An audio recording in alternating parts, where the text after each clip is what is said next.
Chapter 557. After Su Fengnian rushed out of the huge whirlpool, he shouted and swung his sword.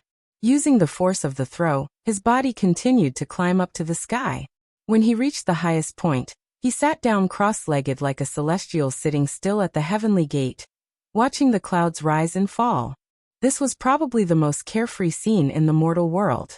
Su Fengnian looked up and saw a sea of clouds that stretched as far as the eye could see. After being in high spirits, his body fell straight down, breaking through the golden clouds that were bathed in the Buddha aura. In just a few breaths, the land whirlpool was already half a mile away. Su Fengnian finally stopped pretending to be a Buddha. With his mind directed, the morning dew flew out of his sleeves. Su Fengnian stretched out his limbs and tapped lightly on the flying sword with the tip of his toes, slightly slowing down the speed of his fall. If he took the lead to use the remaining flying swords that still needed to be guided by qi, the momentum of his fall would be unstoppable. He repeatedly tapped on the flying swords to slow down the speed of his fall. When he was about 100 feet above the ground, Su Fengnian, who fell from the sea of clouds, suddenly pulled out the spring and autumn sword. The sword stirred up a gust of wind, and after 500 feet, the 11 flying swords flew out at the same time, forming a slanted staircase in the sky. He stepped on the sword step by step. At the same time, the abundant qi of the great yellow courtyard surged throughout his body. His headscarf and sleeves fluttered together, making him look like an immortal. The essence of the great yellow courtyard was that it could fill a granary with a single seed. Every time his qi stopped, he would be able to generate new qi, which allowed him to draw out the spring and autumn sword. If an ordinary Vajra realm expert fell like this, even if they didn't die, they would be heavily smashed into the ground and suffer internal injuries. Within 100 feet, Su Fengnian was already at his wit's end. He tried his best to raise his qi and almost instantly stomped on the ground, bending his legs to reduce the momentum. The dust on the ground flew up, and Su Fengnian, who was still carrying a book box, rolled out, causing dust to splatter everywhere. Looking up at the sea of clouds in the sky, heavenly earth. After a few breaths his qi was full. Su Fengnian took to his heels and rushed toward the land dragon that connected heaven and earth.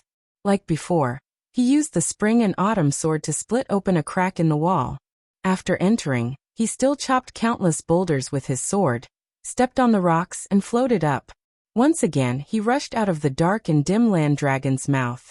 This time, Su Fengnian did not hover above the sea of clouds like an immortal looking into the distance. He purposely inhaled and exhaled, and his body was sucked into the whirlpool. The spring and autumn sword continuously chopped. This time, he was going against the flow downwards. The devil Luo Yang killed every immortal and Buddha she met. Dong Tai also said that Li Chuangong's way of swordsmanship was like meeting mountains and rivers. Su Fengnian did not believe that he could not chop a rootless land dragon. Although there were flying boulders like flying locusts and arrows, most of them were traceable. As he walked downwards, the boulders rolling on the jade plate became countless swift and fierce hidden weapons. Fortunately, Su Fengnian had personally experienced the dense killing caused by the blind lady Xue Songguan's zither controlling the raindrops. He walked to the middle of the land dragon with great difficulty. After taking a few breaths, he still felt that he could not withstand it. He gritted his teeth and held on for a while. Finally, he stopped joking around with his life. He turned around and flew out of the mouth of the pot before falling back down. It was as if he was once again in the situation outside the gate of Dunhuang where the 500 cavalry took turns to attack. During this time, he was scraped by the debris until he was covered in blood. Fortunately, he was still able to raise his sword when he was thrown out of the pot for the third time. Since he had lost a lot of blood, he did not want to waste it. In this way, Su Fengnian followed the land tornado to the north. In the world, there were people who rode on horses or boats and drifted along with a tornado. It was not known if this was unprecedented. However, after entering Beimang in Flying Fox City, he heard that the Qilin immortal of the Dao De sect had once crossed a reed to reach the 13th peak. And Tuoba, who used the Arctic ice field as a place to temper his body and soul, had once stood on the whale-floating sea. Compared to these two, Su Fengnian was not too far behind. Everything has life and death. After the shabbily dressed Su Fengnian had cultivated 6 swords, he noticed that the tornado had begun to weaken. It was not as powerful as before. So he began to continuously slash at the air wall with his sword to accelerate the dissipation of the land tornado. After throwing out the tornado for the last time, Su Fengnian suddenly raised his qi and stood above the sea of clouds. He glanced at the setting sun in the west. The clouds and mist were purple, presenting a beautiful scene of purple smoke curling up in spirals. Su Fengnian was intoxicated. At that moment, a thought flashed across his mind. Had she, who was riding on a sword, seen such a scene before? Falling back to the human world, the spring and autumn sword was no longer as powerful as the original land tornado. Landing on the ground was not a problem, but Su Fengnian was still immersed in his thoughts. As a result, he was kicked to the ground. Although he was temporarily alert, he still could not avoid the sneak attack. Fortunately, that kick did not have the intention to kill. Su Fengnian was thrown a long distance away from the ground. The clothes on his body were completely torn. When he got up, he saw that it was the acquaintance he did not want to see the most in his life, the other Huang Baozhuang, Luo Yang. In the dusk, on the yellow sand, a white dress fluttered. Su Fengnian felt a headache coming on. Even when he encountered Tuoba Chunsun and the blind female zither player, these two formidable opponents, he was not this thorny. He forced himself to suppress the chill in his heart, and did not retreat or run. It was not that Su Fengnian had the courage to face death unflinchingly after comprehending the rising tide form, but because of the information revealed by that kick, he did not turn around and flee. Sure enough, the demoness Luo Yang went straight to the point and said, "Come with me to the ice fields. I will kill Tuoba and the treasure will be yours." Su Fengnian nodded without hesitation and said, "Okay." If he did not agree, he would definitely die. The situation was stronger than him, so Su Fengnian could not swallow his pride and pretend to be a hero. As long as this revered Yama did not ask him to slit his throat with the spring and autumn annals, he would obediently agree. Luo Yang was clearly somewhat satisfied with Su Fengnian's straightforward attitude. She turned around and went ahead. Su Fengnian followed behind her, always maintaining a distance of 10 feet. This would ensure that if she wanted to kill someone for no reason, she would not be killed in one blow. In any case, she would risk her life to give him a few moves. Su Fengnian stared at the slender back. She was wearing a white robe that largely concealed her gender, and her hair was tied up with a wooden hairpin. When he first met her in Dunhuang City, if he had not seen the face of the chess and sword music schoolgirl, Huang Baozhuang, up close, Su Fengnian would not have thought of her as a girl. Her murderous aura was too strong, and she was extraordinarily valiant. At most, she would be taken as a man who was born rich and beautiful. When Su Fengnian was traveling and pretending to be a fortune teller to cheat money, he would often smile at the ugly-looking men and say, "Young master, your appearance is not bad. You are a man of the south and a man of the north, so it will be difficult for you to run away from wealth." However, at that time there would definitely be a turning point, and the word "but" would be added. If not, it would be difficult to cheat the copper coins out of their pockets. During those 3 years of suffering, Su Fengnian concluded that there were two major difficulties. The first was to let the daughter-in-law of another family climb into his bed, and the second was to let the copper coins in other people's pockets fall into his own pocket. Unfortunately, he encountered Luo Yang after Li Zhu was shattered by Dong Tai. Su Fengnian did not even have the slightest thought of taking advantage of her. Luo Yang slowed down her pace, and the distance of 10 zhang became 9 zhang. Su Fengnian quietly pulled back to 10 zhang, and when the distance became 9 zhang, Su Fengnian did not make any unnecessary moves, and allowed her to slowly close the distance to 3 zhang. This woman moved from Beimeng to the top 10 of the martial ranking, and after defeating Hong Jingyan, she became the 4th in the world. Although she lost to Dong Tai in the 3rd match, and stopped at the 4th place, since she had the determination to wrestle with Tuoba, then presumably the battle with Dong Tai that destroyed the city might not have been an all-out battle, because she had used her rain sword against Dong Tai's sword. Before this battle, the world knew that the demon Luo Yang killed people like picking up grass, but she had never used a sword.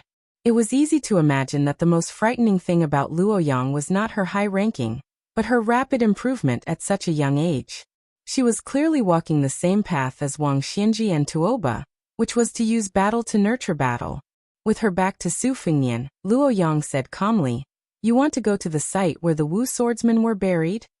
Su Fengnian said softly, That's right. Luoyang said calmly, Then you and I will meet in 20 days at Tai City in the state of Aquarius. With that, she swept away. Chapter 558. Su Fengnian, who had met Luoyang and had made an agreement with her, felt a heavy weight weighing down on his heart. He stood where he was and looked at the graceful figure disappearing into the distance. With a gloomy expression, he sighed. On the way to the Wu family's 9 swords break 10,000 cavalry, he had already encountered a devil. He was extremely unlucky. As soon as this thought came to his mind, Su Fengnian, who had jinxed himself once in Dunhuang, slapped himself hard on the face. He took off his bookcase, changed into a new set of clothes, and continued on his way to Shihe province. In Dunhuang, Sweet Potato had told him about the situation of the ruins. 200 years ago, after the Wu family's sword tomb's elites had all come out and completed the magnificent feat of destroying everything, Bei Meng did not fly into a rage out of humiliation and vent his anger on the bodies of the Wu family's swordsmen. On the contrary, he gave them a grand burial.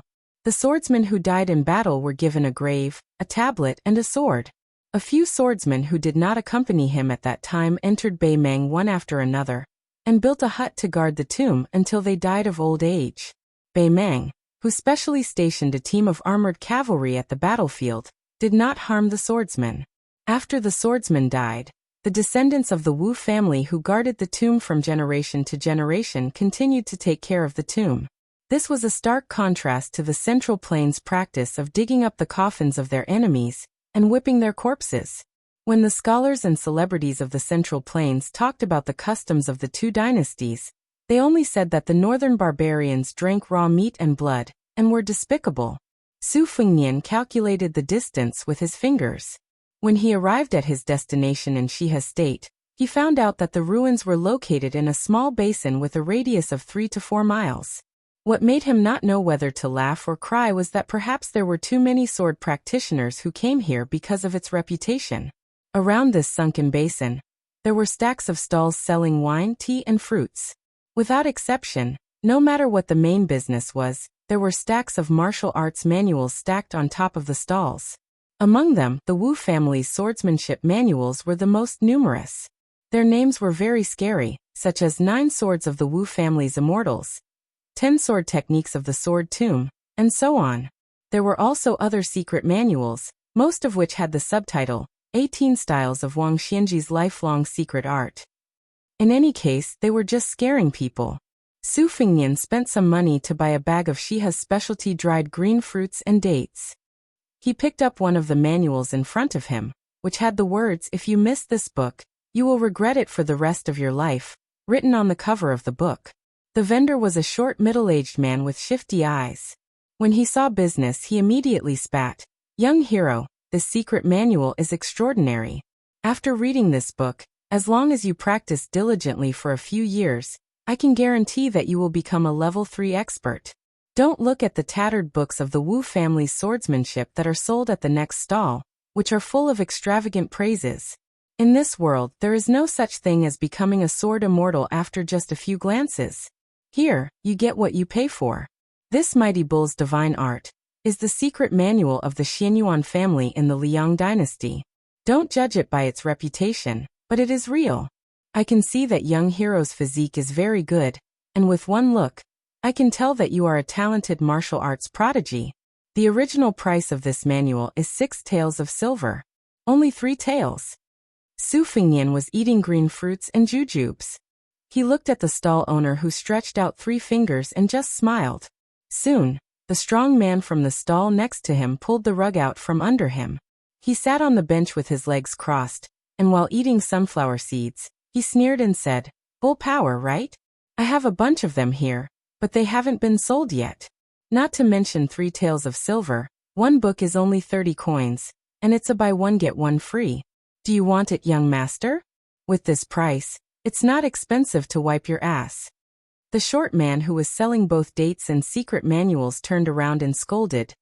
Zhang Dapeng, do you need to be taught a lesson? The strong man threw the sunflower seeds in his face, stood up, bent his arms, and exposed his firm muscles. He roared, Third Mouse, who's teaching who? The stall owner, who was called Third Mouse, shrank back, curling his lips. Seeing Su Fingnian put down the shitty book that couldn't be sold, the strong man immediately put on a bright smile and tried to attract business. Young master, this way please. I, Zhang Dapeng, am famous around here for being honest and kind. When doing business, the most important thing is that if you don't like it, I'll sell it to you at a discount. After 3 years, if you haven't mastered the divine art, I'll compensate you with double the price. Come, take a look at this book. Sword opens the gate of heaven. It records the old god of swords, Li Chuangong's famous secret art. Look at the exquisite binding, the quality of the pages, and the handwriting. It's obviously the real thing. If young master finds a similar book around here, I'll twist my head off and use it as a urinal for you. Su Fingnian walked over and took the secret book. It was obvious that compared to the dense books sold by ordinary stalls, he put more thought into it and asked the price. How much is it? The strong man, who was about to say 1 tael of silver, forcefully swallowed it back. Out of the corner of his eye, he saw that Third Mouse next door wanted to take revenge. He stared at the bastard and scared him into silence. He hesitated for a moment, squeezed out a sincere smile, and said firmly, 90 taels, I don't bargain here. Su Fingnian reached for the dry purse at his waist and fished out about 30 copper coins. He said expressionlessly, that's all. The strong man hurriedly grabbed the copper coins. Friendship is important. Friendship is important. It's good that young master has the heart. 30 taels it is. Zhang Dapeng is not the kind of person who would be moved by money. Su Fingnian put the secret book into the box on his back. The stall owner, Zhang Dapeng, did not forget to flatter the young customer with a long sword on his back. One look and I can tell that young master is a master of swordsmanship. Your future is immeasurable. If you amaze the world with a single brilliant feat in the future, don't forget to tell others about Zhang Dapeng's sword opens the sky gate. Su Fingnian nodded and smiled. Of course, of course. Zhang Dapeng saw that he was about to turn and leave, so he quickly dug out a handful of melon seeds from the bowl and said with a smile, young master, don't mind. These things can pass the time. Take your time and walk slowly. Maybe you can even pick up a few peerless secret books. The ruins were separated by a fence, and the stalls were built along the edge of the fence. Su Fingnian slowly walked half a circle, but he did not meet any strange people. He saw a sloppy old man sandwiched between 2 stalls. There was only a piece of cotton cloth in front of him, and a few secret manuals were placed on top of it. It seemed that his business had been poor for many years, and the shabby old man was squatting and taking a nap. The 2 neighbors, one was selling wine and the other was selling tea. Their business was not bad, and there were 3 or 4 tables for customers. Su Fingnian saw only a young man and a young woman sitting at a wine table. Their temperament was outstanding in this basin, so he walked over and asked if he could have a seat. The man in satin clothes frowned and was about to refuse, but the woman with a golden hairpin pressed on the back of his hand and said softly, young master, please help yourself. Su Fingnian waved his hand and asked the owner of the tavern about the price of the drinks. There were not many drinks sold in the tavern by the weight and the number of bowls. Naturally, they were all coarse drinks that were not presentable. They could quench one's thirst, but it was difficult to get drunk. Su Fingnian ordered a bowl of white wine under the guise of Apricot Blossom Village. With his back to the young man and woman, he bent over and read a few books that the shabby old man had placed on a shabby cotton cloth. There was nothing special about them. The martial arts manuals that followed the trend were not novel at all. When the arrogant man at the opposite table saw this scene, his eyes became even more disdainful and the corners of his mouth curled up into a mocking smile. The tavern owner brought a bowl of cheap distiller's grains. He kindly kicked the old neighbor and reminded him in a bad mood, watch the business. The squatting old man was awakened by the kick. His eyes were cloudy. When he saw a drinker bending over to read the secret manuals, he smiled in a hurry. However, his smile showed that he had no front teeth. The drinking man sneered, and the delicate woman chuckled. Su Fingnian took a bowl of wine and left the bench. He squatted in front of the cotton cloth that could not even be called a stall, and asked with a smile, how much are these books? The old man scratched his gray hair, and said with a silly smile, young master, just do as you see fit. Just a few coins will do. They are all fake anyway. Su Fingnian took out the last 6 or 7 copper coins from his money bag and handed them to the old man with no front teeth. The old man did not think it was cheap. He took it with a smile, folded 4 or 5 secret books, and handed them to the young master in front of him with both hands. Seeing that he was so stingy, the man at the same table looked at him with disdain. The woman also seemed to think that the young scholar's face was a bit tacky, and it was a waste of his elegant appearance. She drank half of the wine and left the tavern with the man who accompanied her. Su Fingnian, who was indifferent to this, sat back at the table. He opened the book box and put the secret books inside. After fiddling with it for a while, he seemed to be happy that he had found treasures. He waved at the tavern owner and said with a smile, "Boss, do you have any good yellow wine? It doesn't matter if it is expensive. Give me 2 bowls." The tavern owner smiled brightly and became more attentive. Yes, I will give you 2 bowls." Su Fingnian waited for a moment and took 2 bowls of yellow wine from the tavern owner. He squatted in front of the old man with no front teeth again and handed him a bowl. He asked with an authentic Dongyue accent, "Judging from your accent, you used to be from Dongyue, right?" The old man didn't dare to take the bowl at first, but when he heard the familiar accent, he took it and said with surprise, "Yes." Su Fingnian put down the bowl and went to the book box to take a secret book with a 50-tael banknote inside. He sat cross-legged facing the old man and said with a smile, "You can keep one for yourself." The old man didn't stand on ceremony and accepted it with a smile. He thought that this handsome young man was really a good person. People came and went, and it was bustling. An old man and a young man sat facing each other. They didn't talk much and just drank slowly. After finishing the wine, Su Fingnian paid the tavern owner and left with the book box.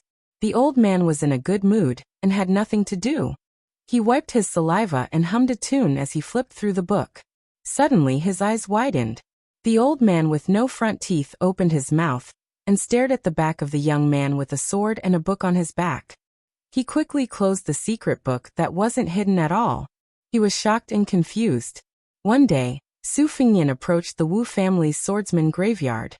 He was so close but he didn't enter. Chapter 559.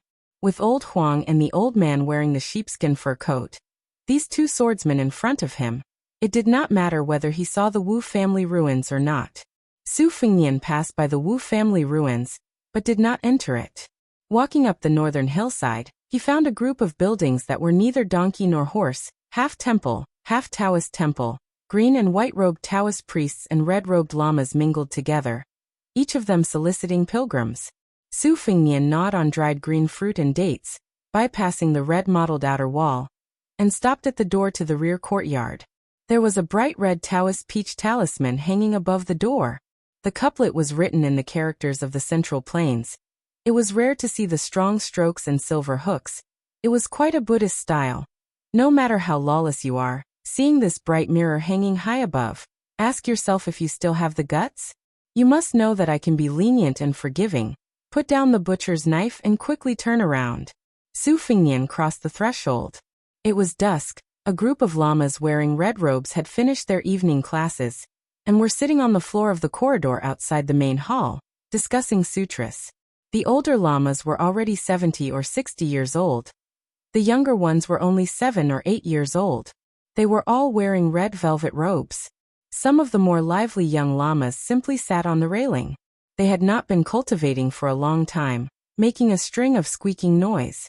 The older lamas held the Buddhist prayer beads in front of their chests. Their expressions varied. Some of the debaters were in high spirits, some had knitted brows, while the spectators were either deep in thought or cheerful. Su Fingnian did not approach. He stood quietly in the distance, listening with some difficulty to those Beimeng Gatha debating with each other. The last rays of twilight scattered. Several of the young lamas, who were absent-minded during the debate, saw the pilgrim Su Fingnian. They grinned and turned their heads to whisper to each other. It was not clear whether they were talking about the new sutras and Buddhist doctrine, or the appearance of a certain elder sister who burned incense the day before.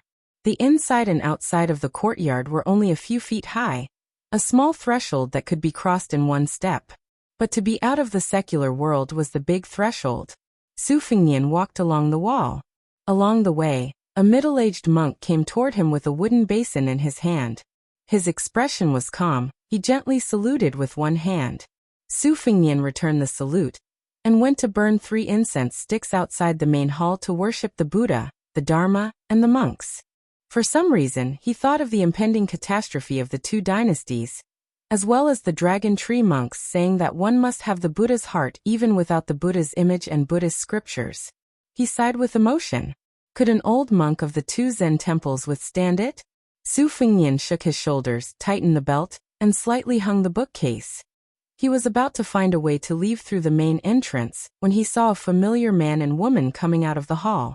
They were the diners sitting at the same table at the wine stall. The man wore a silk robe, his face was like jade, and he had an elegant demeanor. Around his waist hung a string of golden chains, which was very popular among the scholars of the Southern Dynasty. The woman was delicate and virtuous, wearing a golden hairpin, and her hair was swaying. She had the appearance of a pretty girl from a humble family, but she had the air of a lady from a noble family.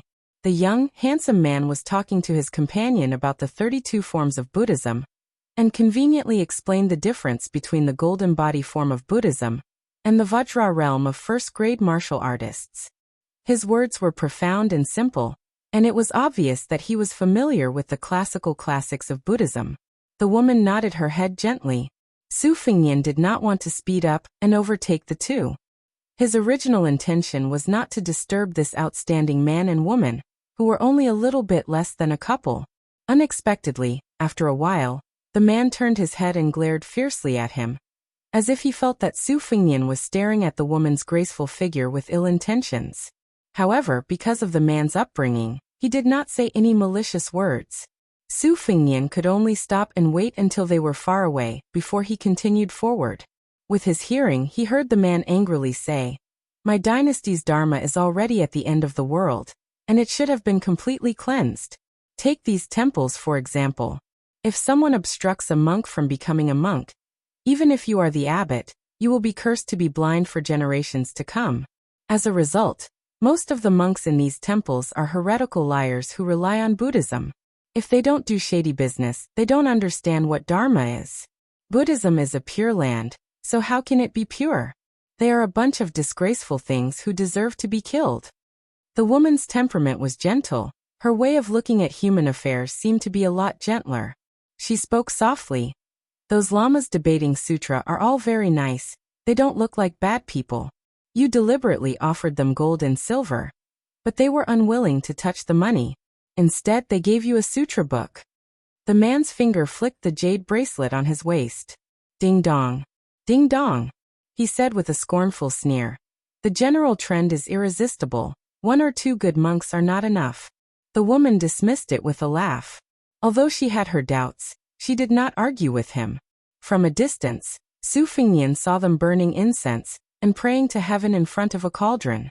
In order not to annoy them, he simply sat down on the steps, took down the bookcase, and pretended to take a short break. Because the poor and pedantic old man selling secret manuals was missing his front teeth, Su Fengnian could not help but think of old Huang of Western Shu. It happened that it was this old swordsman, who was the most unreasonable swordsman, who taught Su Fengnian the most simple truth. This was probably the reason why the truth was always in a plain and quiet place. He remembered that on the way back to Bailiang, after he parted with Wenhua, before he met White Fox, the 2 of them were no longer in a difficult situation like they were in the past. They were still in a difficult situation, but after they became familiar with the rules, they also became familiar with the way. Even without old Huang's help, Su Fengnian could still steal chickens, touch dogs, roast sweet potatoes, and weave straw sandals on his own. He would not starve to death, nor would he freeze to death. At that time, by chance, he saw a murder case caused by a fight over secret manuals from a distance. The secret manuals were very common. They could not even be called third-rate, but they still lost 5 or 6 lives. "Old Huang, I didn't know that secret manuals are so popular in Jianghu. My Tide Listening Pavilion has several tens of thousands of copies. Why don't we sell them all at a low price? Just treat it as a good thing, okay? Won't the whole Jianghu be deeply grateful to me? How many young and beautiful heroines will secretly throw flirtatious glances at me? Just thinking about it makes me feel good.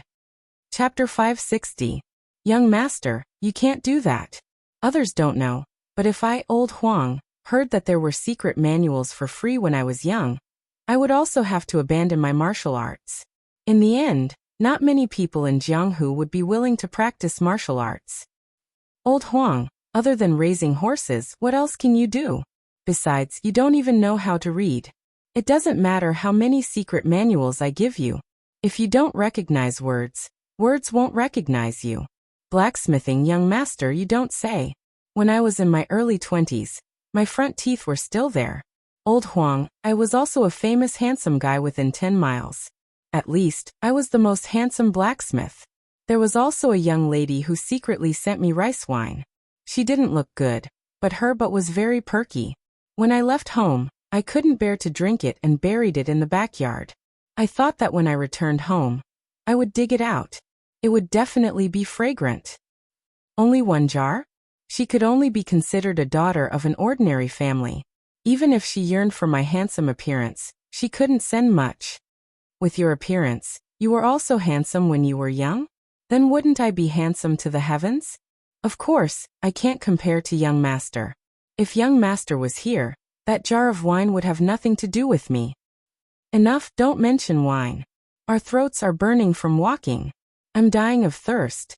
I know. Oh right, old Huang, how many years have you left home? Is that jar of rice wine still there? I can't remember how many years I've left home, but it should still be there. It's rice wine that can endure. It's different from the wine that young master used to drink in a glass cup. If young master has a chance to come to my house, I guarantee that you'll have a good drink. AI, talking about wine again. I'm so worried. There's smoke in front. Let's go and ask for some water. As usual, the one who opens the door is a man. If it's a woman, I'll do it. Yes. Oh right, old Huang. You only have that jar of wine left. Are you really willing to share half of it with me? Why wouldn't I be willing? If young master thinks it's good, I'll give it all to him.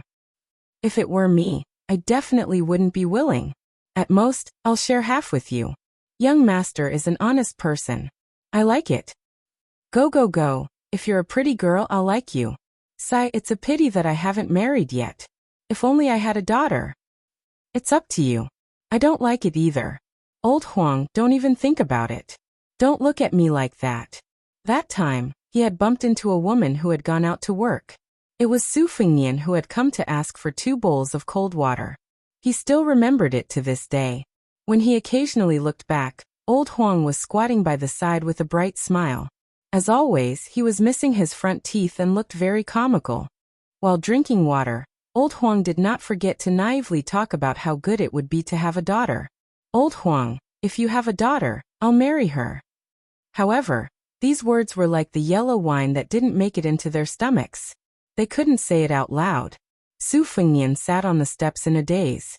Somehow, the woman saw his figure and took the opportunity to go to the Taoist temple to talk about immortality with an old Jinren. She hesitated for a moment and came alone. She stood at the bottom of the steps and smiled warmly. Su Fengnian's detection of the qi of heaven and earth had almost reached the realm of Vajra warrior. He just turned a blind eye to her. The woman was not in a hurry to speak. She seemed to be thinking about how to phrase it. After all, it was somewhat unreasonable for a woman to strike up a conversation with a man. Especially for the descendants of the Southern dynasty, most of the Central Plains customs had been passed down. The woman stood under a dragon claw locust tree that was rarely seen in the northern Mang territory. The afterglow was faint, and even though the locust tree was old and clumsy, it could still be considered luxuriant, setting off the woman's slender and elegant figure that was not tainted with vulgarity. Unfortunately, Su Fengnian was no longer that young prince who flirted with women. Regarding this, he only felt that it was a pity that such a good flower had been taken by a pig. He did not have a good impression of that young master who spoke without thinking, but this did not mean that he would step forward bravely and save her from the abyss of suffering. There were too many women in the world who were willing to be deceived by the flowery words and flowery speech of a man who was superior in appearance or outstanding in talent. Seeing that she did not speak, Su Fengnian took the initiative to speak to save her from embarrassment. He smiled and said, "May I know your name, miss?" This was something he had learned from Wuxia. The fellow with the wooden sword had no ink in his stomach, and it was unknown where he had learned this trick from. Every time he met a girl he liked, he would have to thicken his skin and ask, "Miss, what is your name and where do you live?" When they were traveling together, Wuxia had said this sentence dozens of times. The last time they met, Wuxia said that he really liked a woman. Su Fengnian did not know whether it was true or not. The woman was slightly embarrassed but still said softly, "Lu Qin." Su Fengnian understood in his heart that she was undoubtedly a remnant of the spring and autumn period, when the Liang dynasty ruled the world. She was bitterly called Lu Qin of the Divine Land by the scholars of the Central Plains. As long as one had the surname Lu, in the southern dynasty of Beimang, one could probably find 2 or 3 people named Lu Qin out of 10 after they went north. However, a woman named Lu Qin was still relatively rare. Su Fengnian saw the man accompanying her walk out of the main hall, with an old Taoist priest with the demeanor of an immortal. He stood up, carried his bookcase, and walked towards the main door. Taoism and Buddhism shared incense in the same courtyard. In the Liang dynasty, it would definitely be regarded as an evil practice. In Beimang, one could tell the autumn from a single leaf. When Su Fengnian was discharged from the hospital, he remembered a wonderful story in Jianghu. The sick tiger Yang Taisui went to Mount Longhu to have a talk with Qi Xuanjin, the first person in 100 years of orthodoxy. Qi Xuanjin patted Yang Taisui on the top of the lotus, and half of the devil-slaying platform collapsed. It was said that the immortal patted one's head and tied one's hair to achieve immortality. It could be seen that Yang Taisui's temperament was quite bad when he was young. It was fortunate that he could become lifelong friends with Su Xiao. Qi Xuanjin, who was in the limelight for a while, could be considered as riding a bull in his previous life. Su Fengnian subconsciously reached out his hand and rubbed a circle. As he walked forward, he continued to draw circles. It was similar to the situation on Mount Wudong when Hong Xixiang was imparting the wisdom of the Wudang sect. The immortal patted his head. Chapter 561. Su Fengnian heard a lot of high-pitched songs along the way. The rhythm was completely different from the music of the Central Plains, and the words were so simple that it made one's heart tremble. There were ants exhorting, young ladies looking forward to marriage, men quarrying stones, and children crying. Usually, Su Fengnian would stop at this time and listen to these unsung songs from afar. He would only resume his journey towards the north when the song ended. He was not in a hurry because he only needed to reach Dai City in the Aquarius state in time. The earlier he got there, the earlier he would encounter the devil Luoyang, and the more trouble it would cause. Along the way, Su Fengnian walked on a rough post route. Half a day later, he even met the young man and woman who were traveling on horseback. After leaving the Wu family ruins, they had changed into clean and neat clothes. The man with the saber became more and more elegant, and the woman with the sword also became more and more valiant. Su Fengnian had entered the northern Mang, and had already broken through that fine line. He had stepped into the initial stage of Vajra realm, that the people of Jianghu yearned for even in their dreams. He could very well look down from above and examine the young wanderer's aura. He could generally confirm that the wanderer was at the threshold of the 2nd or 3rd rank. Based on the young master's age, he was a genuine and promising young man. Even if he encountered a group of 50 elite horse bandits, he would still be able to protect himself. Presumably, this was also the reason why he dared to leisurely travel the Lust Plateau with a woman. Although the northern Mang was chaotic, it wasn't to the point where anyone would leave a trail of corpses. From Su Fengnian's point of view, Beimang was becoming more and more like the spring and autumn period. Scholars gradually rose to power, and after there were more rules, not everyone had the right to run wild. When traveling north, if he did not draw the spring and autumn sword Qi and roll the dragon wall, then he would use his bare hands to caress the roof. He was not that lonely. According to the Taoist scriptures, humans have 3 treasures: essence, Qi, and spirit. Essence and spirit are physical objects, and spirit travel is a form of change. Therefore, it is possible to know about the state of ghosts and gods. Putting aside these seemingly mysterious things, spirit, Qi, and spirit are the most precious of the 3.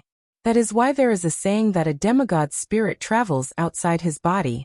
The way of the sword was complicated and could be roughly divided into the way of the sword and the way of the sword. The way of the sword focused on the way of the sword, and the way of the sword was the best example.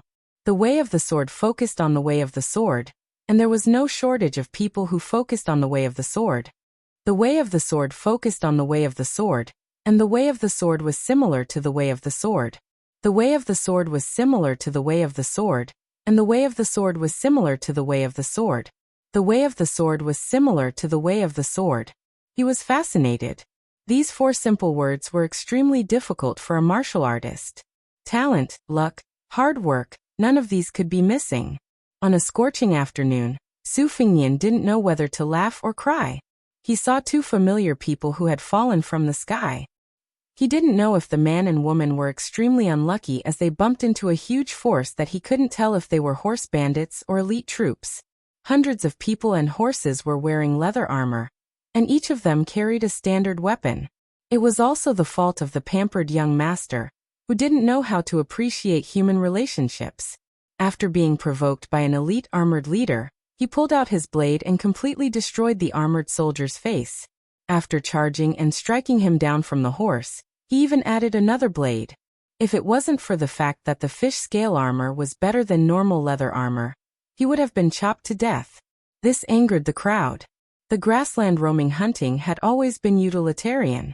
They all swarmed up, arrows raining down, spears stabbing out, and started a dozen rounds of battle against the arrogant young master. If he had reached the 2nd-level master realm, he would have been able to escape. Unfortunately, he had to protect himself and kill the enemy, and also had to worry about the safety of the girl. He couldn't handle the tide of attacks, and his blood was stirred up. After he killed a dozen of cavalries, an arrow finally pierced through his shoulder. Before he could pull out the arrow, a dozen horses were skillfully thrown over, and he was dragged to the ground together with his horse. The girl who was watching had tears in her eyes. Unfortunately, she couldn't help in time. After she was distracted, she was also knocked off the horse by a strong leader with a long spear. This half-soldier, half-bandit guy still had some strength left in his hands, otherwise he might have been stabbed in the heart. Of course, after that, the girl's fate was destined to be worse than being killed in one shot. She was also hit off the horse by a strong leader with a long spear. She was a half-soldier and half-bandit guy who still had some strength left. Otherwise, she might have been stabbed in the heart. Of course, after that, the girl's fate was destined to be better than being killed in one shot. The successful leader laughed wildly and showed off his exquisite equestrian skills. He bent his horse and reached out his arm to hug the weak woman who had no strength to struggle. He held a spear in one hand and choked her neck with the other. He pulled the reins and deliberately stopped the horse to turn around, showing off his power to the red-faced young master on the ground. Su Fingnian squatted on a slope and chewed on a dried green fruit. He watched the battle from the beginning to the end with a great disparity in numbers. He felt sorry for the handsome young master of the Southern Dynasty. It was obvious that he was a fledgling who had not experienced much killing. Originally, with his fighting skills and strong combat power, he could have protected her and escaped far away. Even if they could not escape the pursuit, as long as they were not completely surrounded, there would be much room for maneuver. When the Jianghu warriors fought against the enemy's armored soldiers, many of the so-called hundreds or even thousands of people could fight against them. It was rare to see someone like Li Chungang, who did not retreat at all. Most of them fought as they retreated. Under the premise that there were only a few mortal enemies, they would wear each other out. Such a battle would still be recognized by the Jianghu. Su Fingnian speculated that this Gong son of a noble family had probably heard too many heart-wrenching legends of the seniors, and had become a one-track mind. That was why he was exhausted by the not-so-brilliant method of the 100-man cavalry. Su Fingnian's eyesight was not bad now, and he could tell that the man's moves and routines were all brilliant and ingenious. On the chessboard, he had many new routines that had never been spread before. Even some of the widely spread old-fashioned moves could be changed in his hands. It was obvious that this man either had the guidance of a famous teacher, or he had an extraordinary foundation. He would have a great chance of winning if he were to fight against someone of the same level. However, in the real Jianghu, it was more common to beat an old master to death with random fists. Brutal ganging up was better than a hero. Jianghu was a bloody job where one's head was tied to one's belt. Who would allow you to move step by step as if you were playing chess? You would have long thrown away the chessboard and punched the bridge of your nose. Su Fengnian arched his back like a leopard and tried his best to hide. He stopped near a small hill 100 steps away, and saw the leader throw the woman in his arms off the horse. He jumped off the horse and kicked her in the chest. The woman, who only practiced martial arts as a way to maintain her health, almost fainted on the spot. She curled up and gasped for breath like a pitiful black fish that had been thrown ashore. Her face was pale. The leader squatted down and grabbed a large strand of the woman's hair. He shook it and looked at the extravagantly dressed foreign young master, who did not know what was good for him. The latter was already wrapped up like a rice dumpling by the horse's rope, and there were even a few chains tied to his limbs. He was held up in the air by the 4 groups of people. Some of the more impatient knights spat saliva after getting off the horse, and slapped the handsome young master's face with their scabbards. After a tough battle, more than 20 brothers had died. Everyone would be bloodthirsty to make a living in the desert. On one hand, human lives were worthless, and killing people for their goods was common. However, on the other hand, their brothers had to be worth money.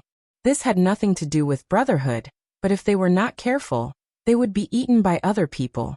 This group of people had their current status because of the big fish eating the small fish time and time again.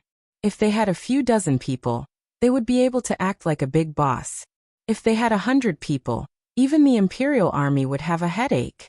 If they had 8 or 1,000 people, then they would not be able to be horse bandits. They would just go to the imperial tent and get a general. This was the unwritten rule of the Shiha province. When they reached 300 people, they could openly go to the provincial capital where the festival edict was stationed. They could get whatever they wanted. In short, the number of brothers they brought was the same as the number of officials. These cavalrymen were typical Beimeng people. Their hair was shaved and braided at the back of their heads. The brawny man in fish-scale armor turned his head and did not say anything.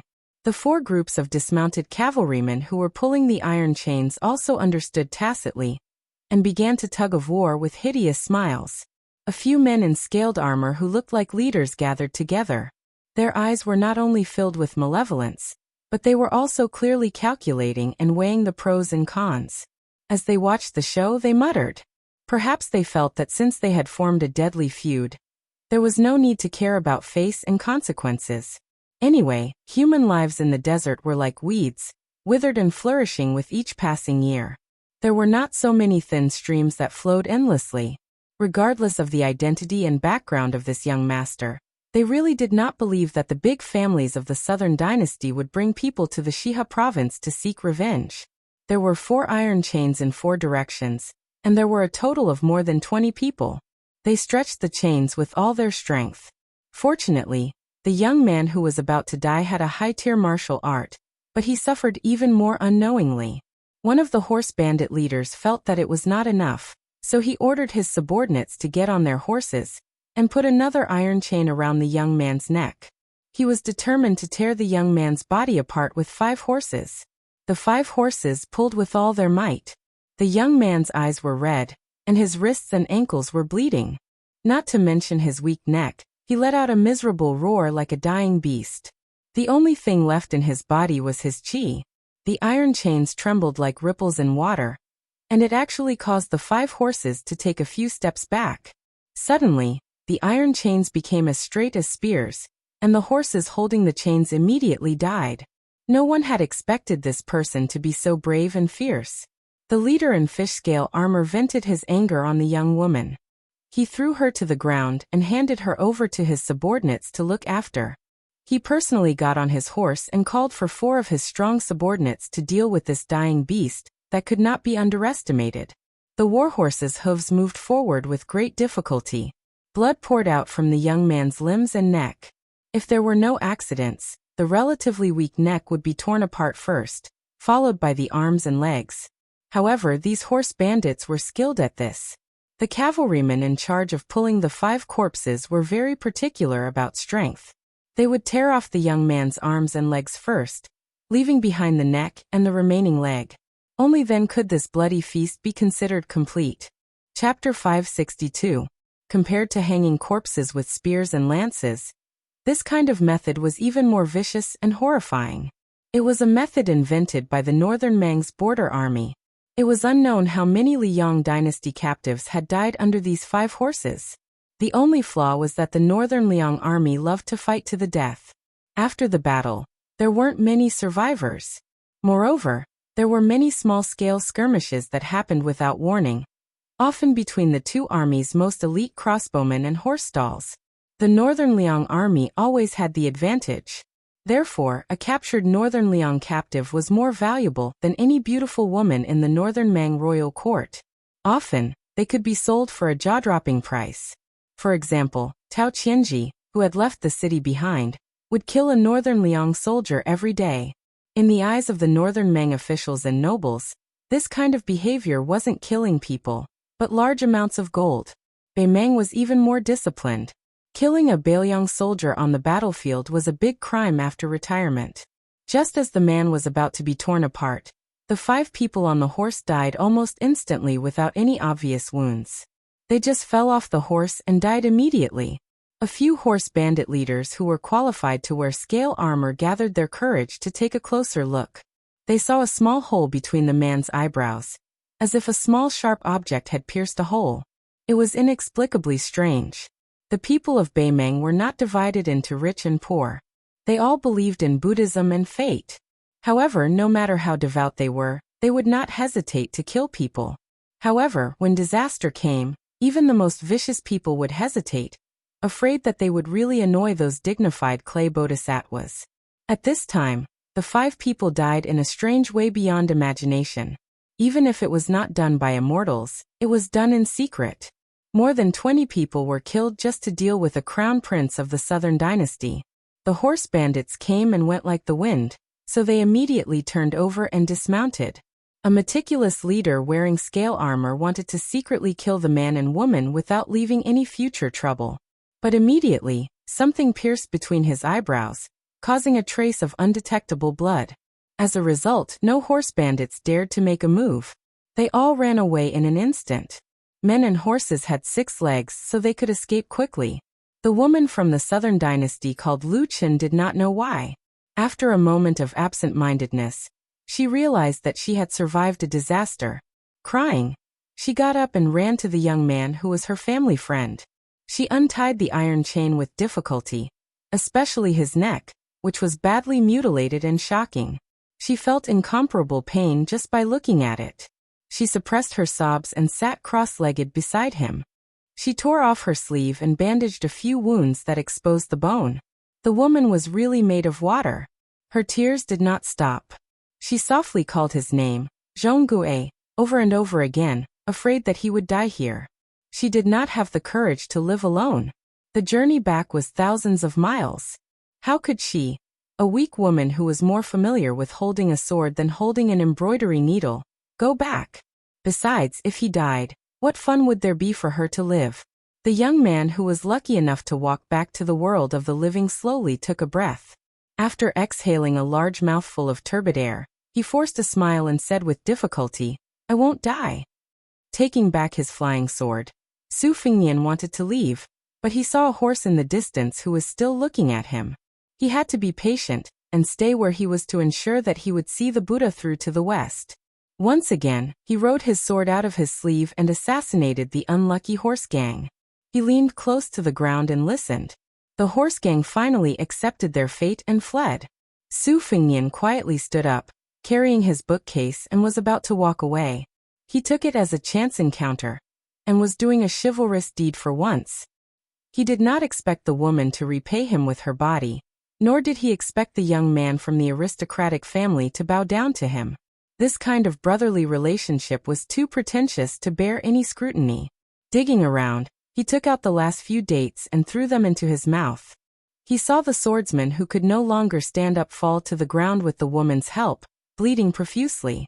However, the woman was not skilled in treating external injuries, so she was helpless and could only choke with sobs. The man with a bright future naturally did not want to die in the wilderness. It was just that no one could help him. He sat on the ground, his face as ferocious as an evil spirit. It was unknown whether it was caused by the pain or the sadness of his past. The woman looked even more heartbroken and guilty.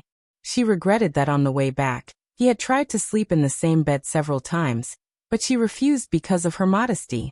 If she had known this would happen, she would have given him her virginity. Su Fengnian saw that after the arrogant man was beaten into the dust, his spirit began to slack again.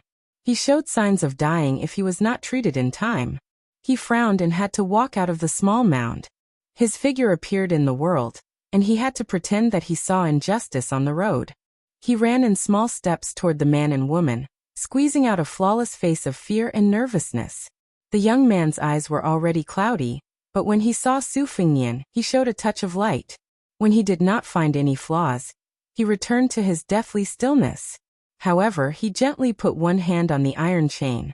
Su Fengnian squatted in front of them, took down the book box, and turned his back to the man and woman who had survived the disaster.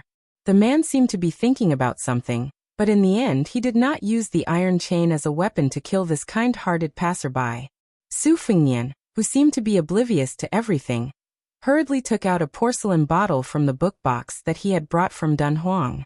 It contained an ointment that was as black as ink. It was an ointment that could reconnect tendons, lengthen bones, and grow flesh. The ointment was like oil mixed with water, and it was very sticky.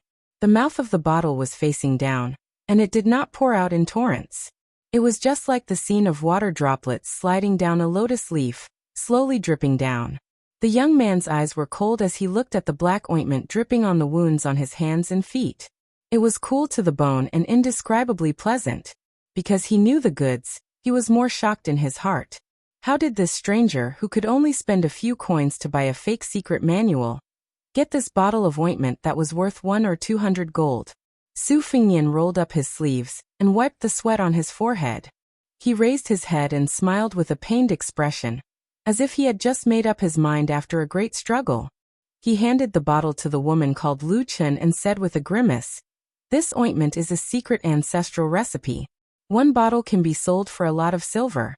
Apply it 3 times a day in the morning, afternoon, and night. In less than half a day, this young master will be healed." "Oh right, I didn't have time to tell you my name at the Wu family's sword tomb. I'm Su Lang, also from the Southern Dynasty. I live in Lion Alley in Maple City." Su Fengnian obviously hesitated for a moment, and then said in a low voice, "Not to mention the ointment, this handmade celestial globe porcelain bottle is also worth some silver." Lu Chen seemed to have heard a rather funny joke. She felt relieved and smiled through her tears. She wiped away the tears on her cheeks and said softly, "When young Master Zhong and I return, we'll definitely go to Maple City to visit young Master Su." When he heard the words young Master Zhong, that had exposed his identity, a trace of gloom flashed across Zhong Gui's face. However, he hid it well. He clenched the hand that had loosened the iron chain, and tried to maintain a calm expression. He brushed his hand across his neck that had stopped the bleeding and said softly with a smile, "Of course I should thank young Master Su for saving my life." Su Fengnian continued to play the role of an ordinary scholar who was shrewd but not smart. He smiled and said, "You flatter me, you flatter me." Although Lu Chen was born in a noble family of the Southern Dynasty, there were a few elder brothers in the family who supported the heavy burden. It was not her turn to personally experience the storm. Her mind was relatively simple. Her knowledge of schemes was limited to the hearsay that was used as a joke by her elder brothers. Her experience was shallow and natural. She could not detect the subtle changes that Zhong Gui had made, and could not see through Su Fengnian's untraceable disguise.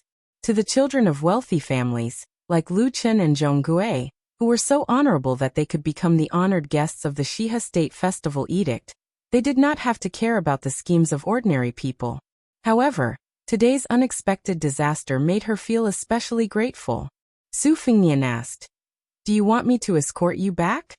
Lu Chen wanted to nod and agree, but Zhong Gui shook his head and said, "No need."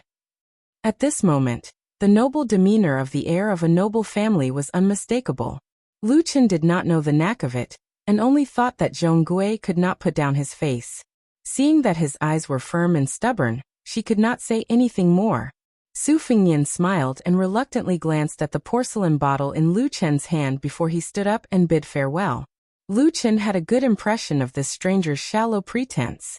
Compared to those Southern Dynasty scholars who used to wag their tails and pretend to be Taoist, he was much more pleasing to the eye.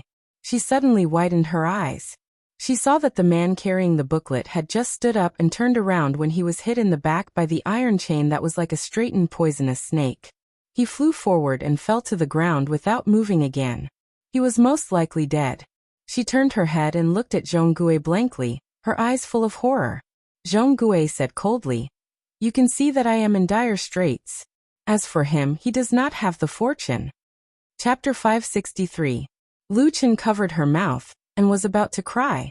Zhong Gui seemed to feel that her tone was too stiff and cold, so she changed her tone to a softer one. Ignoring the blood spurting from her neck due to the accumulation of power, she said gently, "This Su Lang, of all times, appeared when you and I were in trouble. He is most likely a bandit who is in cahoots with the horse gang, and has the intention of casting a long line to catch a big fish. Miss Lu, you are inexperienced and don't know the dangers of Jianghu. Most of these desperados are extremely cunning, and their skills are not inferior to the foxes in the officialdom. To say the least, we would rather kill by mistake than let him go by mistake." Zhong Gui saw that she still had lingering fear. Her limpid eyes were filled with sorrow and a trace of wariness. She said softly, "If I die here, what will you do? I don't want to die. Even if I die, I have to send you home." Lu Chen's tears suddenly flowed out of her eyes, and she threw herself into Zhong Gui's arms. She was no longer as worried about the life and death of Su Lang as she was when she first met him. Between life and death, they shared trials and tribulations together. Women who were used to a rich and leisurely life might not like to help each other in difficult times. However, how many people could withstand such a scene and such words engraved in their hearts by Zhong Gui? Just a few words were already far more effective than the sweet nothings that could be said in a peaceful and stable time. Zhong Gui hugged her delicate body and sneered, her eyes indifferent. Obviously, this descendant of the Zhong family who repaid kindness with enmity was good at martial arts. His ability to pick flowers was also profound. However, this warm scene was interrupted by a few coughs. For the first time since meeting Su Lang, Zhong Gui showed fear.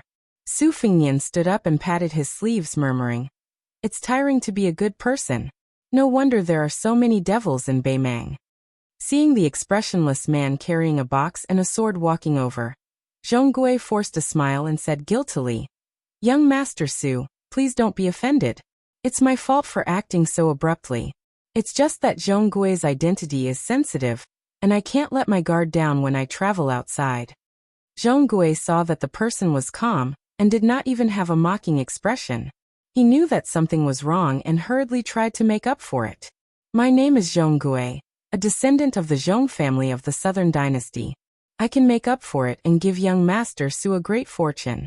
Young Master, your skills are outstanding. With the support of my Zhong family, you will definitely have a meteoric rise."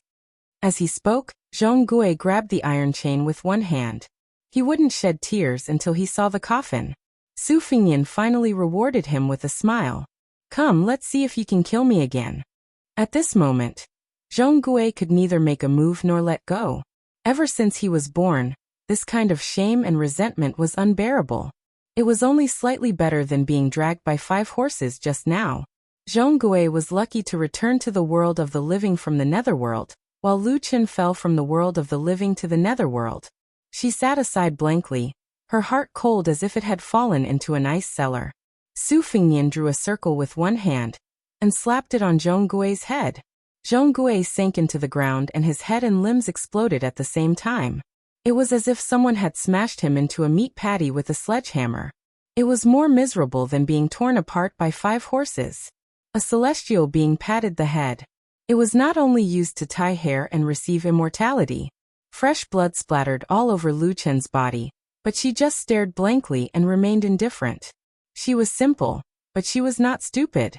It was almost the talent of the children of big clans to know the big picture from small details. Su Fingyan was about to draw another circle and let Lu Chen and Zhong Gui die together as a pair of lovebirds. She suddenly raised her head and asked, I want to know if you are in cahoots with the horse gang. I beg you, don't lie to me. Su Fingnian shook his head. Her heart finally died like ashes and she waited calmly. Su Fingnian did not show any mercy to the fairer sex, and continued to raise his hand like an immortal caressing her head. However, she was disturbed once again. She suddenly burst into heart-wrenching sobs. I don't want to die. Su Fingnian walked over. After taking a few steps, she sat on the ground and slid back a few steps. Su Fingnian did not move forward. He squatted down and stretched out his hand. Give me back the porcelain bottle. She threw out the small bottle, as if it was scalding her hand. In her panic, she did not throw it accurately. Su Fingnian reached out and caught it. He controlled the bottle and placed it back into the box. Lu Chen seemed to have accumulated 20 years of shrewdness in an instant. Her voice trembled as she said, Young Master Su, how can you not kill me? I am the legitimate granddaughter of the Southern Dynasty's first Lu family. I am different from Zhonggui. I don't have any ambitions. I just want to live a good life. After I get married, I will help my husband and teach my children. As long as you don't kill me and don't sully my body, I am willing to be your slave for half a year. Moreover, I promise that when I return to the Lu family, I will not mention a word about what happened today. I will only say that Zhonggui died in the hands of 100 horse gang. Looking at the man who looked like a scholar curling up the corner of his lips with a hint of mockery, Lu Chen realized that he had made a mistake and immediately corrected himself. I only said that Zhonggui had died on the way to the magistrate's mansion in the Shihe region. I didn't know anything about it. At this point, her eyes rippled and sparkled with determination. She bit her lips and said slowly, If you don't kill me, I'll say that I've had sex with Zhonggui. If the Zhong family doesn't believe me, they can get the old maid to check my body. They won't be able to find any flaws. Any man would understand what she meant. She was willing to pay the price of her virginity in exchange for her life. Su Fingnian clicked his tongue and lamented that the human heart was higher than the heavens. Lu Chen saw that he had no intention of killing her. She reached out and stroked a strand of messy hair on her temples and continued, I don't dare to hope that you will return to the Lu family with me. However, since you have something on me and my Lu family has a good reputation in the Southern Dynasty, I will not allow such a big scandal to spread. I also don't want to provoke the Zhong family because of this. Therefore, you don't have to worry about me not being obedient to you. You only need to involve me from afar. I am willing to be your marionette. I believe that with your outstanding skills and wisdom, you will be able to find a way to control me and not get into danger. Su Fingnian wanted to take out some dates but found that his bag was empty. He retracted his hand and said with a smile, You are very smart. How can you be fooled by Zhonggui, a rich playboy? Lu Chen actually had the courage to laugh and said self-mockingly, It's not that Zhonggui is good. It's just that the Zhong family's background is better than the Lu family's. Otherwise, how can a younger brother of a side branch family be said to be a match for a granddaughter of the first branch family? Su Fingnian nodded his head in deep agreement. She was indeed a woman from a rich and powerful family with the roots of wisdom. Lu Chen's eyes instantly turned cold. She gritted her teeth and said, You still want to kill me? Su Fingnian, who had just had the urge to kill, asked curiously, A woman's intuition? She asked back, Isn't it? Without waiting for Su Fingnian to make a move, Lu Chen stood up and charged at him like a madwoman.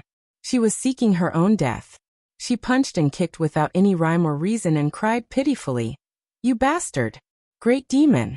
I'll fight it out with you. She nagged and scolded him as if she was beating him up. Over and over again, she only used a few old-fashioned methods that didn't hurt him at all. Su Fingnian sent her flying with a slap. She was immediately stunned. He looked at the crazy woman who was covering her face and said, Whether I kill you or not depends on your performance. Bury Zhonggui first, and then follow me to the hinterland of Shihe region. I need you. Lu Chen's eyes lit up as if she had just been pardoned. She glanced at Zhonggui's mangled corpse and laughed coldly. It's better if I don't collect the corpse. She immediately received another slap on her face. She flipped over and fell heavily onto the yellow sand like a gray sparrow. Su Fingnian mocked, Men are cold-blooded. Who knows, they might even be ambitious and ruthless. You're just a woman. Is it very likable for you to be so heartless? Lu Chen lowered her head. Both her cheeks had been slapped. She was frightened and meek as she said, I know I'm wrong. Su Fengnian used his immortal touching the top to create a big pit, which he used as Zhong Gui's grave. He watched her move the pile of flesh and blood into the pit bit by bit. He asked her about the Zhong family and the Lu family. She answered him one by one, without the slightest bit of falsehood. She asked carefully in between, was it young master who killed those horse gang? Su Fengnian didn't say anything. He just patiently watched her pick up the soil and cover it up. After filling it up, she didn't forget to jump and step on it to make it less obvious. After she calmed down, she tilted her head and asked, Zhong Gui, young master, do you think acacia tree will grow here in the future? Su Fengnian scolded, you're sick in the head. The woman covered in blood curtsied and curtsied charmingly. She smiled and said, please save me, young master. Su Fengnian twitched the corner of his mouth. You're really sick in the head. You've lost your mind. There's no saving you. The woman stood alone on the grave. Her smiling face was sad but beautiful. Chapter 564. After burying the grandson of the Zhong family, Su Fengnian played with the string of golden bells he took from the corpse. When the wind blew, the bells jingled. He brought Lu Chen, who had somehow become a maid, to the center of Xia province. Not long after, they met another group of horse gang. There were more than 30 of them. Compared to the previous group of bandits, these horse gang were much more shabby. They did not have many standard weapons, not to mention the armor exclusive to military officers like fish scale armor. The only bright spot was that the leader of the horse gang held a horse lance. It was a pity that it was so exquisite that it looked gaudy. The head of the lance was made of steel, the handle was made of red copper, and the body of the lance was painted red. Most importantly, it was tied with a bunch of sable-embroidered balls. After the spring and autumn war, the expensive and difficult-to-use horse lances were as rare as iron halberds. It could be said that people who raised them in their homes did not recognize them. Those who were used to using horse lances were often the children of aristocratic families who were skilled in martial arts. They used them to flaunt their status. However, when it came to the real battlefield, when two armies fought, the normal soldiers would rush up when they saw such people in order to gain more merits. The children with lances would often be surrounded and become targets. They attracted more attention than those generals who wore bright armor. This was because the children of aristocratic families who loved horse lances were mostly inexperienced soldiers. When they fought, it was much easier for them to cut off their heads than the experienced military officers who knew how to protect themselves. Su Fengnian did not say anything and rushed forward to capture them. He beat them up a little and got the truth out of them. As expected, these horse gang were hired by Zhong Gui to put on a show. They wanted to use this to win Lu Chen's heart. They were really working hard for no one. Lu Chen saw that these horse gang were slaughtered cleanly. There was a strange look in her eyes. Su Fengnian picked 2 mounts and spurred them on. After traveling for 30 miles, he did not see any signs of human habitation. After pausing for a moment, he took out some water from his sack to clean his horse's nose.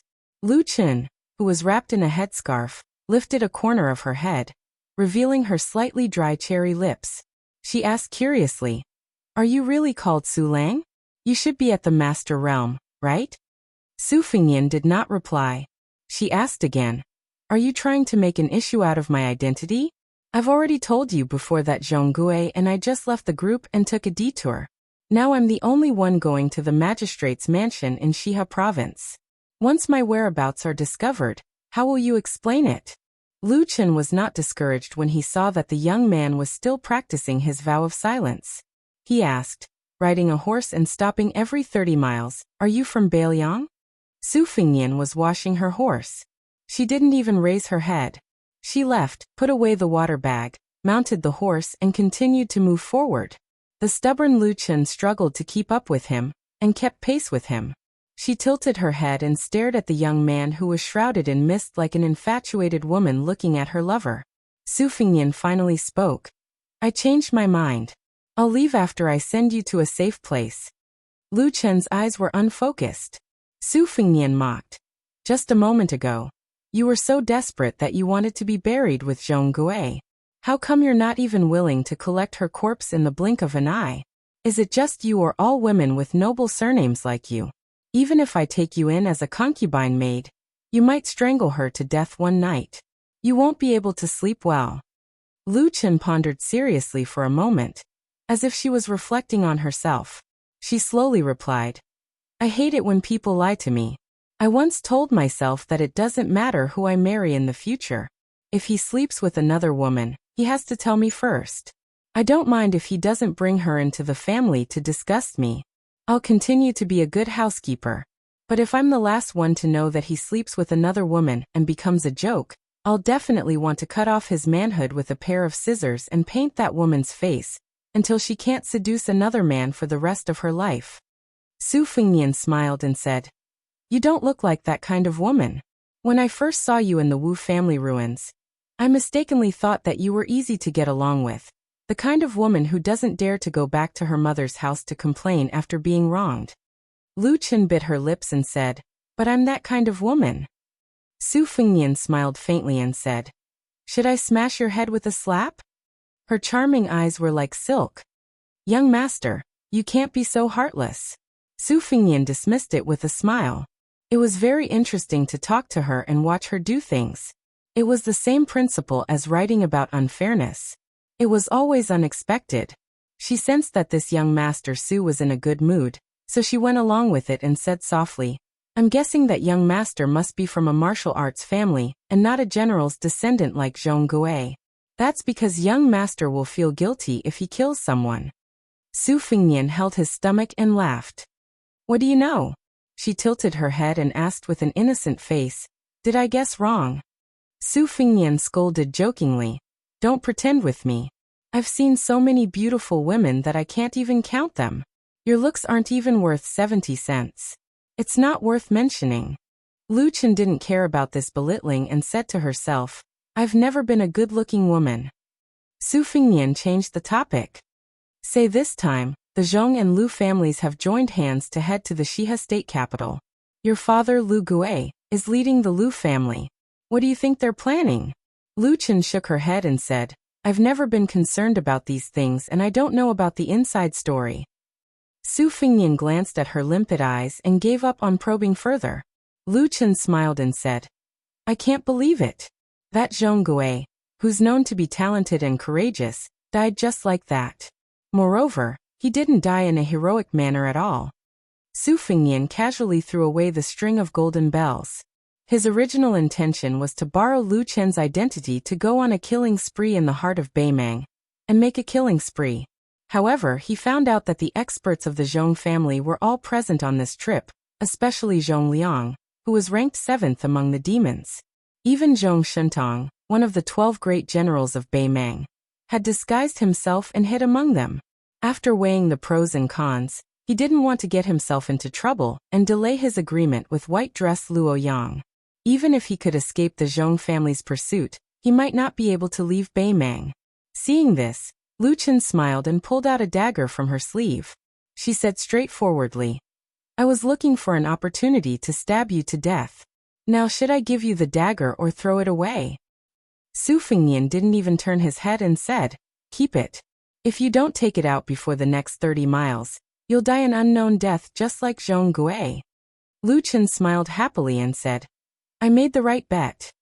Su Fengnian sighed inexplicably and said, In this Jianghu, experts are common, but experts are rare. Lu Chen asked, Young master, are you an expert or an expert?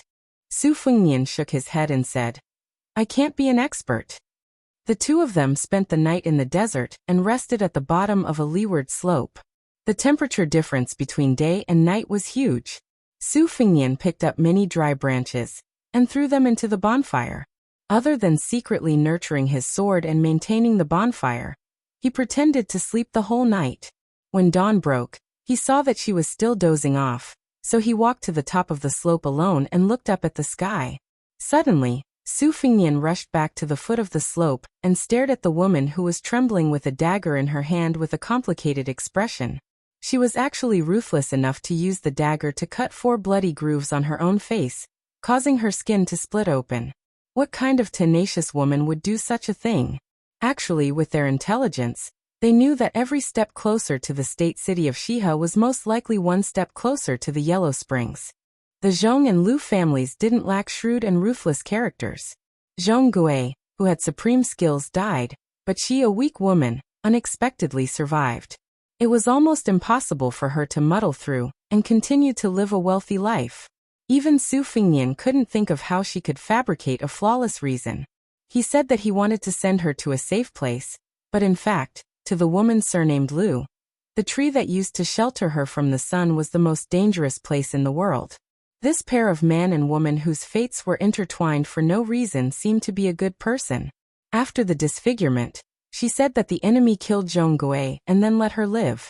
It was a humiliation to the Zhong and Lu families. That was why she forcefully made an eye on the chessboard of a dead end and gave birth to a fit of anger. However, wasn't this method too costly for a woman? Wasn't it too decisive? Both men and women cherished their lives.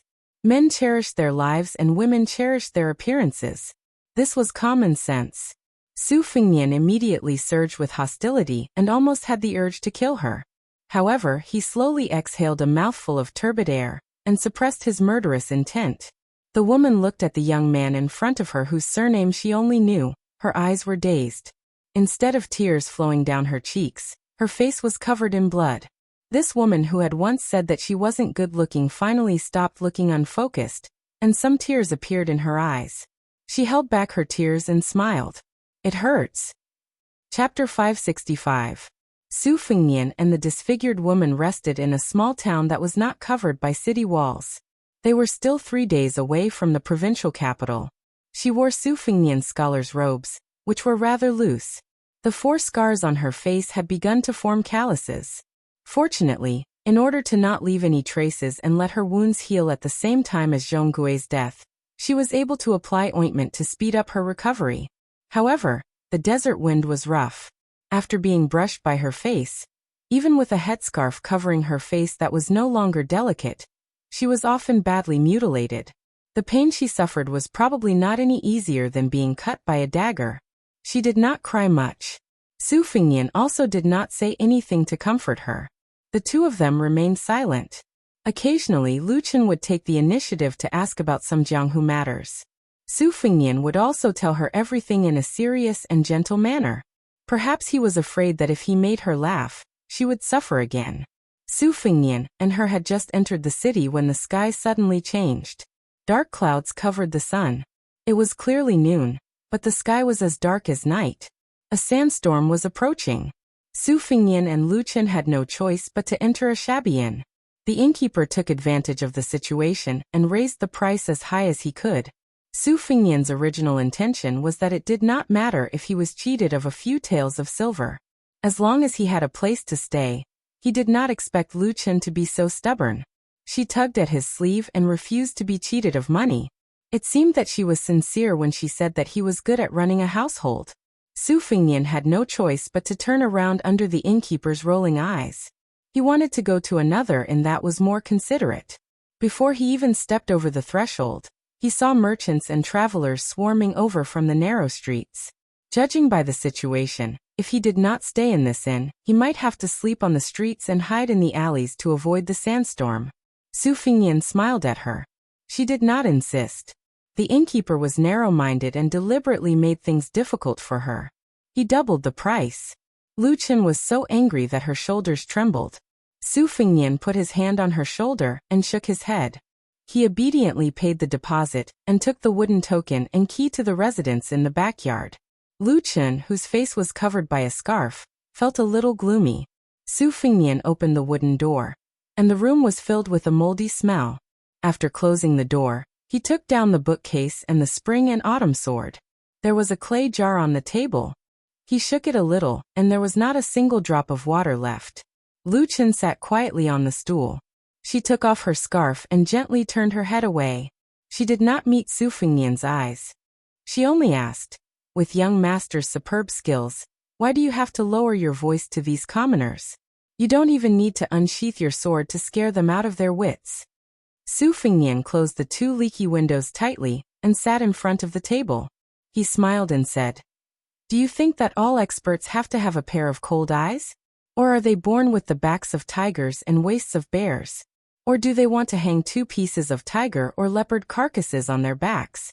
Or do they want to hang knives, spears, rods, and spears all over their bodies? Only then will they look imposing when they go out adventuring. The corners of Lu Chen's mouth curled up slightly. She could hear the teasing in his words and her mood improved a little. Su Fingyan bent down and took out a few secret manuals from the bookcase. He placed them in front of her and sat cross-legged on the stool in a relaxed manner. He said softly, I've been flipping through these manuals when I have nothing to do these past few days. I even practiced according to the moves inside.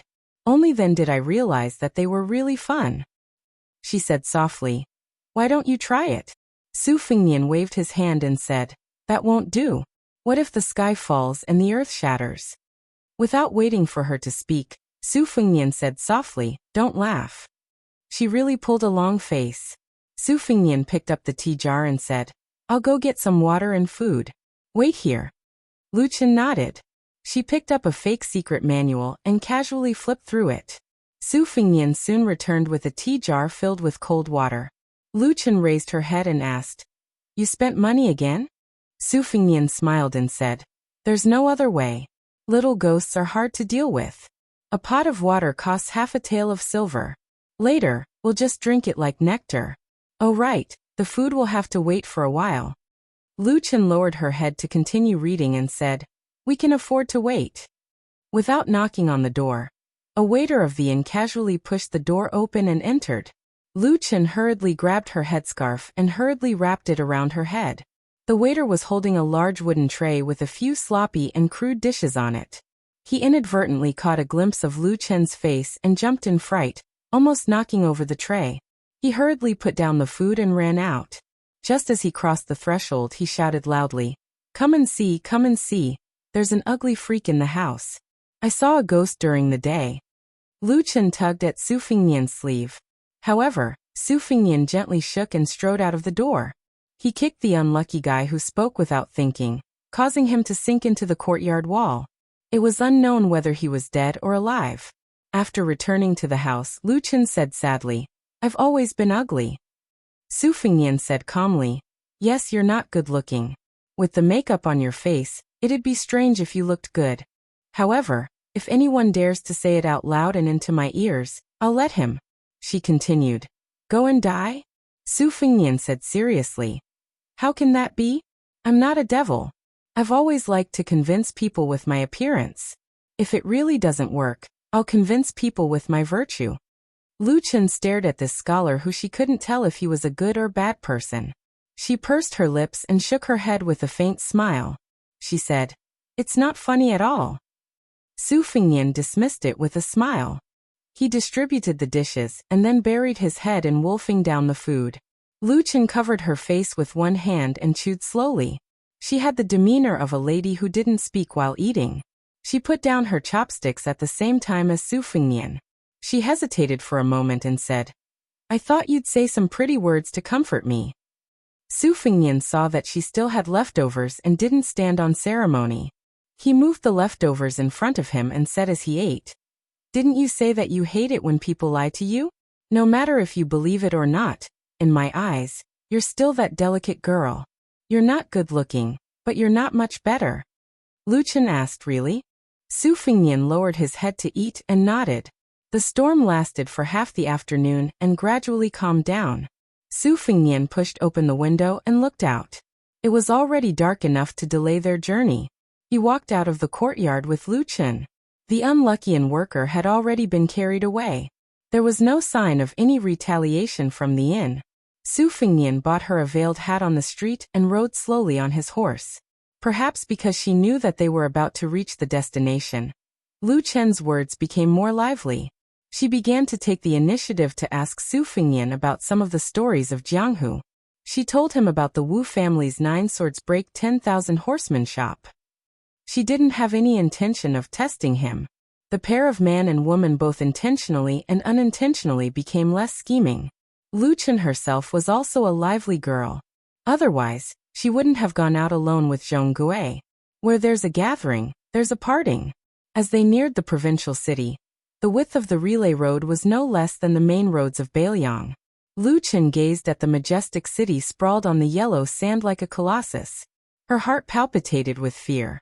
She bit her lip and fell into a daze. After a long time, she looked back, wanting to catch a glimpse of that man and bid him farewell. However, he was already nowhere to be seen. She smiled. Even though she couldn't see him, she still turned her horse around and waved her hand. In the distance, Su Fingnian, who had seen this scene, slowly leaned back on his horse's back. He held a weed stalk in his mouth. Chapter 566. Lu Chen showed the customs letter and rode into the city alone. Perhaps she was used to the desolate desert where the wind and sand were like knives. She was a little absent-minded when she first saw the bustling city. She almost collided with a group of patrolling soldiers. After apologizing, she thought that she would have to reveal her identity and backing to avoid the entanglement. She did not expect that the other party only asked her to ride slowly and not to hurt people. Lu Chen was not used to it. As the capital of the Shihe state, Wuhou City was located within the oasis. It was also known as the Wall-less City. Due to the fact that Helian Wuwei was confident in his military strength, he declared that even if the Liang dynasty had the guts to attack the Shihe state, he did not need to use the city walls to resist the enemy. In the southern dynasty, Lu Chen had also heard of the valiance and battle prowess of the soldiers in Wuhou City. If it was said that Morong Baoding, who had made it onto the martial arts rankings in Orange Province, had single-handedly stolen the glory of one of the provinces, then Shihe Province had been split between two armies. One of them was the Kung Bijuan of the Wuhou Martial Marquis, whose battle prowess was second only to the Imperial Guards and the Tuoba God of War's Beijing army. Lu Chen had originally thought that with such a strong battle prowess, the soldiers in the city would inevitably be arrogant and willful. Thus, she did not think too deeply about the strange phenomenon, and headed towards the Spring of Joy. Beside the spring was the Thunder Temple. Every rainy season, thunder shook the sky and could be heard within a radius of 10 miles.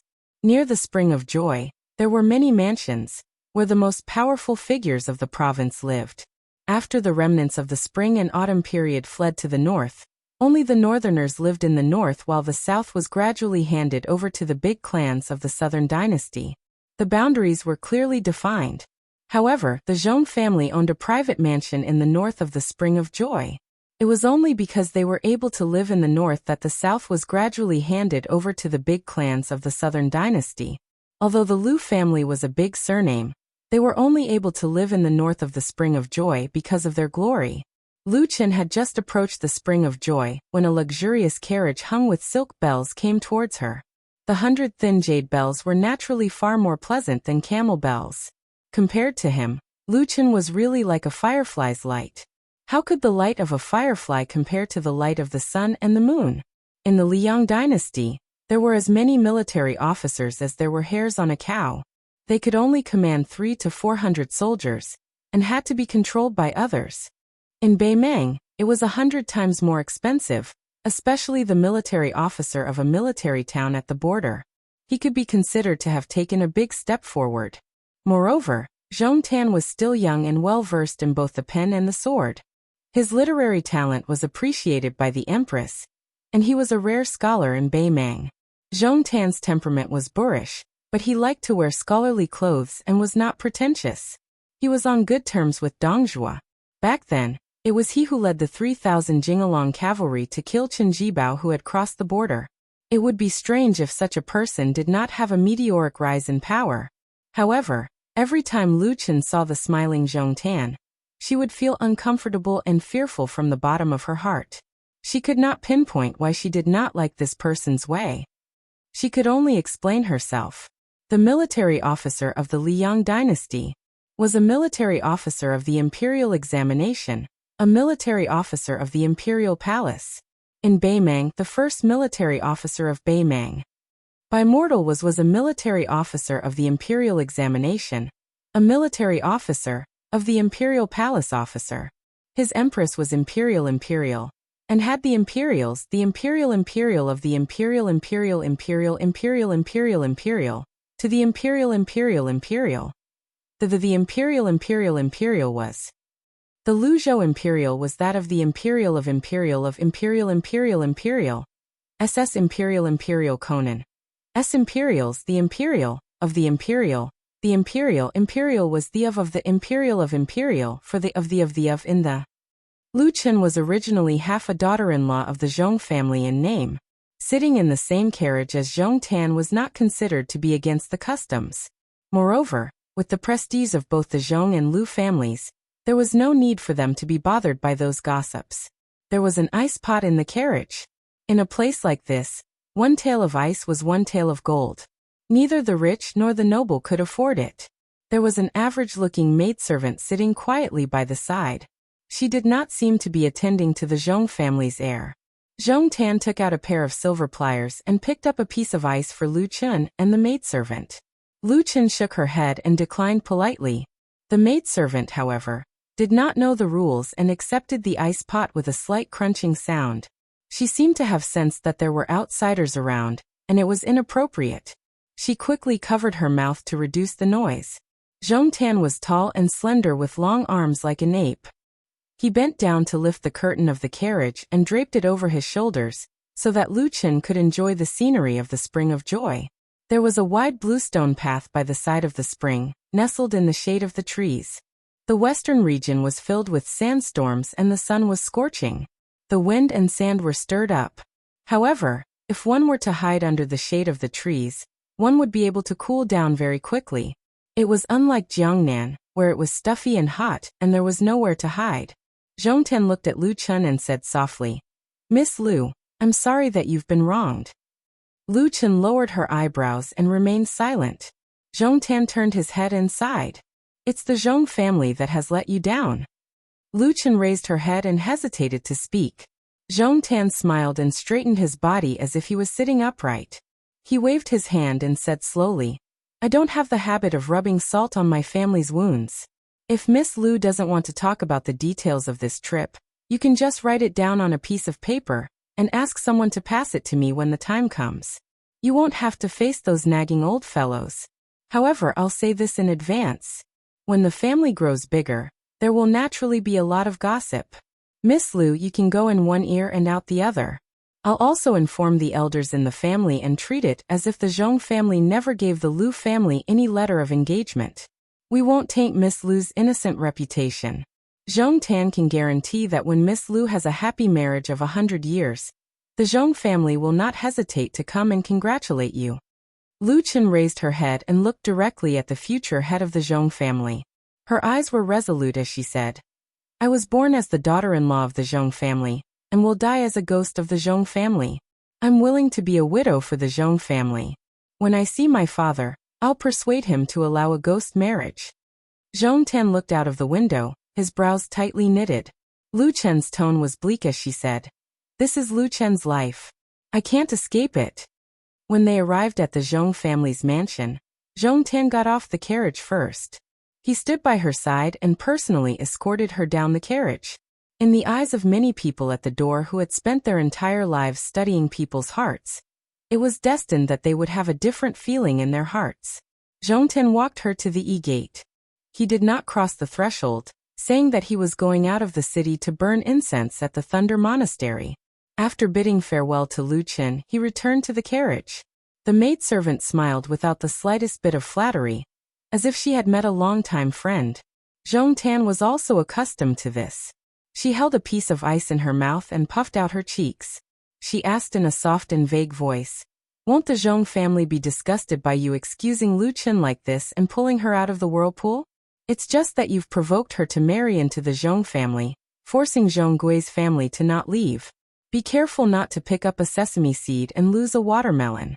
Zhong Tan sat cross-legged with a leisurely expression. He chuckled softly and said, "I'm not curious about how Zhong Gui died and who killed him. The Zhong family has too many enemies." Lu Chen was humiliated and returned. "For a woman, this is already the limit. If I continue to provoke her, not only will she collapse, I'm afraid the Lu family will also be angry. Marriage between the Zhong and Lu families is the general trend. Since I was born as the eldest son, I must have a long-term vision. Lu Chen's determination to marry into the underworld and live as a widow shows that she is not a short-sighted woman. Such an interesting woman should not be destroyed in Shihe Prefecture. It's only right for me to help her block some of the wind and rain. The maidservant clamped the piece of ice with one hand and held it in the air with the other, afraid that it would fall. Zhongten lowered his head and bit into the ice, chewing it in big mouthfuls. She put down the silver clamp and said, "A woman's thoughts are fickle. This relationship may not be enough to make her stand on your side in the future." Zhongtan said indifferently, "She's not the kind of person who knows her place. She'll definitely stir up trouble in the future. I'll just continue to protect her." She suddenly covered her mouth and laughed. "Actually, as long as you take her body, everything will be settled." Zhongtan said with an aggrieved face, "I'm afraid of ghosts." She kicked Zhongtan lightly. Zhongtan laughed and said, "You're much prettier than her." She sighed. Lu Chen can be considered to have survived.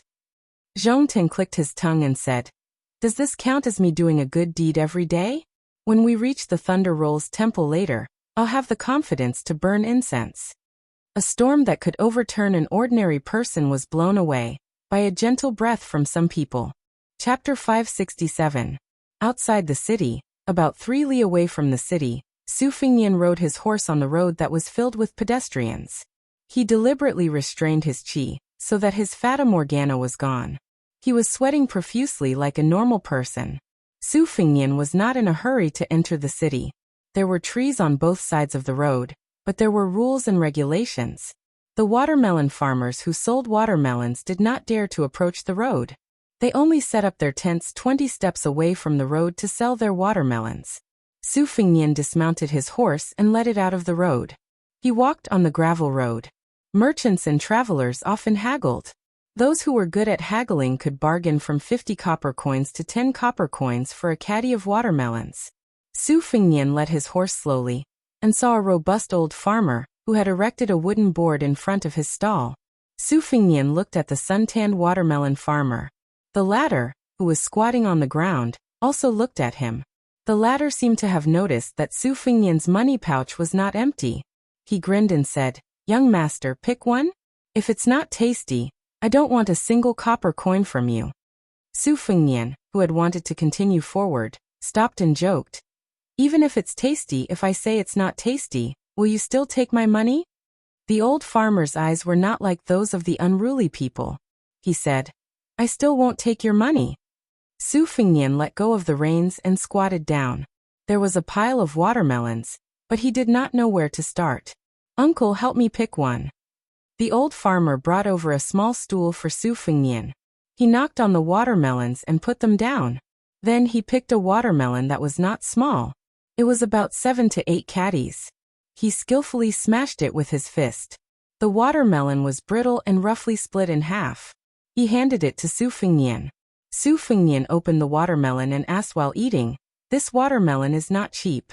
The old farmer smiled and said, "Other places can also lower the price to 10 copper coins for a caddy. But my watermelon field is good and the melons are sweet. Young master, take a look. My melons here are more than 5 caddies. Some of the bigger ones are more than 10 caddies. In fact, no matter how I sell them, it's not expensive. If you have shallow eyes and only pick the big ones, a caddy of melons won't even be 10 copper coins. But in my opinion, 7 to 8 caddies are the best. They are about 12 or 13 copper coins. A caddy. My family also has some business to make money. I don't want to rely on this to make a fortune. Also, I don't want to have a dirty relationship with the nearby melon farmers who only rely on selling melons to make a living for a few copper coins. It's not easy for people to go out into the world. It's enough to have enough to eat and wear." Su Fingyan did not expect the old farmer to be so talkative. He smiled and said, "No wonder old brother has such spirit. It turns out that you have a big heart." The melon farmer, who was already 60 years old but did not show the slightest signs of decay, also cut open a melon. He did not eat the core of the melon. He started from the edge and left the good stuff for last. It was the same as Su Fingyan's way of eating. He was a little stingy. When the old farmer saw this scene, he smiled and said, "I have also read some books but not many. When I speak, I like to steal some words from books. I'm afraid that a scholar like young master will look down on me. Su Fengnian said self-deprecatingly. Uncle, you are scolding me. The old man wiped the corner of his mouth with his sleeve and laughed heartily. I don't dare. I really envy scholars. Su Fengnian nodded and said.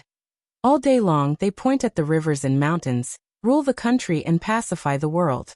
It seems like they can do anything. Without them, it is impossible. In fact, they can't do anything.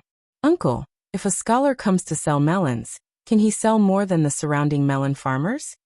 The old man shook his head and said, Young master is generalizing. Scholars also have powerful characters who are good at civil and martial arts. During the spring and autumn period, there were a lot of Confucian generals. As if he was afraid that his words would annoy the young master, and that Su Fengnian would not pay, the old melon farmer said with a smile. Scholars have a scholar's work. After earning 1,000 zhong millet from books and a house of gold, it is better to be able to cry out for the common people.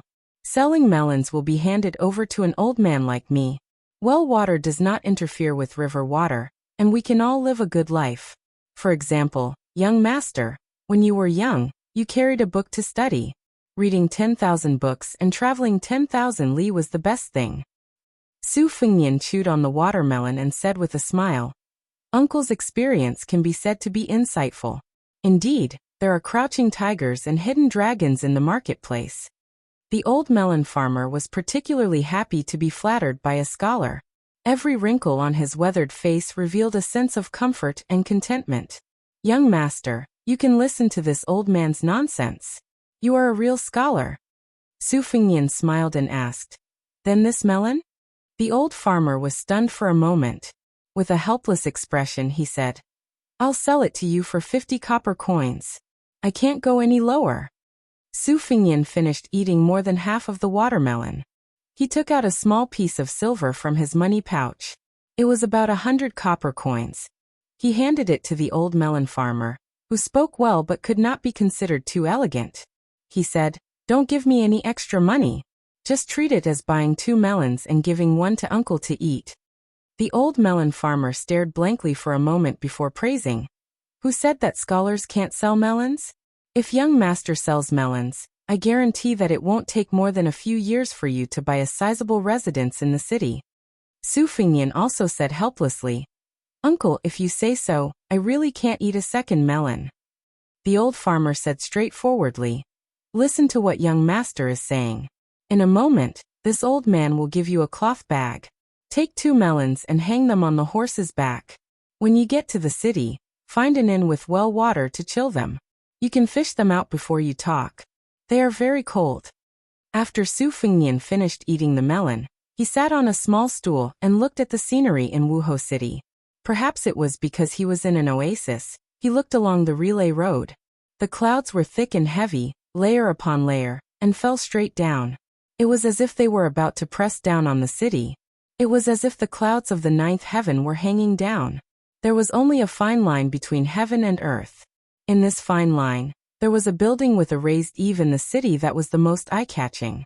Following Su Fengnian's line of sight, the old farmer said, That is Leiming Temple. Once you enter the temple, you will see 2 rows of 18 heavenly kings with fearful eyes. Those who are timid will feel guilty and won't dare to burn incense and worship Buddha. Outside the temple is Shiha State's famous spring of joy.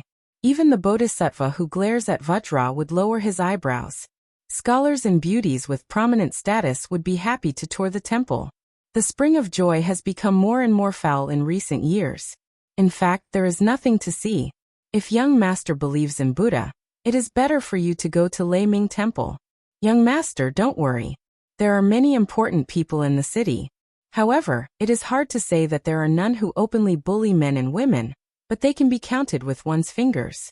Young master is also a scholar, so it is even more impossible for them to bully you. Su Fengnian smiled. Uncle, if you say so, then it can be seen that Shiha State's Jidushi not only rules the army, but also governs the government. He is worthy of being a pillar of the imperial court. The old farmer smiled, shook his head and said, I said that it is not accurate. Su Fengnian looked at the Leiming Temple that really towered into the clouds. He muttered to himself, Mortals seek freedom all their lives. The squatting old farmer held a hollow melon and sighed. The bodhisattva is happy for nothing. Both of them looked at each other and smiled.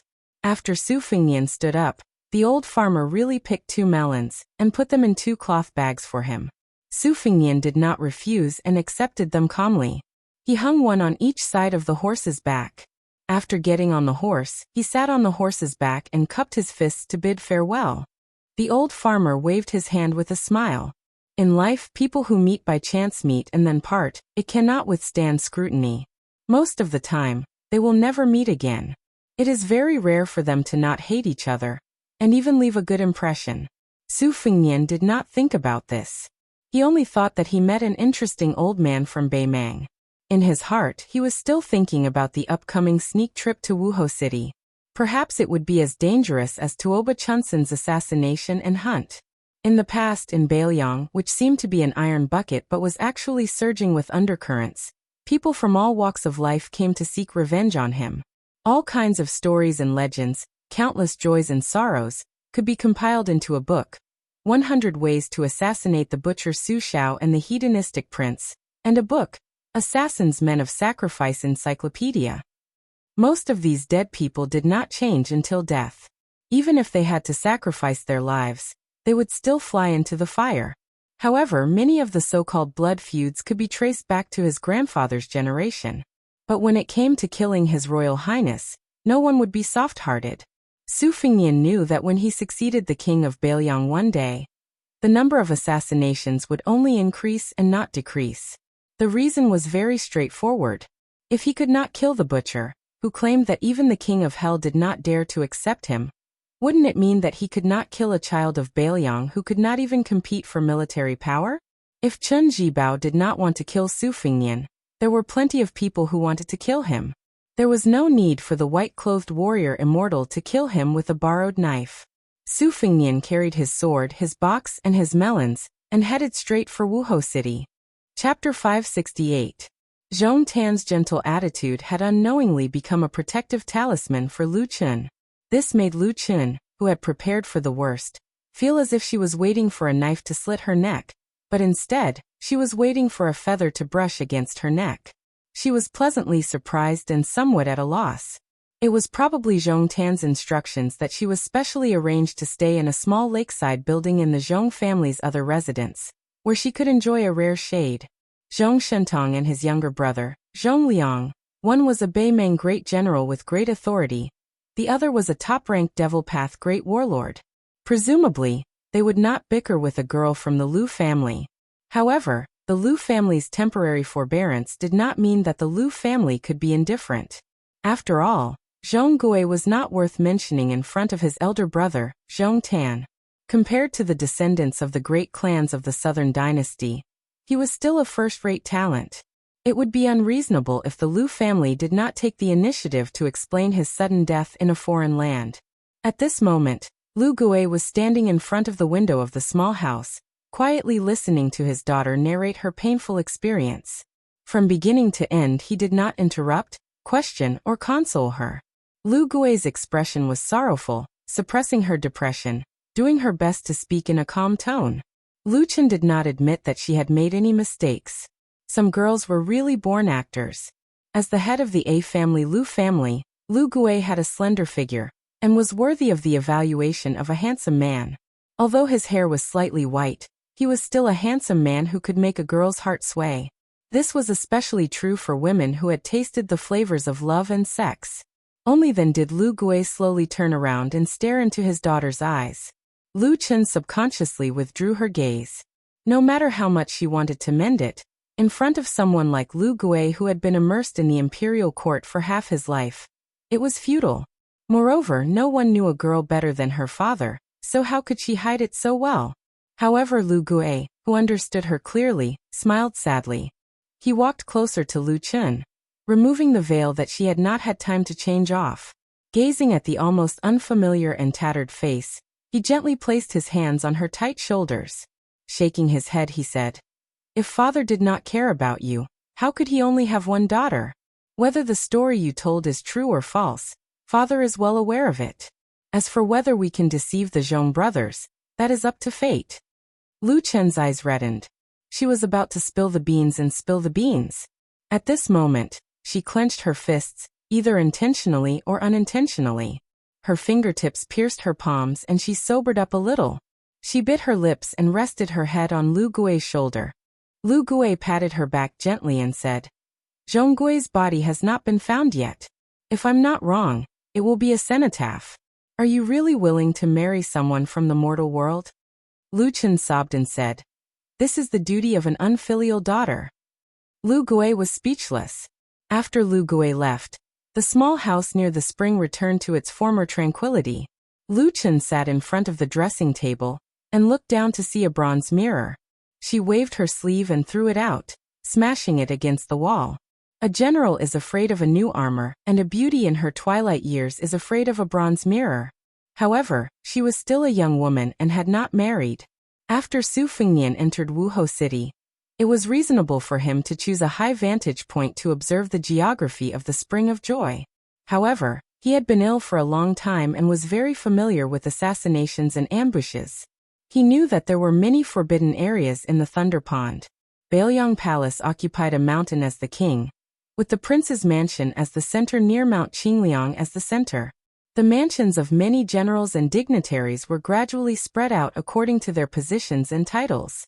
Among them, there were also a few high-class restaurants and inns that could be used as a good vantage point to observe the prince's mansion. However, all of these precious vantage points that made it convenient to observe the prince's mansion were firmly under the control of the mansion's secret agents. When new faces from outside the city first entered the city, they would first choose these spots. 9 out of 10 of them would be secretly killed if they climbed the stairs. The reason why the last one lived longer was because the Bailiang Palace wanted to cast a long line to catch a big fish. They thought that they were smart when in fact, it was no different from committing suicide. Su Fengnian later learned that during the short period before he turned 20, every time the mansion's maids and servants went out, there would be men of sacrifice following them. Chu Lushan was personally responsible for every detail. He found no less than 60 assassins and strangled them to death, pulling out the radishes and bringing out the mud. Several high-ranking Bailiang officials' residences became uninhabited residences overnight. Therefore, Su Fengnian only chose a low-rise inn that was slightly further away from the Spring of Joy to check in. He seemed to casually ask the waiter about a few sightseeing spots in Wuhou City. From the waiter, he learned that in 2 days it would be the 15th day of the month. The incense at Laming Temple was at its peak. Nobles and travelers from outside the city, as well as wealthy merchants who were well off, liked to go to Laming Temple on the 1st and 15th day of the month to worship a bodhisattva, or to light or add oil to a longevity green lotus lantern. However, the tribute for a small lantern would cost at least 100 taels of silver.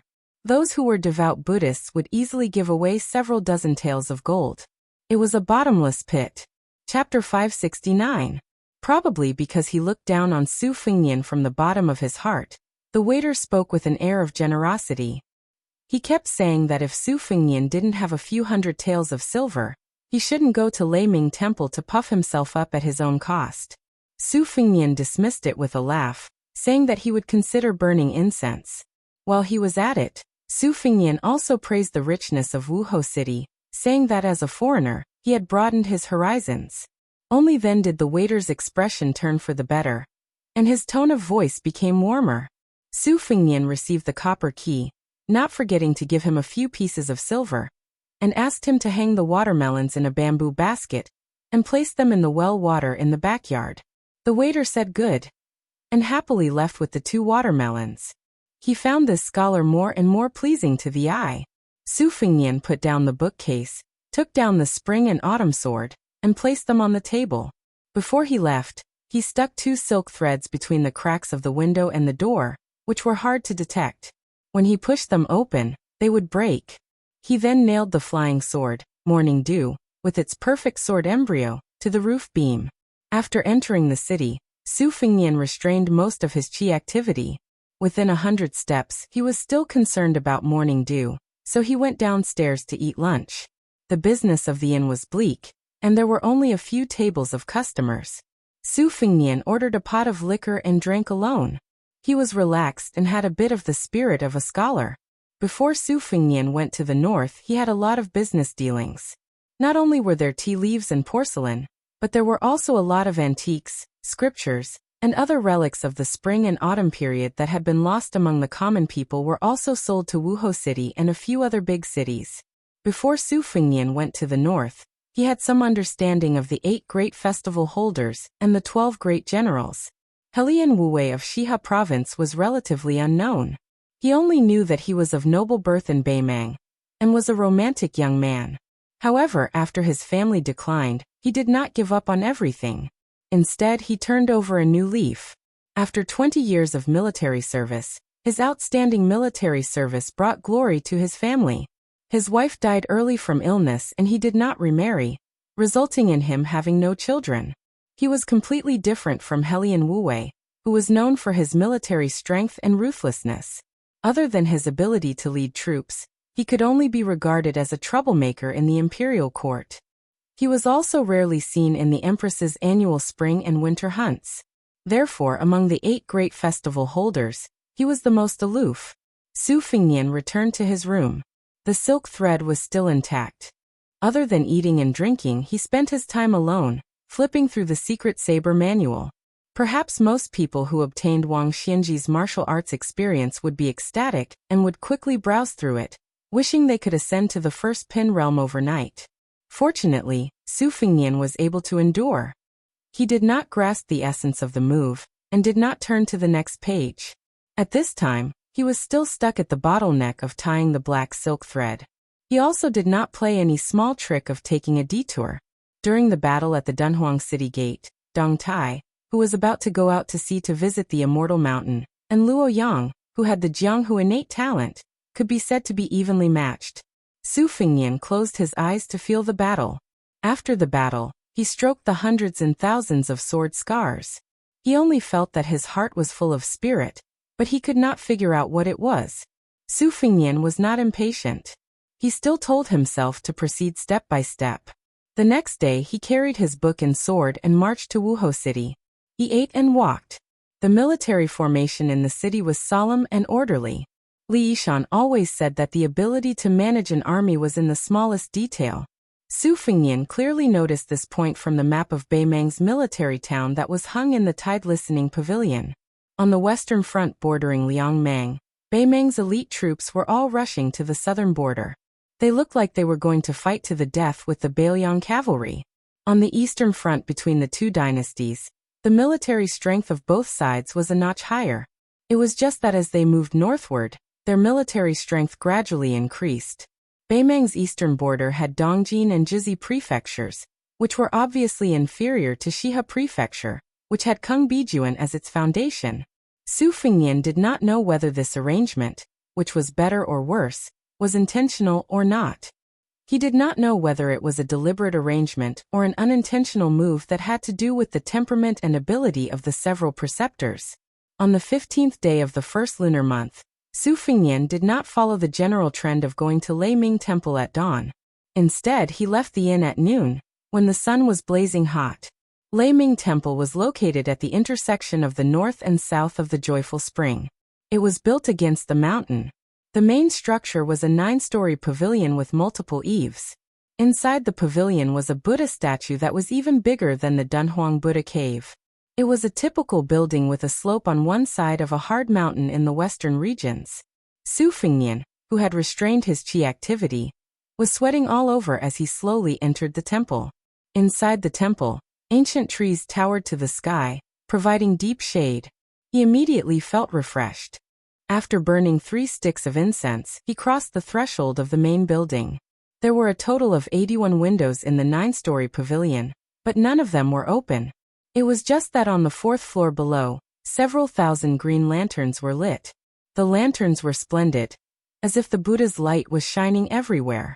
Therefore, the interior of the building did not give people the slightest impression of gloominess. Su Fengnian looked up and saw the Buddha statue of Maitreya, squinting his eyes and looking down at the world. The Buddha statue was so big that it was ranked 3rd in the world. It was built 800 years ago, during the 3rd catastrophe of Buddhism. The Buddha statue had a compassionate face, with a gentle outline. One of his hands was placed on his knees, while the other was forming a seal with his index finger raised. This seal was not found in any Buddhist scriptures. Generations of monks were puzzled and argued endlessly. Later dynasties did not make any changes to the Buddha statue itself. They only added new colors and gold. After the empress ascended the throne, she added rich colors to the kasaya. Before entering the temple, Su Fengnian was informed that the longevity lanterns were to be lit. He had to inform the Thunder Temple monk of his name and ancestral home. Regretfully, he could only give up. The building was spacious and empty. Occasionally, a cool breeze would enter the building. The thousands of green lotus longevity lanterns on the 4th floor, from low to high, swayed slightly in order. The scene was not like that of the human world, but rather like the pure land of bliss. Pilgrims were not allowed to enter the building to see the Buddha. Even the monks in the temple had to stop at the 4th floor. The Thunder Temple was built 800 years ago. Most of the monks who achieved the Tao stopped at the 6th or 7th floor. Only the emperor could go up to the 8th floor.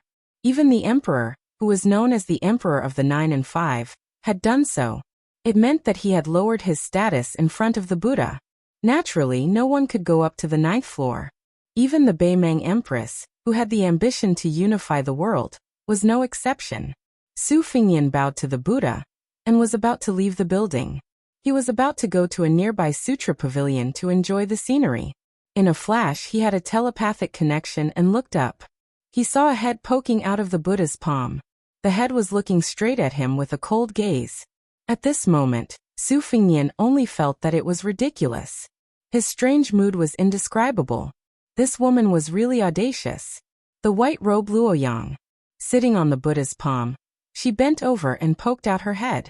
She was looking at Su Fengnian. Su Fengnian thought that if it was a gentle woman like Huang Baozhuang, she would definitely not dare to be so rebellious. Su Fengnian said to himself, "The devil Buddha has a line?" Thinking of the magnificent scenery of the falling clouds outside Wuhou City, he suddenly had a hint of understanding. However, it slipped away and he did not grasp it. For some reason, Luoyang, who appeared in the Thunder Temple, did not leave the Buddha's palm. Su Fengnian also did not go up. The two could only look at each other.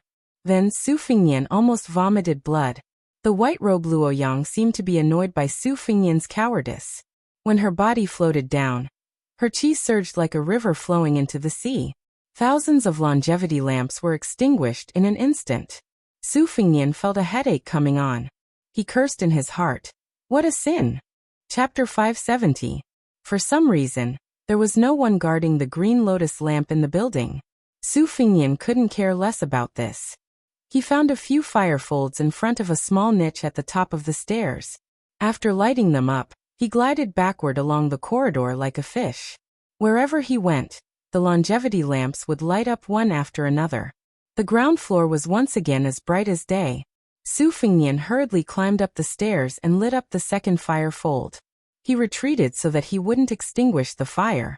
Intentionally or unintentionally, Su Fengnian's mind was as clear as a lotus pond. After one round, he climbed up the 3rd and 4th floors. As the main culprit, the devil Luoyang did not feel guilty at all. From the beginning to the end, he watched coldly from the sidelines. She was no longer the empress of Huang Baozhuang, whose name was Mountain Gradually Green. She did not hide her purple eyes, which overflowed with evil intent. Su Fengnian lit up 3,089 longevity lamps. He stopped and looked up at the sitting Buddha. Humans saw everything as ants, but Buddhas saw all living things as equals. Burning incense and praying to Buddha, cramming at the Buddha's feet at the last minute. Could he really get anything? Would the bodhisattvas be tired of it? Su Fengnian collected his thoughts and laughed at himself. He was about to go downstairs when the next scene caught him off guard. The devil in white stood in front of the Buddha's feet. She clenched her fist and the flames of nearly 4,000 longevity lamps were pulled by her chi. They instantly left the green lamp bases and flew toward the sitting Buddha. They hovered a few feet away from the stone Buddha's body. The Buddha's body was originally covered with gold powder. Under the illumination of the lamps, it shone brightly, as if the real Buddha had come to the world. What a Buddha's aura! Luoyang flicked her finger. More than 4,000 lanterns rushed to the top of the 9-story building and exploded near the Buddha's head. Thousands of meteors fell. Su Fengnian was annoyed, but he could only jump over the railing and fly through the air. He kept waving his sleeves to catch as many sparks as he could. He rolled up his sleeves and threw some sparks back into the green lamp bases. The longevity lamps were reignited one by one. However, his strength was not enough. He only managed to light 700 or 800 lamps. After he landed, he went to the small niche and picked up a piece of kindling. He looked at the devil, who turned around with her hands clasped behind her back, and looked out of the door. Only then did Su Fengnian feel relieved. He slowly went downstairs and stood beside Luo Yang. She did not beat around the bush and said straightforwardly, "The Zhong family is good at robbing tombs." During the chaos of the Spring and Autumn War, they obtained a bamboo slip from the tomb of King Qian of the Southern Tang dynasty. 800 years ago, the emperor of the Great Qin dynasty was buried in the territory of Shihe province. Lu Gui was proficient in geomancy and geography, so the two families joined hands to open the tomb and steal the treasure. I have no interest in the relics of the Emperor Qin, but I don't like Zhong Liang. Whatever he wants to do, I will not let him do it. Su Fengnian frowned and said, "With your great divine ability as the fourth most powerful person in the world, wouldn't it be fine if you directly killed Zhong Liang? No matter how powerful Zhong Liang is, can he compare to Dong Tai and Hong Jingyan?" Luo Yang's tone was ice cold. "Is it that simple?" Su Fengnian was speechless. "You are the great demon who has single-handedly killed the most people in the world. Back in the day, you roamed through the 8 prefectures of Beimang, killing everyone you saw. You killed several thousand people in a spurt of energy, and only stopped when you were stopped by Tuoba in Beimang's imperial city. You could be considered a mountain of corpses and a sea of blood, so how could you be so modest now?" However, Su Fengnian did not say this out loud. Facing the blind zither player Xue Songguan was enough for him to risk his life, but facing Luo Yang, even 10 lives would not be enough for her to kill. Su Fengnian also did not dare to treat her as a woman. When they first met in the chess and sword music school, with his outstanding memory he clearly remembered her appearance and figure. When he saw her again in Dunhuang, he only felt that her face was blurry. It was not simply because Luo Yang's imposing manner made it difficult to distinguish whether she was a man or a woman, but rather because he felt that something was not right. If he wanted to get to the bottom of it, this might be the first time in his life that Su Fengnian was so afraid of a woman. Luo Yang said calmly, "I've been waiting for you here for 2 days." Su Fengnian's face was full of doubt. Luo Yang hesitated for a moment, then said, "Do you know where the mausoleum of the Great Qin dynasty's emperor is hidden?" Su Fengnian held back the sarcastic sarcasm that almost slipped out of his mouth. He grinned and said, "If I knew, I would have taken a hoe to dig up treasures in the grave long ago." Luo Yang walked towards a tall sutra depository with a plaque hanging from it that read, "Buddha comes, Buddha goes." Su Fengnian asked, "Why don't I see the monks of the Thunder Rumbling Temple?" Luo Yang said lightly, "Before you entered the temple, I was resting on the palm of the Buddha statue. I thought that they were chanting sutras and doing their homework on the wooden fish, so I killed them all." Su Fengnian walked out of the building, and his restrained qi poured out in torrents. The mirage of the great yellow courtyard was lofty, and the sleeves of his long gown fluttered in the wind. Unfortunately, as the saying goes, virtue is 1 foot tall, and the devil is 10 feet tall. Under Luo Yang's suppression, Su Fengnian not only restrained his qi, but also a mouthful of blood surged up his throat. At this moment, Su Fengnian saw monks coming out of the hall of great strength in a line. The way they wore their yellow kasayas was slightly different from the ones in the central plains. They looked serene, and when they saw Luo Yang and himself from a distance, they only took them as pilgrims from a wealthy family. Some monks with lower cultivation just glanced at the white-robed Luo Yang a few more times, but did not pay much attention to them. Only then did Su Fengnian realize that the female devil was playing a joke on him. She played him like a monkey, and he did not know whether to laugh or cry. After swallowing the mouthful of blood, Luo Yang's words added insult to injury.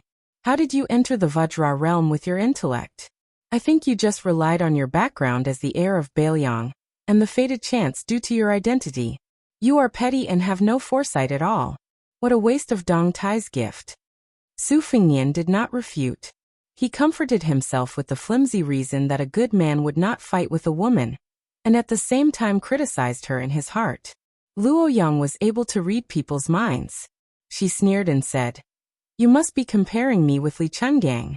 You think I'm making fun of your intellect, and that it's just the pot calling the kettle black. But in fact, not only am I in the first 3 realms of the first pin, I have also stepped into the Vajra finger and mysterious celestial phenomenon earlier than Li Chungang.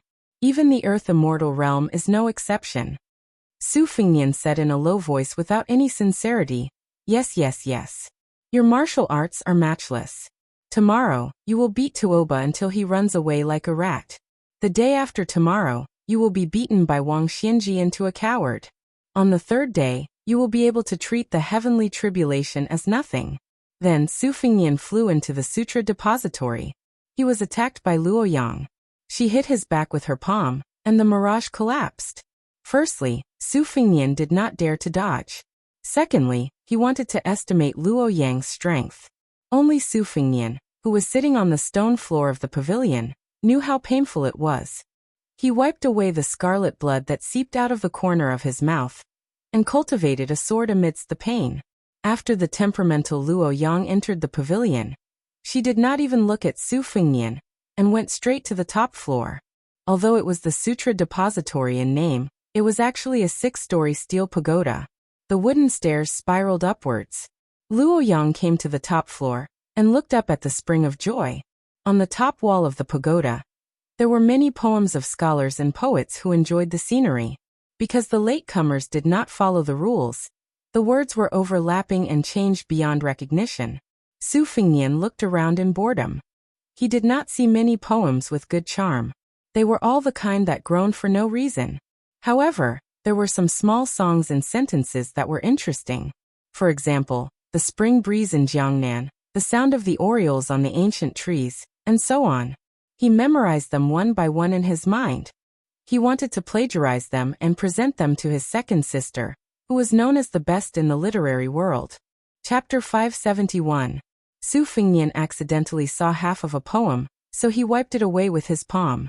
Su Fingnian stood by the window and slightly released his qi. His vision gradually became clear, and he began to memorize the layout of the mansion of the joyous spring. As the refugees moved north, they brought with them a wave of south wind blowing north. The courtyard architecture was tainted with the style of the spring and autumn period, which was undoubtedly the most obvious phenomenon. Beimeng was not only the southern dynasty, there were also many noble families in the north who pursued the style of small bridges, flowing water, and deep courtyards. Moreover, there was a tendency for the green to surpass the blue. They were well versed in the essence of the southern school's architecture, which was a first-class masterpiece. Naturally, Su Fingnian's understanding of this kind of thing was not limited to a smattering. The winding corridors of the Bailiang Palace on Mount Qingliang used to be a joke in the past. After going through untold hardships to infiltrate the mansion in the middle of the night, several groups of assassins actually wandered around for an entire night in fear and trepidation. Yet none of them were able to find Su Xiao or Su Fingnian's courtyard. After being captured, they died with their eyes wide open. These jokes had always been talked about by the servants of the mansion. After Su Fingnian's 2 travels, he could no longer laugh. He still remembered that once he was dragged by Wenhua to peek at a woman from a landowning family, whom the wooden sword ranger fell in love with at first sight. Wenhua stood on tiptoe outside the high wall, listening to the beauty laughing on the swing inside the wall. Later, he had no choice but to let Su Fingnian bend down while he stood on his good brother's shoulder. Only then could he be considered to have seen the woman he admired. After being discovered by the guards of the courtyard, they chased after him with sticks and gave him a good beating. Su Fingnian's waist and back were sore. The key point was that every time Wenhua solemnly vowed that he would not marry anyone else, he was unreliable. When he saw a beautiful woman again, he would change his mind at the sight of her and travel together with her. He did not know how many times they had fallen in love at first sight. Su Fingnian could not bear it, and afterward he made a dig at Wenhua, saying that even if he sneaked into the mansion, he could not be a flower thief. Luo Yang's words hit the nail on the head. She asked, "Who are you going to the north of the joyous spring to kill? Kill Helian Weiwu? Do you think you can do it? Or do you have a Bailiang spy? Su Fingnian shook his head. I'm just going to take a look. Luo Yang's carelessly said. If you're not careful, you'll be spotted by the devil Zhong, who is ranked after me. Even if you live, you'll lose a few layers of skin. Su Fingnian pretended to be silly and smiled. I don't plan to cause any trouble. I don't have much money on me. I'm just going to steal a few valuable items. Luo Yang said calmly, I'll go with you. Su Fingnian immediately refused. Please don't. I'm going to be a thief, not a devil who kills to silence witnesses. Luo Yang turned her head and laughed. I won't expose your whereabouts. I'm just curious about what kind of shady business a Bailiang heir is up to. Actually, you know very well that I didn't kill the innocent in Wuho City, and most likely I won't go to the Joyous Spring to start a massacre. Don't pretend you don't know and treat me like a fool. You'll have to wait until you've reached the celestial phenomenon realm, and have the qualifications to fight me. But with your level of comprehension, I don't think it'll be easy for you to reach the resonance of heaven and earth. Su Fingnian was exposed, so he didn't try to hide anymore. He openly looked at the layout of the mansion that stretched across the Joyous Spring. Luo Yang suddenly said, How about we ask each other something and we answer each other's questions? Su Fingnian thought for a moment and asked, I'll go first? Luo Yang said bluntly, No. You've already asked and I've answered. It's my turn to ask. Su Fingnian felt extremely sullen. Luo Yang wasn't the graceful Huang Baozhuang. When had she ever been kind to others, let alone be considerate? She ignored Su Fingnian's gloominess and asked directly, What is your ultimate goal in coming to Beimang? Su Fingnian was silent. Luo Yang waited quietly. Su Fingnian rubbed his cheeks. For the first time since he went to the north alone, he spoke softly, to meet an extremely important person. 20 years have passed, and even my father doesn't know if he's still trustworthy. To confirm this, other than Su Xiao and me, the hereditary heir of Bailiang, no one else has the qualifications to verify the answer. If I want to meet him, I have to do something to make him feel that I'm worthy. Otherwise, just being the heir of Bailiang won't be enough. I can't and I don't want to tell you any more inside stories. In any case, I know that if he really does rebel against Beimang and then against Bailiang, I'm destined to die in Beimang on this journey north. Luo Yang nodded, satisfied with Su Fingnian's honesty. She said, It's your turn to ask. Su Fingnian asked cautiously, Is Huang Baozhuang really dead? Luo Yang didn't answer directly. After skipping the first question, she asked the second one expressionlessly. If you succeed in this gamble, will you be able to secure the position of King of Bailiang in the future? Su Fingnian said unhappily, I still can't. Luo Yang laughed coldly. His Royal Highness is so pitiful. Su Fingnian didn't quibble. He asked, What are you going to Aquarius Prefecture for? Luo Yang pursed her lips and replied, There's a fish in the northern darkness. Tuoba has been waiting for a weapon for a whole 30 years. I'm going to ruin his good fortune. At the very least, I'm going to fight. First, you had a sword duel with Dong Tai. Then, you obstructed the Zhong family's treasure hunt. Now you're going to find trouble with the Beimang military god. Can't you stop for a bit? Su Fingnian was shocked beyond words, but he quickly regained his composure. If Luo Yang could be judged with common sense, she wouldn't be the number one person of the demonic path. Luo Yang asked a thorny and unlucky question. If you die in Beimang, do you need me to collect your corpse and send it back to Bailiang? Su Fingnian sighed. Then I'll thank you in advance. Luo Yang suddenly smiled sweetly. Actually, if I die in Tuoba's hands in the northern ice field, you won't be able to escape either.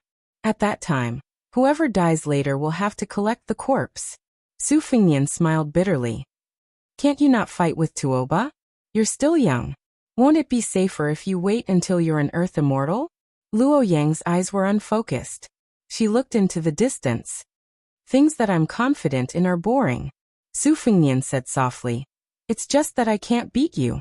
Otherwise, I'd say you're really pretentious. Su Fingnian, who was playing a word game, was soon beaten into the wall. After he landed, he patted the dust off and slowly breathed in and out. He was angry, but he didn't dare to say anything. A strange smile suddenly appeared on Su Fengnian's face as he asked in a low voice. I heard that you killed your way all the way to the northern Mang Imperial Palace. Empress Morong was standing on top of the city walls while you were standing below the city walls. Luo Yang seemed to have never thought about this kind of thing. When Su Fengnian thought she was going to let it go, she unexpectedly spat out 3 words slowly. Old woman. Su Fengnian was stunned for a moment. Then he laughed out loud. It turned out that when this demoness was mean, she was even scarier than martial arts. Would the Empress of Beimang be angered to death when she heard this? When they went downstairs, Su Fengnian was still secretly laughing. Luo Yang asked, What words did you erase on the wall just now? Su Fengnian paused for a moment. It's just something very unlucky. Out of sight, out of mind. Luo Yang didn't have a good temper and patience. Say it. Su Fengnian smiled. The geese have returned, but the people have not returned to the south. Luo Yang turned to him and said softly, Pretentious. Chapter 572. In Wuhou City there was a sudden downpour, and then a sudden stop. It was like a joke, but Su Fengnian took it as a good omen. Throughout the year, there were only a few heavy rains, and he just happened to run into it. The heavy rain gradually lessened and finally stopped. Su Fengnian, relying on his clear memory, led Luo Yang, who was dressed in white and wearing white shoes, to walk through a small alley. In the alley, there were groups of children and girls who were in high spirits. They went to the wet wall and flipped over the rubble and stones, grabbing a few water buffaloes with long beards and horns. Su Fengnian did not expect that Shihe province would also have this kind of bug. He thought of many interesting things from his childhood, and his eyes became warmer. The children picked up the water buffaloes and placed them on the steps. They used ropes and strings to tie small stones to the water buffaloes. The little guys walked slowly, and the children looked on happily. These children who lived next to each other, and could be said to be childhood sweethearts, occupied more than half of the alley.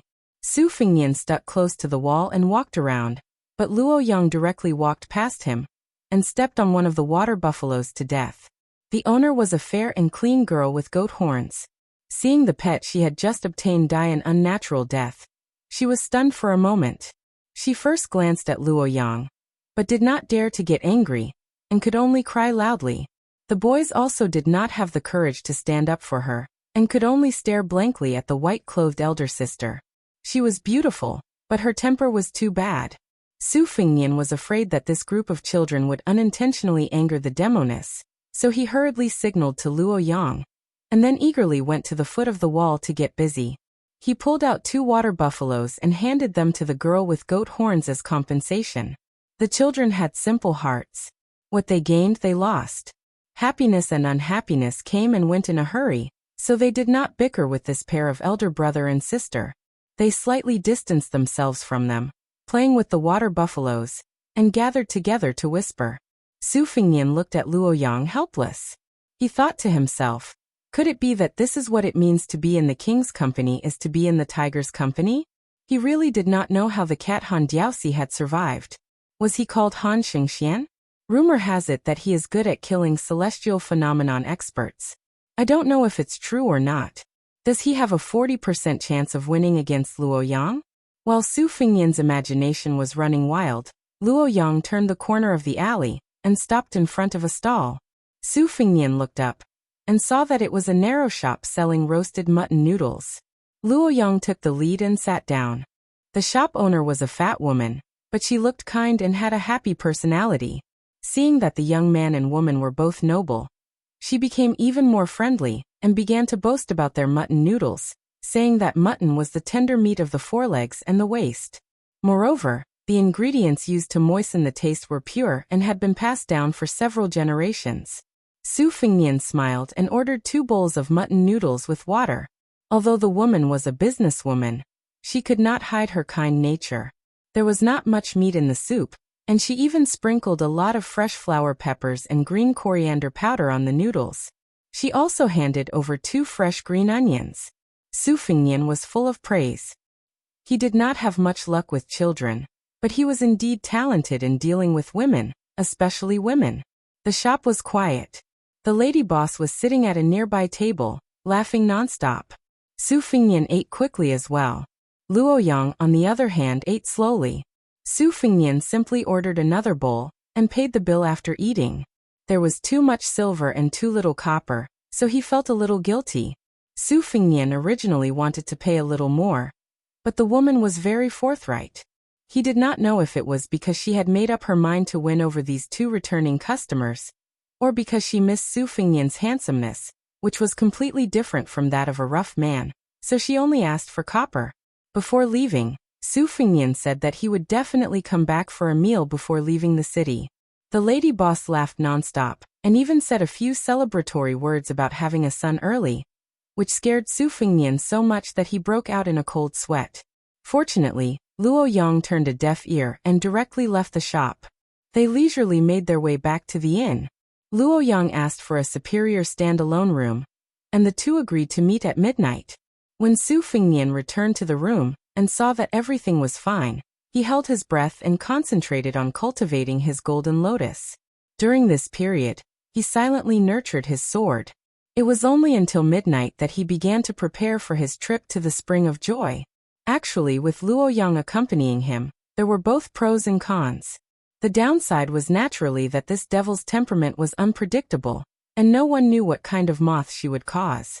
The upside was that no matter how bad the situation was, Su Fingnian would not be trapped in a deadly situation. Even if Zhong Shuntong and Zhong Liang were to join forces, could they defeat the fourth most powerful person in the world, Luo Yang? Deep into the night, Su Fingnian carried the Spring and Autumn Sword and the Spring Thunder on his belt. He arrived at the courtyard where Luo Yang was staying. She was sitting on the steps, looking up at the starry sky. The city walls of Wuhe were high, and the sky was low. The scenery was too different from the south. Luo Yang gave him a look, and Su Fingnian leaped onto the roof and swept past. He did not need to think about whether Luo Yang could keep up with him. If she could not, Su Fingnian would have long gone to the imperial palace of the Liang dynasty to defecate and piss as he pleased. Luo Yang followed him like a shadow. Su Fingnian took a breath and asked curiously, "Zhong Liang is only the fourth most powerful devil. Why do you say that he's only behind you?" Luo Yang strolled leisurely in the courtyard. Her voice was cold and clear. "Isn't that maid of yours a coward as well? She's only willing to be ranked last." Su Fingnian laughed. "Of course she's not as good as you." Chapter 573.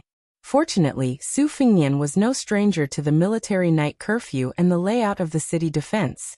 Fortunately, Luo Yang was willing to lower herself and follow him stealthily. When they arrived outside the wall of the Zhong family mansion, Su Fingnian chose a secluded corner with sparse lanterns and was about to climb over the wall when Luo Yang pulled him back. She stood up and her body twisted strangely on the wall. Only then did Su Fingnian realize that there was a trick to climbing over the wall. He imitated her and realized that there was a thin silver wire hanging from the top of the wall. Before he climbed over the wall and landed on the ground, he caught a glimpse of Luo Yang floating a few feet away from the wall. Her eyes were filled with mockery. Su Fingnian cursed in his heart. He fixed his gaze and took a deep breath to stop himself from falling. Like a gecko, he slid down the wall. Only then did he manage to avoid the endless mystery. However, she was the only one who could stand on the thin wire without the slightest vibration of the bell. Su Fingnian admitted that he did not have the ability to do so. The main reason was that Bailiang Palace had always been lax on the outside but tight on the inside. Even if they harbored evil intentions, they liked to close the door and beat the dog. In comparison, the Zhong family mansion was much more cautious. It was obvious that they wanted to repel the enemy first so that the enemy would know the difficulty and retreat. They did not want to kill anyone. Perhaps this was also the Zhong family's way of deliberately putting up a low profile in other people's territory. As long as the architecture of the courtyard was the work of a master, there would naturally be laws to be followed. The majestic Bailiang Palace was a collection of great achievements. The Zhong mansion could be considered a first-class style in the Spring of Joy, but compared to the Bailiang mansion which occupied a mountain and called itself the king, it was still not worth mentioning.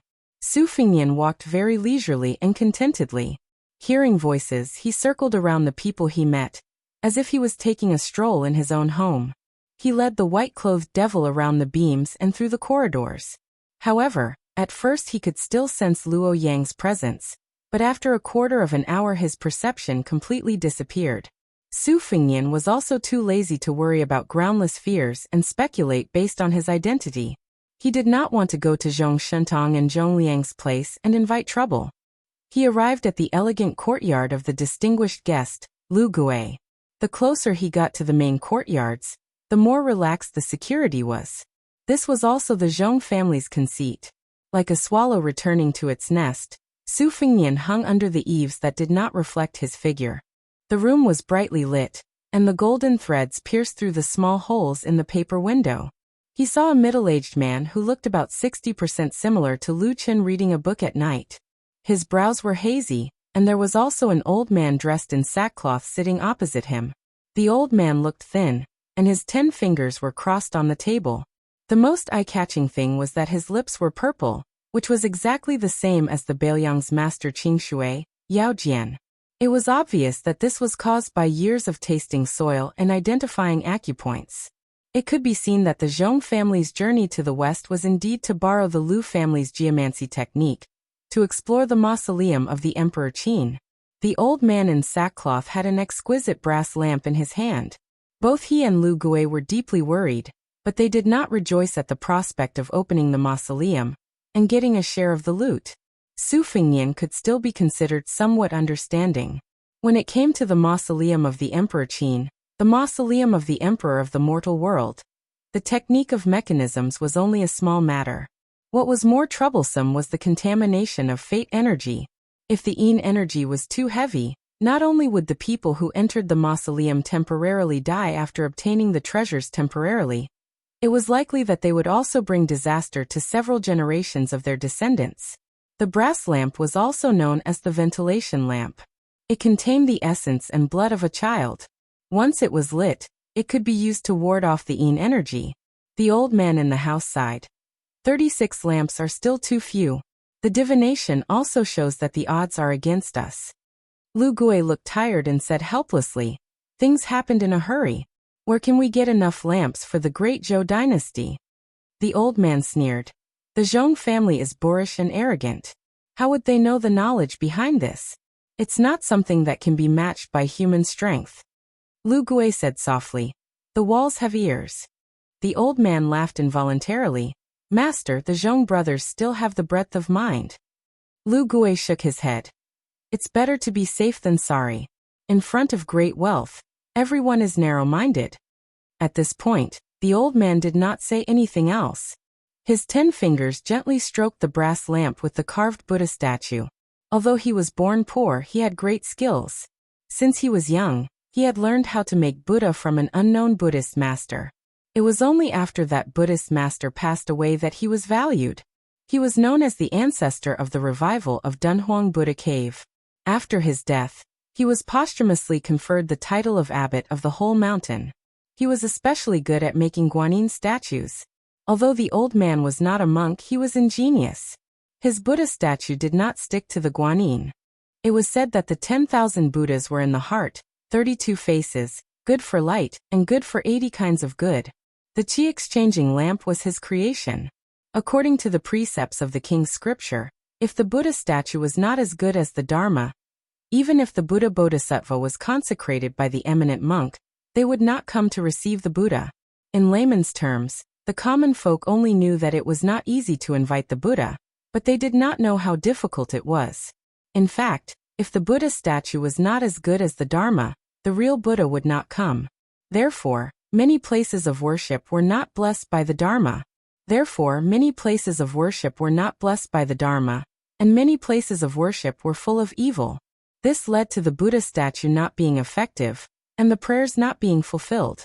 This was the reason why the Buddha statue was not as good as Dharma, especially this brass lamp. At first glance, it was not eye-catching, but upon closer inspection, it was like a new moon, full of charm. It could be considered the highest achievement of the old man in hemp. If it were not for his lamp, no matter how good Lu Gui was in feng shui, he would not have dared to come to Shihe province. Lu Gui raised his cup and took a sip of wine. He said slowly, "It is recorded on the bamboo slip that Emperor Qin mobilized tens of thousands of people to cut off the river, and dug a mausoleum on the mountain wall above the water. After sealing it, he opened the gate and released the river water. The people and nearly 1,000 supervisors were all killed by the imperial guards. The ingenuity of the acupoint construction technique and the ruthlessness of the method of hiding the truth are unprecedented. This is what an emperor should do. Lu Gui continued. If we want to reopen the mausoleum of the Emperor Qin, we have to collude with the preceptor Helian Weiwu. Otherwise, how can we do such a huge project of cutting off the river? As for how the Zhong family persuaded this stubborn old man, we don't know. That's good. One less secret, one less trouble. Su Fengnian, who was hanging under the eaves, frowned. 800 years ago, in the mausoleum of the Qin Emperor, Li Zhu, the Empress of the Great Qin Empire, and the white-robed Luoyang who spat out pearls. Why did it feel like they were about to become one? Was Luoyang, whose pearl of the pearl was destroyed by Dong Tai, trying to ruin the Zhong family's good deed? Or was she trying to accomplish her own good deed? Su Fengnian, who was helping the evildoer, was worried. Chapter 574. The old man in hemp clothes left the courtyard with the brass Buddhist lamp. Lu Gui stayed up late at night to read an old edition of the geography book he had asked for from the Shiha province government. Stealing the emperor's mausoleum was a big deal. If he wanted to get into the details, he had to at least have a clear view of the overall situation.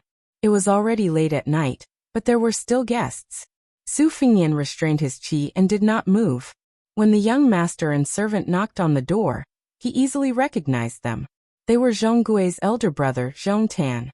This eldest son of the Zhong family was followed by a personal maid who could not even be called average. She had a plump figure, but her appearance was not pleasing to the eye. With the Zhong family's wealth, it was unpredictable to find such a woman as a maid. Su Fengnian paid attention to her and took a few more glances at her. He remembered many details that ordinary people would not pay attention to, such as the small sachet on her waist that was used to remove impurities and the embroidered pattern of a woman dressed as a pipa. It left a deep impression on Su Fengnian. The maid seemed to be hesitating whether to follow her master into the house, so she paused for a moment. Zhong Tan, who was carrying 2 pots, seemed to be careless, but in fact he was very careful. He shouted, "Lu Sabu, sorry to disturb you. I know you are a glutton. Come, try the drunken crab that I begged from next door. The wine is the local Yellow River honey wine brewed by the local method. The yellow crab's flavor is different from that of the Central Plains. By August or September it will be too old to eat. Now is the best time to drink the wine." While speaking, he pulled the maid and entered the quiet house hand in hand with her. Regardless of whether the head of the Lu family, Lu Sabu, agreed or not. With a pot of wine and a jar of drunken crab, Zhong Tan entered the house and hurriedly opened the lid of the pot, as if he was presenting a treasure. Even Su Fengnian could smell the tantalizing aroma that assailed his nostrils. He sighed that this Zhong family's son really knew how to enjoy life. Lu Gui stood up with a smile and crossed the threshold to welcome him. The Lu family and the Zhong family had been friends for generations. Although he was an elder in the southern dynasties, the Lu family had always been seen as a branch attached to the Zhong family's great tree. Lu Gui was the great general Zhong Shintong's echo, and was ridiculed as a scholar serving the imperial court. At this moment, Lu Gui's eagerness showed just how much confidence Lu Gui had. However, Zhong Tan had always been smooth and slick. Since Lu Gui gave him face, he didn't blindly put on the airs of the Gao Hua family's son. He entered the study, took the bowls and sauces from the maid, and began to do the work of a servant. Lu Gui casually pushed the books on the table away and jokingly said, old glutton. Virtuous nephew is making fun of uncle for being old." Zhong Tan slapped his forehead and said, "The term old glutton is really asking for a beating. Uncle Lu Sabu is the #1 eater in the southern dynasty. He once wrote the Su Pian." Even Her Majesty laughed and said that Lu Sabu was worthy of the title of clear glutton in our dynasty. Compared to the title of old glutton, clear glutton is much more elegant. Lu Gui had a gratified smile on his face regarding the Empress's bestowal of clear glutton. It would be impolite to refuse, but he wasn't modest and wasn't in a hurry to eat. He lowered his head and bent over to smell the aroma of the drunken crab on the plate. He was intoxicated by it. Then, he raised his head to look at the woman's waist and clicked his tongue in wonder. Miss Daigu's scented sachet is the new clear agarwood, which has become an excellent seasoning. The aroma of wine, the aroma of crab, and the fragrance of agarwood. The woman's face didn't show any flattery or shyness. She said calmly, "You flatter me. It's Lu Daogu who has made a fool of herself." This woman was Zhong Tan's weak spot. Praising her was much more effective than praising him.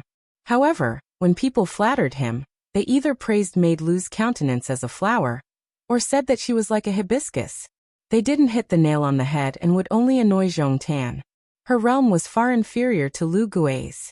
Without needing Zhong Tan to open his mouth, Lu Gui invited the woman to taste the exotic drunken crab together. Just as Zhong Tan had said, the taste of the summer crabs salvaged from the Yellow River wasn't inferior to the lake crabs from the Central Plains. With one hand holding a wine cup and the other holding a crab leg, Lu Gui ate slowly and with relish. When Lu Daogu poured the wine, some of it spilled on the table. She used her slender hand to slowly wipe it away. Zhong Tan didn't mind this kind of harmless detail. He looked at Lu Gui and said with a smile, "Uncle Lu, this little nephew took the liberty of visiting you this time to pass on a message to Helian Weiwu. The reason this Ji Ling is willing to hand over this jar of drunken crab is because he admires Uncle's wild handwriting. That's why he brought you the wine, wanting Uncle to borrow the strength of the wine to write some calligraphy. The Ji Ling said it's okay to write whatever you want, but he still wants to guess what you've written." Lu Gui pointed at Zhong Tan and teased, You're just a common person. How can you compare to the rice girl who's pure and clean to the bone?" Zhong Tan laughed out loud and said, I don't deny it. After eating the crab and drinking the wine, Lu Gui also wrote a piece of calligraphy. It was incomparably sloppy. Nearly 20 words were written smoothly in one go, showing off his ability. Zhong Tan was a rascal and couldn't recognize a single word. However, after asking about the content, he found out that it was 1 or 2 merits that benefit the people, far surpassing the 8 or 9 moral essays, close to a saint. This sentence obviously had the suspicion of flattery. However, Lu Sibu's calligraphy skills and noble status were all there. If this piece of calligraphy was given out, as he said to San Xiangyi earlier, Lu Gui, Zhong Tan and Helian Weiwu would all be happy. Moreover, Lu Gui was originally a scholar who wrote moral essays.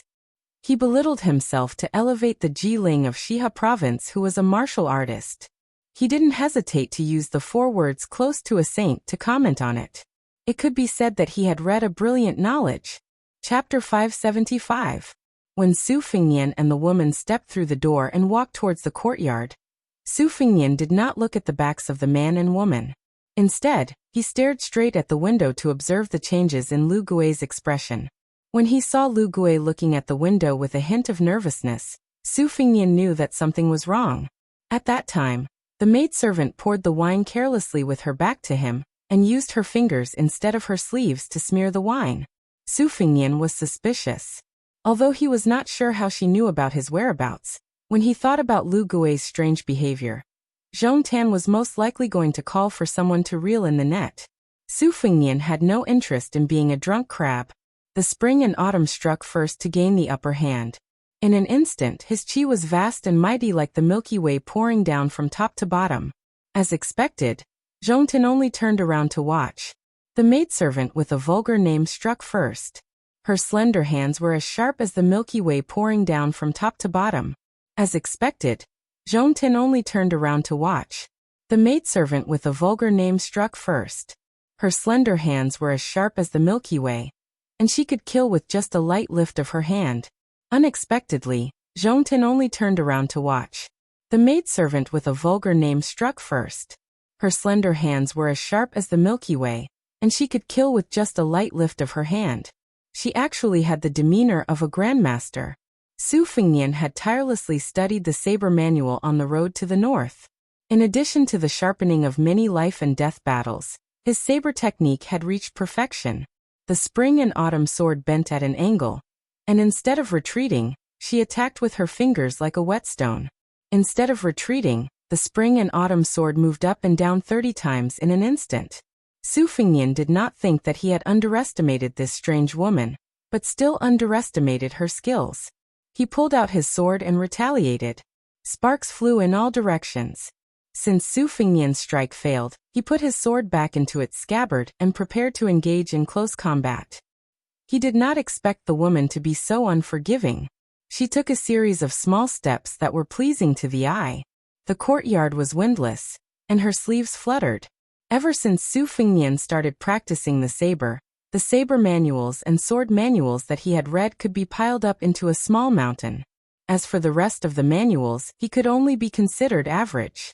Since the woman was an outer sect martial artist, she also knew a few techniques of the Xingyi dragon claw. The servant girl was at a disadvantage. Zhong Tan was still interested. He laughed and said, "You're quite interesting. You're just like me. You don't look at the face. You're both handsome and confident young masters. Once you look at the face, women who like pretty boys will be disappointed. Could it be that you're my long-lost brother? This hero, what's your name? Why don't you tell me? If you accidentally die later, it would be too much of an injustice." Before Su Fengnian left the inn, he changed his face into a ferocious-looking bearded man. He looked like a fearsome warrior from the thunder-rumbling temple, which was very different from his previous image of a refined scholar. This girl's scratching really meant a lot. Su Fengnian was too lazy to continue fighting. He swung his sword in a rocking stance, his momentum like a rainbow. Zhong Tan's expression finally changed slightly. He took a step forward, causing a large crack to appear on the ground. Su Fengnian swung his sword halfway and retreated. He leaped over the wall of the courtyard. Then, with a few leaps, he disappeared into the night. He continued to move stealthily. This was also in line with the style of an assassin. If the first attack failed, then retreat. Zhong Tan shook his head to stop Lu Daoga's pursuit. He blew a sharp whistle, and the entire mansion was suddenly brightly lit. The servants lit lamps and hung cages. The soldiers donned armor and held spears.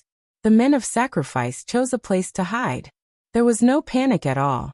It could be seen that Zhong Tan was accustomed to governing his family using the military method. Zhong Tan stretched his body and laughed. This guy is probably the one who killed Zhong Gui. He's really powerful. You're born from the princess's tomb's unique calligraphy technique, but you didn't get the upper hand. It would be strange if Zhong Gui didn't die. He glanced inside the room and sneered. Lu Gui must be a coward. Which scholar who became an official wasn't afraid of death? Lu Daoga's expression was grave. She bit her lip and said, "This person's strength is close to the first rank." Zhong Tan said calmly, "If the sky falls, there's a tall person to hold it up. Do you think my father and uncle are decorations?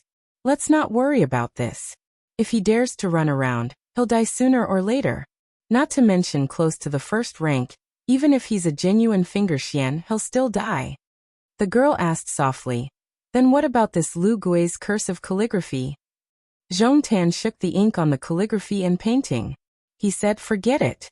It's a mess. I won't cause trouble for the head of festival. I'll send it tomorrow." Zhong Tan left the courtyard with a mischievous smile. He was still in a good mood. He shouted, 6 yellow crabs. Wash and drain. 1 jean and 2 jeans of good salt. Put it in the pot and let it cool." Lu Daogu followed quietly behind him. She smiled but didn't say anything. The Southern dynasty prioritized famous scholars, then focused on agriculture and light on commerce. But Lu Gui and these scholarly officials aren't businessmen in the end. They're just selling the goods in their stomachs. Hey, can they pretend to be virtuous? Bah. I can fight hundreds of great scholars like him who are well-read and proficient in zither, chess, calligraphy and painting. Zhong Sandalwood kept muttering without restraint. The maidservant couldn't help but laugh. She said softly, "Young master, don't forget that you're a scholar who almost became the top scholar." Zhong Tan, who was walking in front, suddenly realized. He blushed with shame and said, "I was talking about it and forgot." Su Fengnian didn't continue to stay in the Zhong mansion. The moment before the Zhong family's power was about to come to an end, he chose the lesser of the two evils and climbed over the wall to the mansion next door. The mansion was very big, and the decorations were very simple. It was so plain that it didn't look like the residence of a ruler at all. Compared to the extravagant neighbors who often used red sandalwood and gold thread cedar as fir wood, It was like comparing a poor old farmer with a rich man who had nothing but four walls. It was really embarrassing. Su Fengnian couldn't help but feel a little sentimental. The Bailiang cavalry was undoubtedly the most powerful in the world. However, after Su Xiao became the king of Bailiang, especially when the Bailiang army's new recruits were replaced with old soldiers, many of the old generals probably felt that they had no hope of ascending to the throne. Since they couldn't become the founder of the country, they could only occupy a small piece of land and become a small local emperor under the rule of the second emperor, Su Xiao. Joining the army in troubled times, especially the soldiers of the Bailiang army, were like wolves and tigers. They were no better than the bandits in the Zhongyi stronghold who wielded their sabers and slaughtered the common people. Not many of them started out with the intention of helping the people, who didn't want to live a good life first, and then win glory for their ancestors. Once they were rich and stable, they thought that everything would be settled once and for all. As for the crimes of the old generals under his command, as long as they didn't go overboard, Su Xiao would turn a blind eye to them. He would occasionally give them a warning so that they wouldn't lose face and disappoint the people. His second sister, Su Weisheng, had repeatedly tried to persuade him, but Su Xiao had always dismissed her with a smile. In the end, he had waited for more than 10 years. Before Su Weisheng had gone to Shangyin Academy to study, he had stood up for Su Fengnian's younger brother, Su Fengnian. He had angrily told Su Xiao that he should either drink a cup of wine and give up his military power, or he should simply be vicious and merciless. If he wanted to learn the vicious arts of the emperor, he should pull out the thorns in his hands as early as possible. The sooner he acted, the better. If he acted any later, the thorns would be deeply rooted in the Su family's family business, which would be passed on to the next generation. But Su Xiao continued to smile and say nothing. It was no wonder that he was both happy and afraid every time his second sister returned to Bailiang. His second daughter's honest advice was jarring to the ear, and it gave the king of Bailiang a headache. Su Fengnian sighed inwardly as he quietly made his way into the magistrate's mansion. The night curfew here was sparse, and there was no hidden killing intent. It was truly relaxed from beginning to end. From another point of view, this was more like a home, not a disguised military camp. Then Su Fengnian saw two old friends by the lake. One was very old, the other was very new. Even the strong-willed Su Fengnian was a little flabbergasted when he saw this pair of unexpected people. The very old one was an old friend who had met in a foreign land. He had white hair and a blade. As for the relatively new one, he was no longer selling melons, and had come to the magistrate's mansion to fish. Chapter 576. Being in a foreign land and surrounded by danger, there was nothing more delightful than seeing an old friend again. Sweet Potato was like this, and so was the white-haired old man.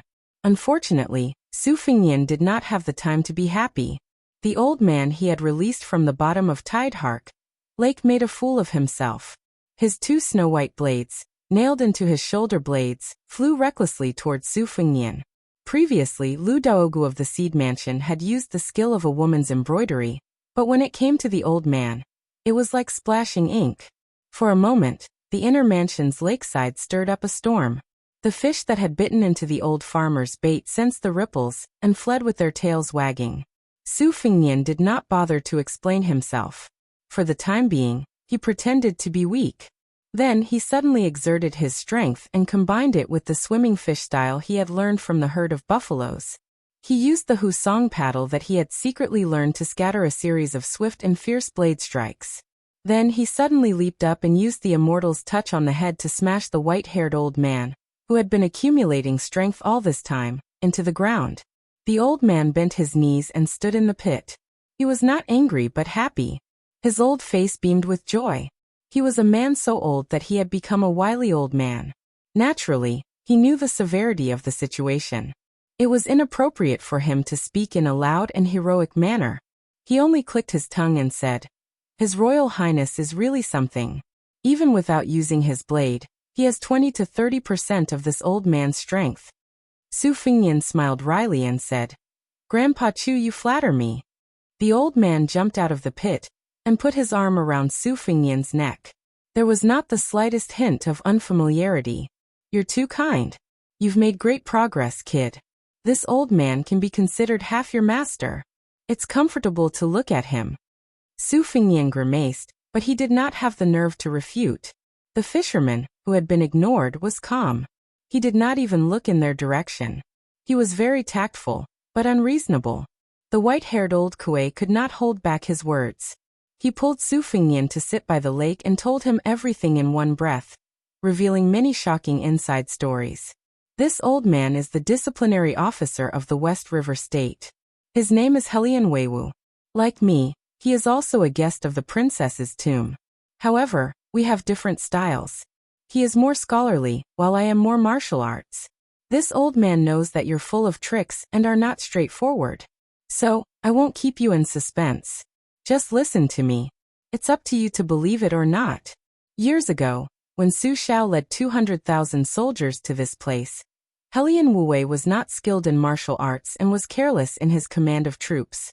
He was almost killed by a fat pig named Chu. It was Su Xiao who let him go, which is equivalent to saving his life. Even if old man Helian knows your identity, he won't make things difficult for you. You can eat, drink, and sleep well here. However, the maids in the residence are not very good-looking and most of them are old. If you're really bored, you can make do with it after the lights are out. As for why this old man went to fight with Jian Jiuhuang and was imprisoned at the bottom of the lake, let's not talk about it. It's not something to be proud of. As for how this old man became a foreign official of the princess tomb, there are rules. I can't talk about it. Helian Wuwei finally interrupted.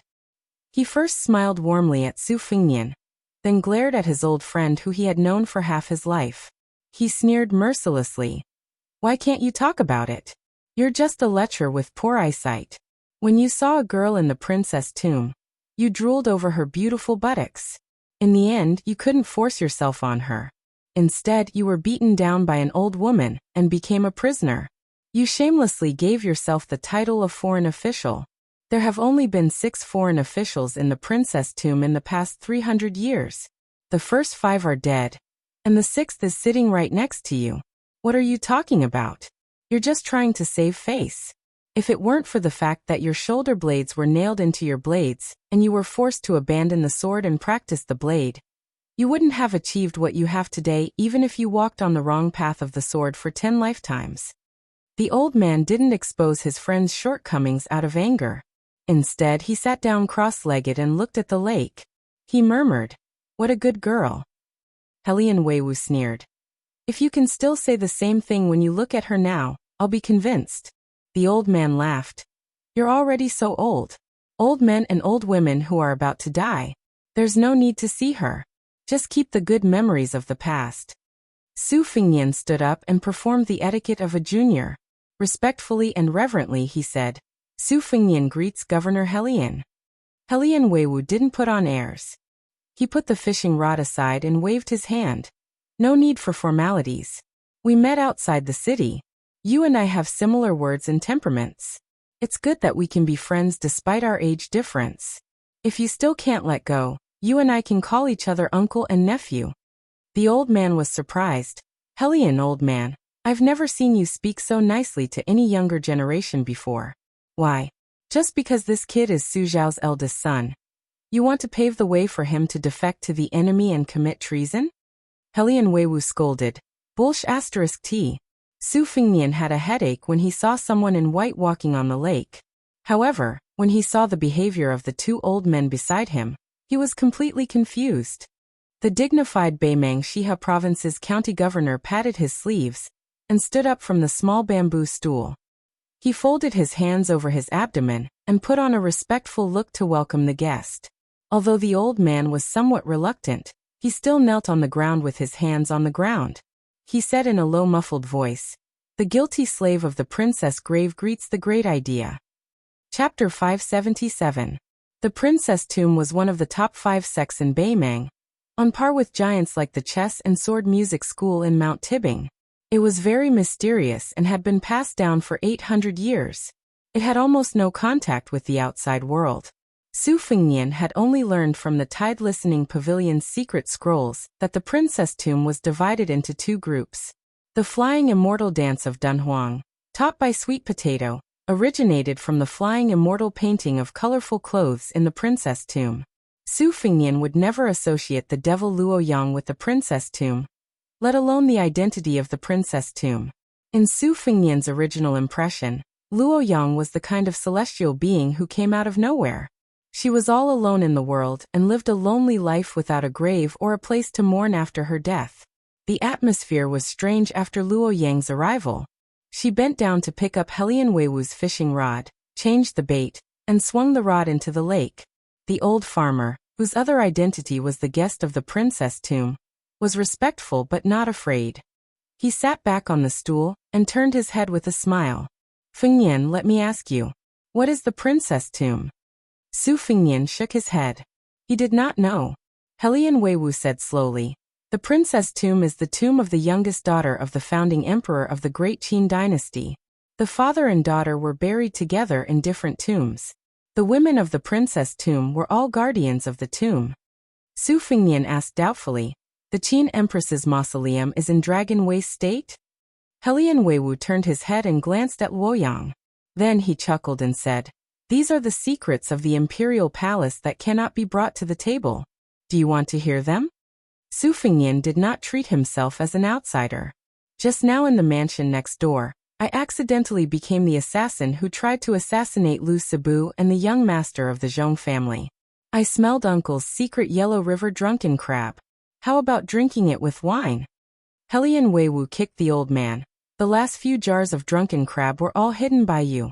Go go go. Give it to me. The old man scratched his head of white hair and stood up abruptly. His twin sabers and chains clanked. Not long after, he returned with a few jars and threw them to Helian Weiwu and Su Fengnian.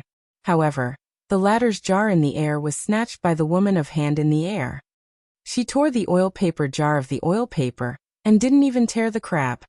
She only of the wind down. When a man talked about a woman, especially a woman with a story, his saliva would always splatter everywhere.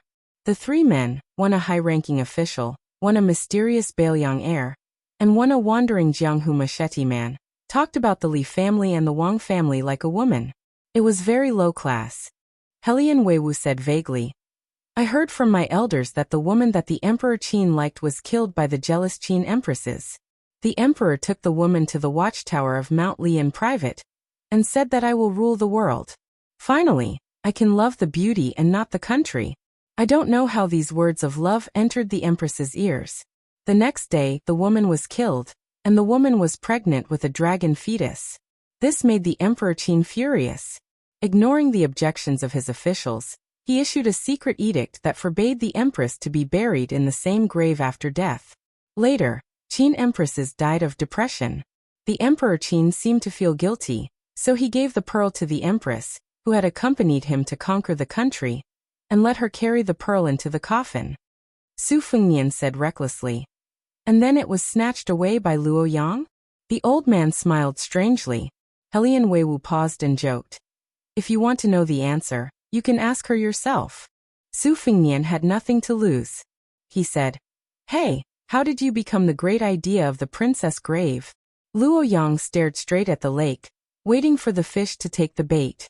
She coldly replied, do you want to die? Su Fengnian smiled awkwardly. The old man gloated and added insult to injury. Boy, you're a disgrace to men. Luo Yang swung the rod. There was no fish on the hook. She had fished up a whole lake. What a big lake. As a result, even the old man kept quiet out of fear. Luo Yang threw the rod into the lake and got up to leave. She still had the demeanor of a mysterious master.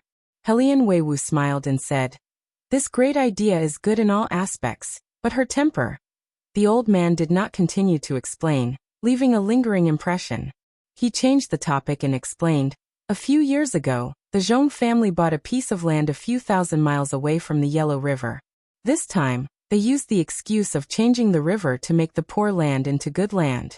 If I wasn't a guest of the princess grave, I would have been deceived by them. Zhong Shentong promised to ship 200,000 pounds of ironware to Shihe province within 5 years and sell it to Kung Bijuan at a low price. For me, this is a bait that I have to bite. The devil Zhong Liang is the lover of the princess grave's little idea.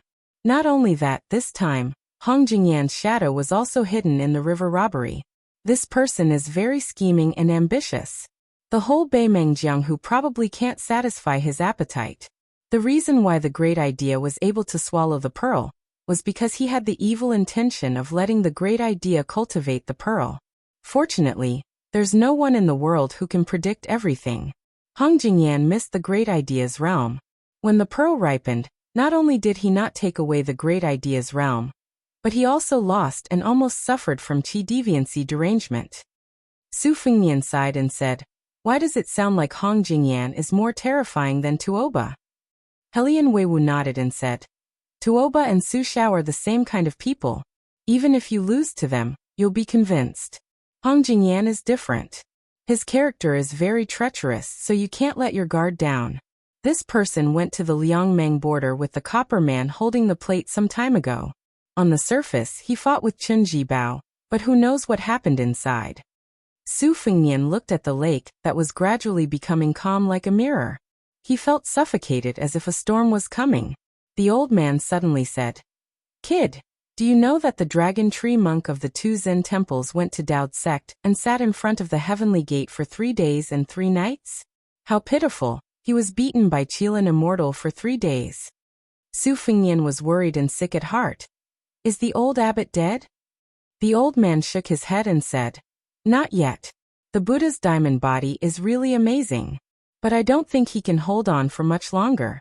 In this battle between the Taoist head and the Buddha head, I think the old monk is more likely to lose." Su Fengnian knew very well that although it looked like the Taoist head had killed the Buddha head, it was actually the Taoist head destroying the Buddhist sect.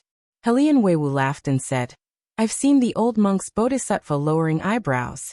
I wonder if I'll be able to see the white-robed monk's diamond glaring eyes next." Su Fengnian thought of the East and West ladies and the North and South little monks. Chapter 578. After the assassination in the Zhong mansion, everything in the mansion was still in order. General Zhong Shentong didn't even show up. Only Zhong Liang stood in Lu Gui's courtyard for a while, and asked the maid Lu Daogu a few questions casually. He then glanced at the ground that was affected by the sword qi, without any serious expression. Seeing the tall and sturdy Zhong Liang, Lu Gui sighed in relief. Although he didn't like this person's rebellious behavior when he was young, sometimes he felt lucky that he wasn't the enemy of the second son of the Zhong family. In Lu Sibu's eyes, Zhong Liang's behavior was absurd and unfathomable. When he and his peer, Zhong Shentong, were still studying hard at home, the young Zhong Liang had already killed many people. It was said that he went to the princess's tomb before reaching the age of 20, so he missed the ceremony. Later, when he got married, the bride was carried into the Zhong mansion in a sedan chair with 8 carriers, but the groom was nowhere to be seen. His misdeeds made the old master of the Zhong family so angry that he fumed with anger. When the old master died, Zhong Liang didn't even get to see him. Lu Gui felt relieved not only because he saw the devil Zhong Liang in the mansion, but also because he didn't know. He had heard about Zhong Gui's sudden death from his daughter Lu Chun, but he didn't believe it at all. However, right after Zhong Gui's death, there was a brilliant assassin who openly entered the mansion to target Zhong Tan, which indirectly proved Lu Chen's words. This was great news for the Lu family. Fortune and misfortune came hand in hand. His daughter's disfigurement, Minghun, and entering the Emperor Qin's mausoleum would give the entire Lu family a generous reward once they returned to the southern dynasty. Lu Gui thought of his poor daughter and said something contradictory. "It's a pity she's a daughter, but fortunately she's a daughter." In Helian Wuwei's family, the only thing that was worthy of the title of the commandant was probably the spring water into the mansion to make a lake. It was late at night, but he didn't feel sleepy. Without Lu Yang's presence, the 3 men were talking enthusiastically. They were all rough people and seldom talked about the classics. After talking, Su Fengnian knew that in the eyes of the commandant of Helian Wuwei, Chen Jibao was worthy of being called a commander among the 6 adopted sons of Su Shao. However, for the next 2 generals who were slightly inferior, Chu Lushan actually talked about the fat man who brought shame to the commandant of Helian Wuwei's army before Yuan Zuozong. The commandant of Helian Wuwei, who held the power of a province, didn't hold a grudge. On the contrary, he didn't hide his admiration for Chu Lushan. He said that Chu Lushan's management of the army was strict, and he was especially good at leading a lone army deep into the hinterland of certain death. He was truly a lucky and fierce general who had fought hundreds of battles on the battlefield. Because of his age, Su Fengnian missed the national wars during the spring and autumn period. As for Chu Lushan, he only remembered his smiling white and tender fat face. He was so bloated that his eyes and neck couldn't be seen. It was hard to imagine him leading an army to break through the enemy lines. Today, after hearing Helian Wuwei's praise, he suddenly realized that if Chu Lushan really rebelled, it seemed that there would be endless troubles in the future compared to Yuan Zuozong secretly supporting Chen Jibao. Helian Wuwei drank a mouthful of wine. His face was red and his skin wrinkled like pine grain.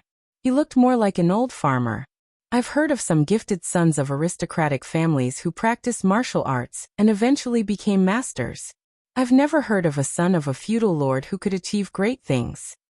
The white-haired old man said, "This kid is lucky to have Jianjiuhuang and Li Chenggang as his masters. If this old man had a tide listening pavilion when he was young, I'm sure he would have reached level 1 before the age of 18. With the guidance of a master, he would have reached the Finger Mystery Realm before the age of 30. Helian Wuwei squinted. If you were the heir of Bailiang, you would have been reincarnated 18 times. The old man glared at him. Helian Wuwei was not afraid of his demonstration, and was too lazy to pay attention. Su Fengnian laughed at himself. It's just good luck.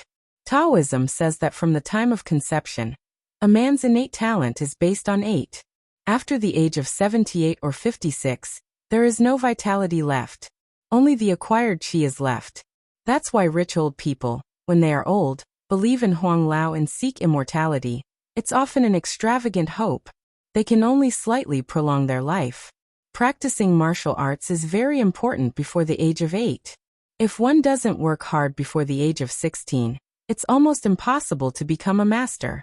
When I was young, I wanted to become a top swordsman or a first-class swordsman. But it was delayed. Later, it was because I went to Wudong Mountain and was taught by Master Wang. Later on, my realm climbed rapidly. In the end, those who rely on themselves are few. Those who rely on their family background are many. Helian Wuwei shook his head. I don't like to hear that. I've been there, and I know how difficult it is. The white-haired old man finally spoke some words of conscience. Actually, you have some tenacity. This old man is embarrassed to deny it. But let me pour cold water on you. In this lifetime, you won't be able to catch up to those monsters. Helian Wuwei scolded. You're the one who talks the most nonsense. Su Fengnian laughed. When it comes to martial arts, it's better to practice it first. The old man was stunned. He muttered, he's the same as Jianjiuhuang. Su Fengnian acted as if he didn't hear that. He asked a key question.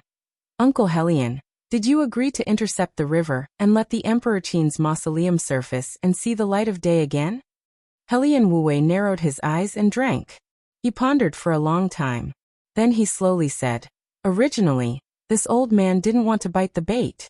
Later, when the big idea came to the mansion, I changed my mind. Who is the cicada, the mantis, the oriole, or the slingshot? It's up to the heavens. Su Fengnian suddenly laughed. Uncle Helian, I want to learn from you about managing the army and politics. Whatever I can learn is still a little bit. The old head of discipline said frankly, I won't hide it. I don't have a son or a daughter. It's not easy for me to save up some ink and knowledge. I can't take it all to the grave. I'll say it first. If you really want to learn, you have to come with me. I don't know much about books, and I'm not willing to teach you. Su Fengnian smiled and nodded. The old man muttered, you officials and soon-to-be officials don't have a moment of leisure. It's even more boring than practicing martial arts. The old man and the young man looked at each other and laughed. If talking about military and politics with the old man wasn't like playing the lute to a cow, what was? While drinking, Su Fengnian was silently calculating in his heart, as if he was playing a chess game. The princess's tomb was divided into 2 parts. The greater part was in Luoyang. It seemed that other than the foreign official Helian Wuwei, there were no other forces that could be mobilized. The fatal thing was that this commandant of discipline did not want to get too involved. He wanted to watch the fire burning on the other side of the river. Even if he had substantial support, It was impossible for him to brazenly mobilize the powerful and well-trained Jade army. Fortunately, there was the white-haired old man Chu Kuangnu. If there were no accidents, he would personally get involved. On the other side, Little Idea had colluded with Zhong Liang.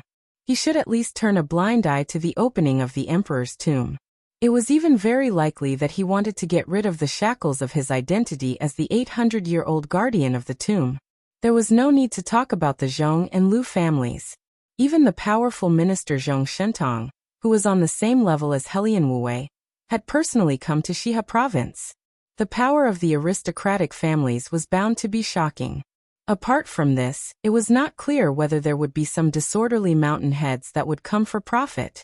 However, there would definitely be some, and they couldn't be underestimated. Chapter 579. Su Fengnian, on the other hand, had been forcefully tied to the same line by Luo Yang. How much effort he put in depended on how dangerous the situation was. According to Su Fengnian's original intention, this kind of thankless task was to stay out of trouble. For someone like him, who had climbed up and down the tide-listening pavilion since he was young, he really had no interest in secret manuals and treasures. To fish in troubled waters, one would only put in effort if the person who was fishing liked to eat fish. It was a chaotic situation. Su Fengnian frowned as he slowly drank his wine. Helian Wu glanced at him, his smile shrewd and playful. The two Zen temples were the most respected temples in the world, and the abbot, monk Long Shu, was revered as the head of Buddhism. However, when one actually went there, one would realize that it was far inferior to the temples on some famous mountains in the provinces and counties. It was not at all a big mountain, a big temple, or a big hall. The old abbot, monk Long Shu's residence, was especially simple and crude, no different from that of a villager at the foot of the mountain. It was a somewhat sturdy thatched hut, but it was cramped and the courtyard could not be considered wide. One could only hear the gurgling of a stream in the distance, but there was no stream. The corners were old, and the fences were new. If one walked a few more steps, one might even step on some chicken dung. There was an ancient cypress behind the hut, and there was nothing mysterious about it. Under the shade of the tree, there was a large water tank. Under the lead of the abbot, the monks of the two Zen temples were pragmatic and practical. They could not see farming as a disgrace.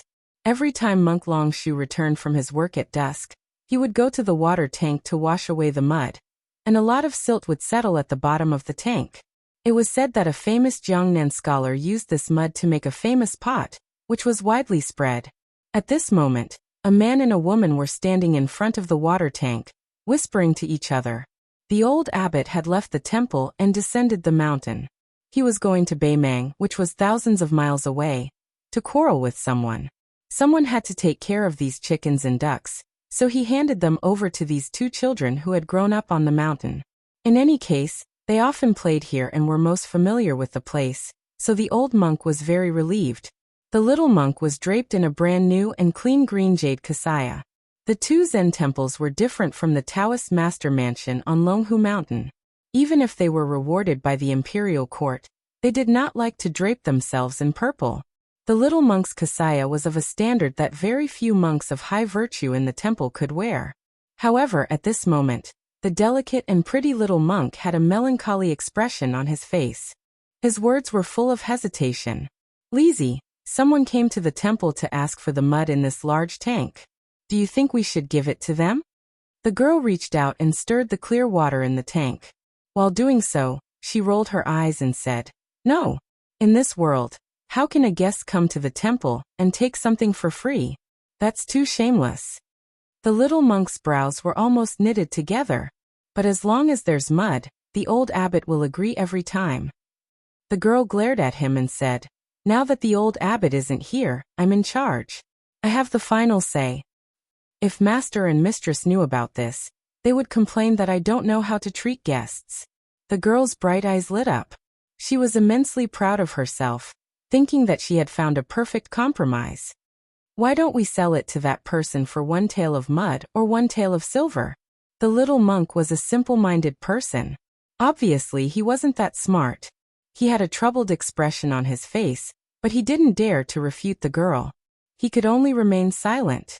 The girl thought about it and said in a serious tone, Selling 1 tael of mud for 1 tael of silver seems like a bit of a bully. Forget it. No matter how much he takes, we only want 1 tael of silver. When we go out, we have to be a bit more astute.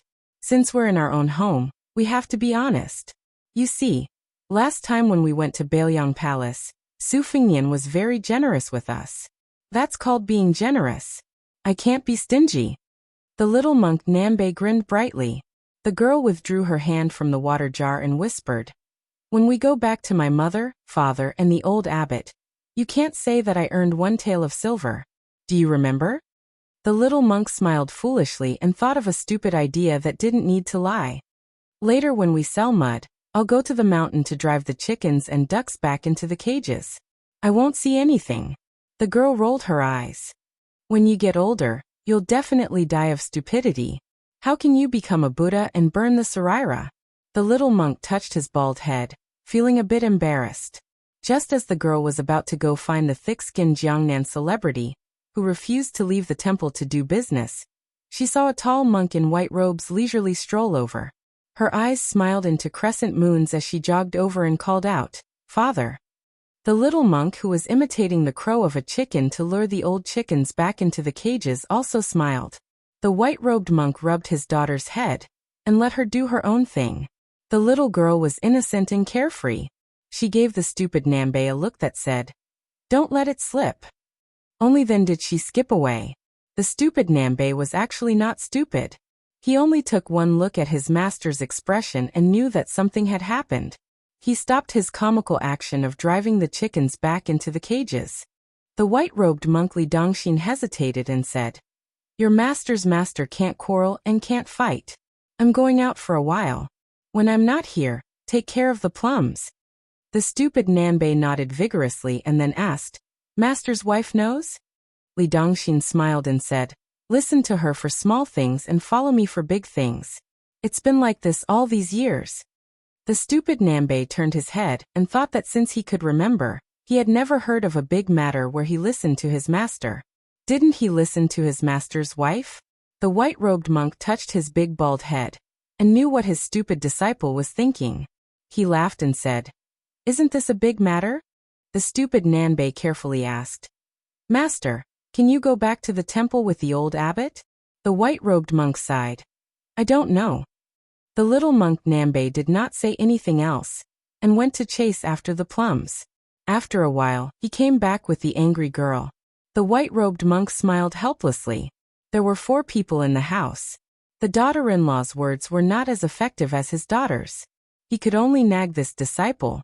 It was a pity that this stupid disciple was always on their side.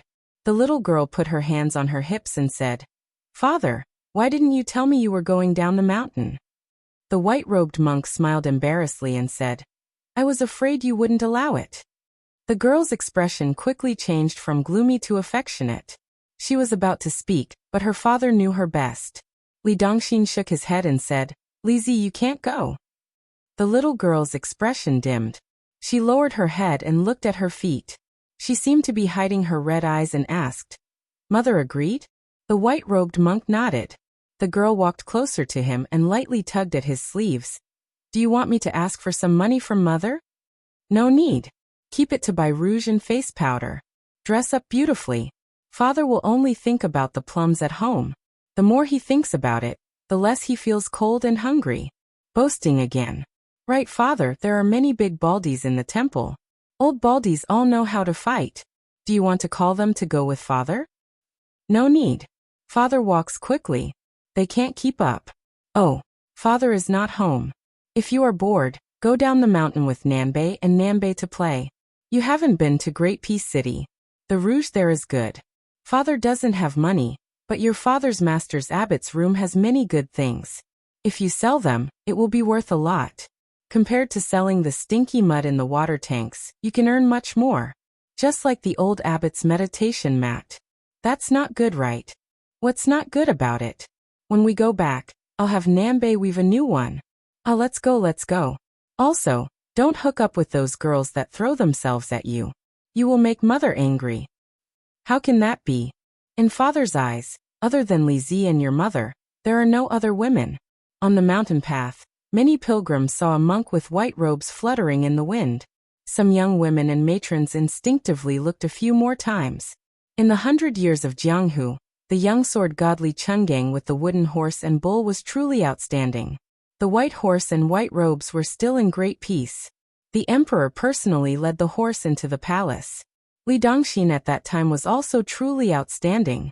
When they were far away from the two Zen temples, and there was no one around, a white rainbow flashed through the sky. Chapter 580. Jianghu began to spread rumors of a reckless young man. He was dressed in black, barefoot, and had messy hair. He rose like a comet. He led a giant black tiger that was twice the size of a normal tiger. First he rushed south to Shangyin Academy, and then he charged straight for Beiliang. He didn't take the initiative to hurt anyone along the way. The young man didn't smile or speak. He didn't do good deeds to help the weak, nor did he act like a villain. However, if someone tried to provoke him and blocked his path, no one left a whole corpse. The black-clothed young man was like the white-clothed Luoyang of the Beimang dynasty. He was unstoppable. Many hotheads in Jianghu who didn't know the severity of the situation bullied him, because he was alone. They weighed his weight, and felt that he could be used as a stepping stone to build up their reputation. Most of them tore off his limbs or were eaten by the black tiger. When one person and one household crossed the border, the local sects that were slightly more well-informed all held back their troops and warned the younger generation not to join in the fun. During this time, 6 or 7 groups of unknown assassins came one after the other. Their fates were particularly miserable. The young man was practically invulnerable. His brute strength was so great that he could overturn a ship and destroy a city. 300 cavalrymen galloped out of Liangzhou to welcome the black-clothed young man, Su Longxiang. Huang Manor returned to the empty Beiliang palace expressionlessly. In the Wutongin, he saw the fake heir who only had the appearance but no charm. If it weren't for the servant girls he still recognized who risked their lives to stop him, he would have been smashed into meat paste on the spot. The young man didn't see his older brother, nor did he see Su Xiao who was still patrolling the border. Huang Manor didn't seem to know what to do. He stared blankly at Tidehark Lake for a while, then went to the Wutongin. No one could persuade him, and very few people dared to. Moreover, the young prince had a terrifying black tiger by his side. Afterwards, Huang Manor became agitated and uneasy. He seemed to have discovered that he was lost. Then he began to rampage through Beiliang Palace. The layers of courtyard walls were all smashed through. No one dared to stand in front of the young prince. Everyone in the northern Liang prince's mansion knew that His Highness the Crown Prince had brought back 2 beautiful foreign women. The younger one lived in the Wutong courtyard and rarely went out. The younger woman was so beautiful that she made people want to have an extra pair of eyes. Unfortunately, compared to the woman who would occasionally go to the lakeside for a walk, she only lived in her small plot of land filled with reeds and never stepped out. She left a graceful figure for everyone to catch a glimpse of, and it was difficult for them to let go of her. After her younger brother mysteriously disappeared, Murong Wuzhu lived a lonely life, but she wasn't sad. She lived under someone else's roof in the Wutongin. Fortunately, she had a gentle temperament that she was born with. Compared to Pei Nanwei who lived in the reeds, it was easier for her to be accepted by the second-class maids. They were all outsiders who had left their hometown. Murong Wuzhu would occasionally visit Pei Nanwei in the reeds near the water. Today, when the two heard the movements in the prince's residence, Murong Wuzhu hurriedly ran out of the room. She stood on the high platform and looked around. She didn't see the familiar slender man, only a crazy barefooted young man. Other than fear, she also couldn't hide her disappointment. Pei Nanwei didn't leave the room. When she saw the dazed young woman return and sit down, she secretly sighed in her heart. Is that prodigal surnamed Su worthy of your concern? Murong Wuzhu calmed herself down and said softly, Sister Pei, I saw the young prince who came back from Mount Longhu. He doesn't look like him. Pei Nanwei mischievously asked. Him? Who is he? Your younger brother or the king of Beiliang? Murong Wuzhu's face turned red. She lowered her head and kneaded the corner of her clothes. Pei Nanwei looked at her and felt a little envious. When a woman was young, she would be shy if she could. When she got older, she would become disgusting. Murong Wuzhu was afraid that she would be teased again, so she found an excuse to leave. Pei Nanwei didn't get up to see her off. Her small house was built by the lake, so it could be surrounded by reeds. In the middle of summer, the reeds were green and several pairs of wild mandarin ducks were floating. She walked out of the house. There were no stone slabs outside the house. It was full of mud. She took off her shoes and socks and walked in the reeds that seemed to be isolated from the world. She gently raised her head and looked to the north. It was Yuan Zhuozong who came back with dozens of cavalrymen. For this adopted son of the king of Bailiang, Huang Man recognized him. Outsiders didn't know what Yuan Zhuozong said, but the young prince immediately calmed down. The cavalrymen didn't have time to eat and left the house. They didn't stop and came to the foot of Mount Wudong. Su Longxiang ran barefoot all the way. His speed was faster than a horse. Last time His Royal Highness came to Wudong, only the hierarch Wang Zhonglo came down the mountain to welcome the guest. Today, there was only a young man in a simple robe standing under the four words Black Tortoise Dangxing. Yuan Zhuozong nodded to the Taoist priest surnamed Li and stood still. Perhaps Huang Man had stayed in the small Taoist temple on Mount Longhu for a long time, and spent time with the old Taoist master, so she didn't dislike Taoists. Instead, she felt close to them. They climbed the mountain quietly. When they reached the top of Little Lotus Peak, Taoist Li Yufu no longer approached the tortoise camel tablet. The young man in black and the giant black tiger came to the cliff together. Here a red robe flew up. Chapter 581. Here, Hong Xixiang disintegrated himself, and declared to heaven and earth that he would attain Tao for another 300 years.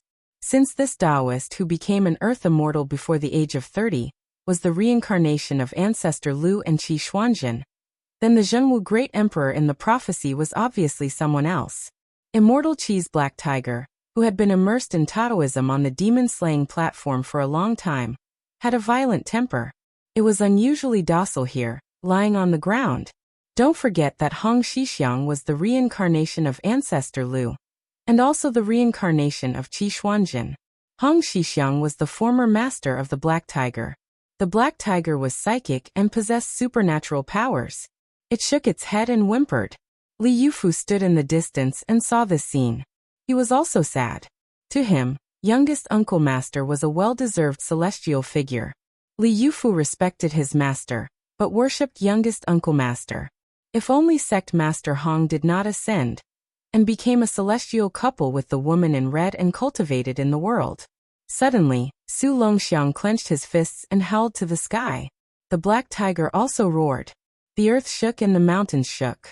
With Su Longxiang's outburst, the Qi dynamic was like a flying stone that hit the center of the lake. The new youngest uncle master Li Yufu, who had only been on the mountain for a few years, was like a small boat floating in the sea. He swayed but did not fall over. Li Yufu went up the mountain to welcome and send him off. Li Yufu looked at the man and the tiger following the cavalry and sighed. His brother was already so domineering. Presumably His Royal Highness, who even Uncle Master could not subdue, was really as lawless as the rumors said.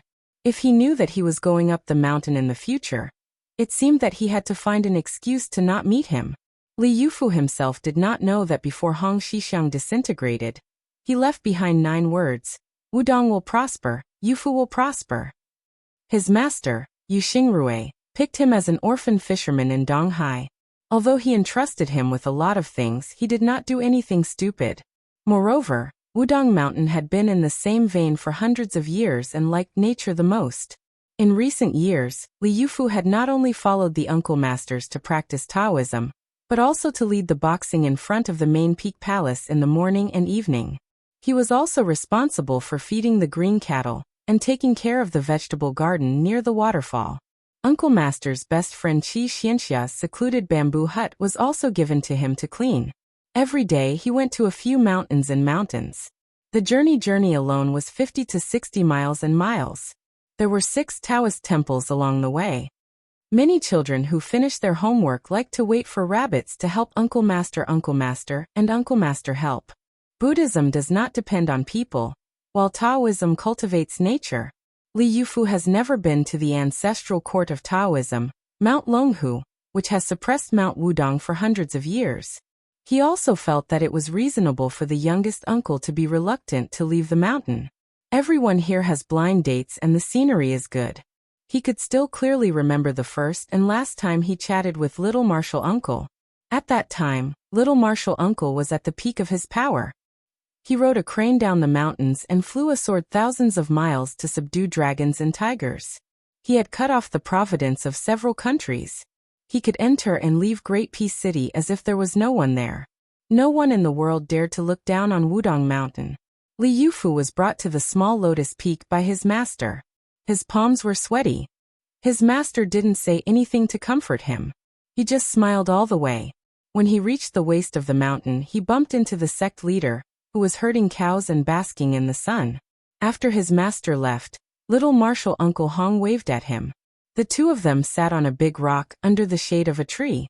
Seeing that he was uneasy, little martial uncle smiled and said, "When you first came up the mountain, I should have gone to fetch you.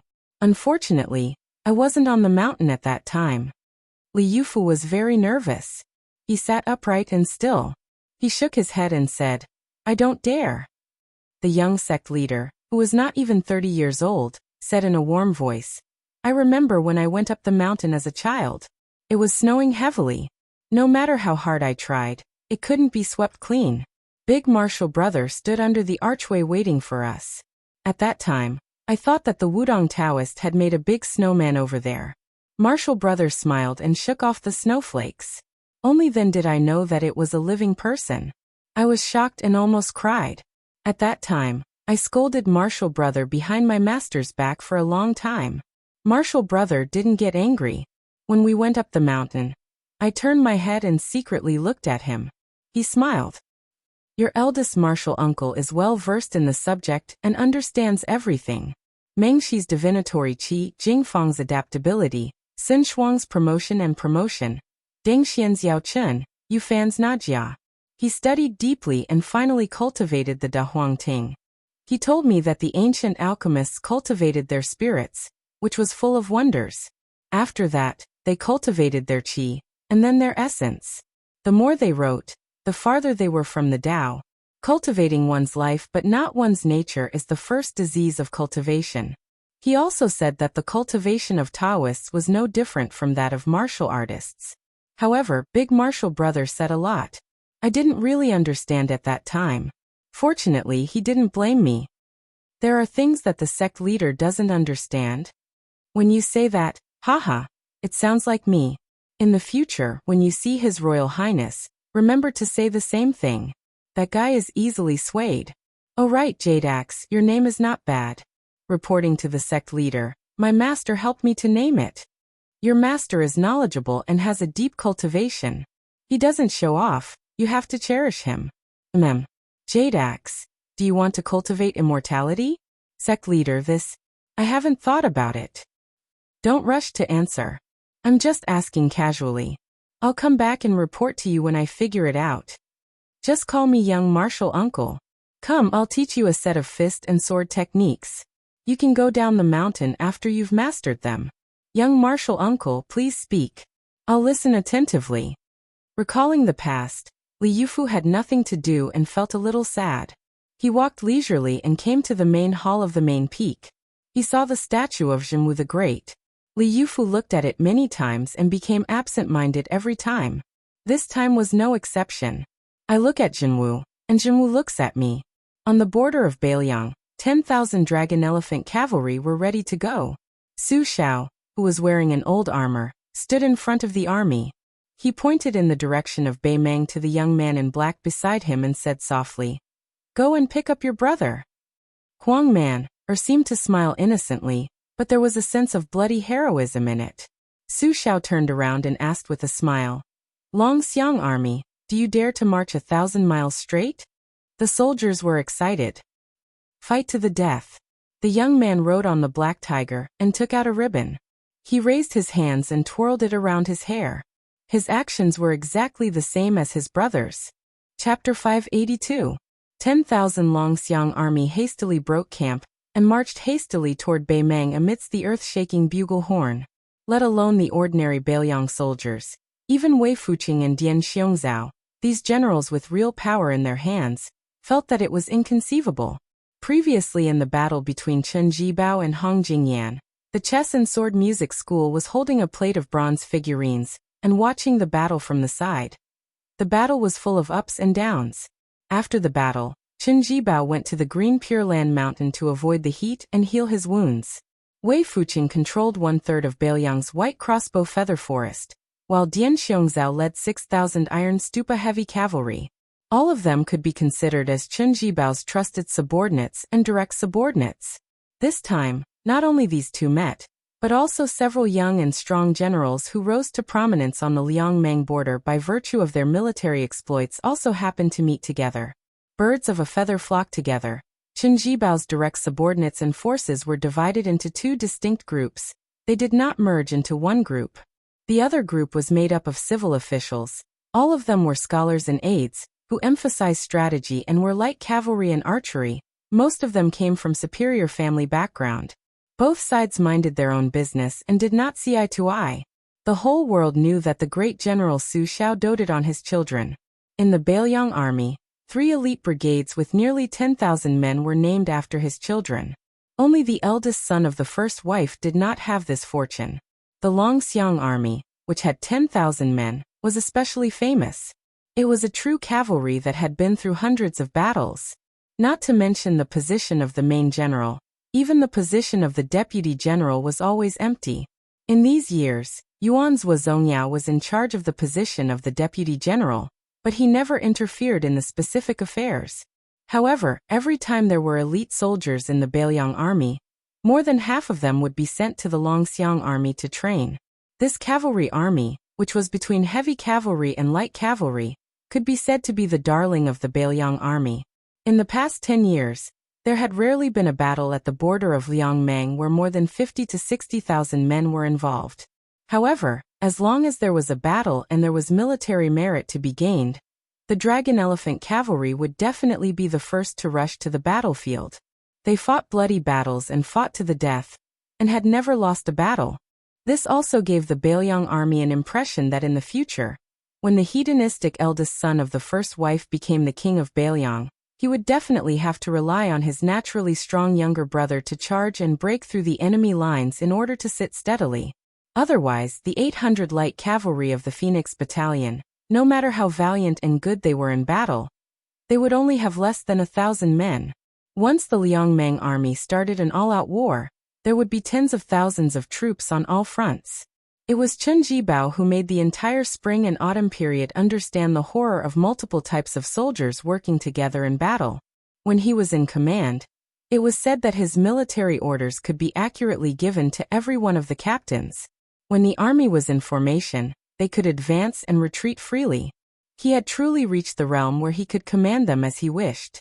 Even though the war Saint Yi Baikue had a blood feud with Chen Jibao for killing his wife and daughter, he still couldn't help but praise from the bottom of his heart when he faced the enemy.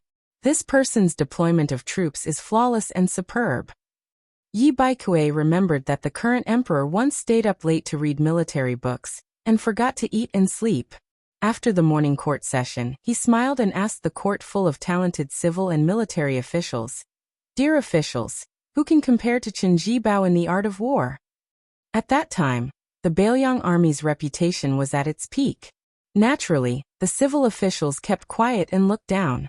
The generals frowned. Some of the generals who would become the backbone of the Gu party looked at each other, and then looked at General Gu Jiantang.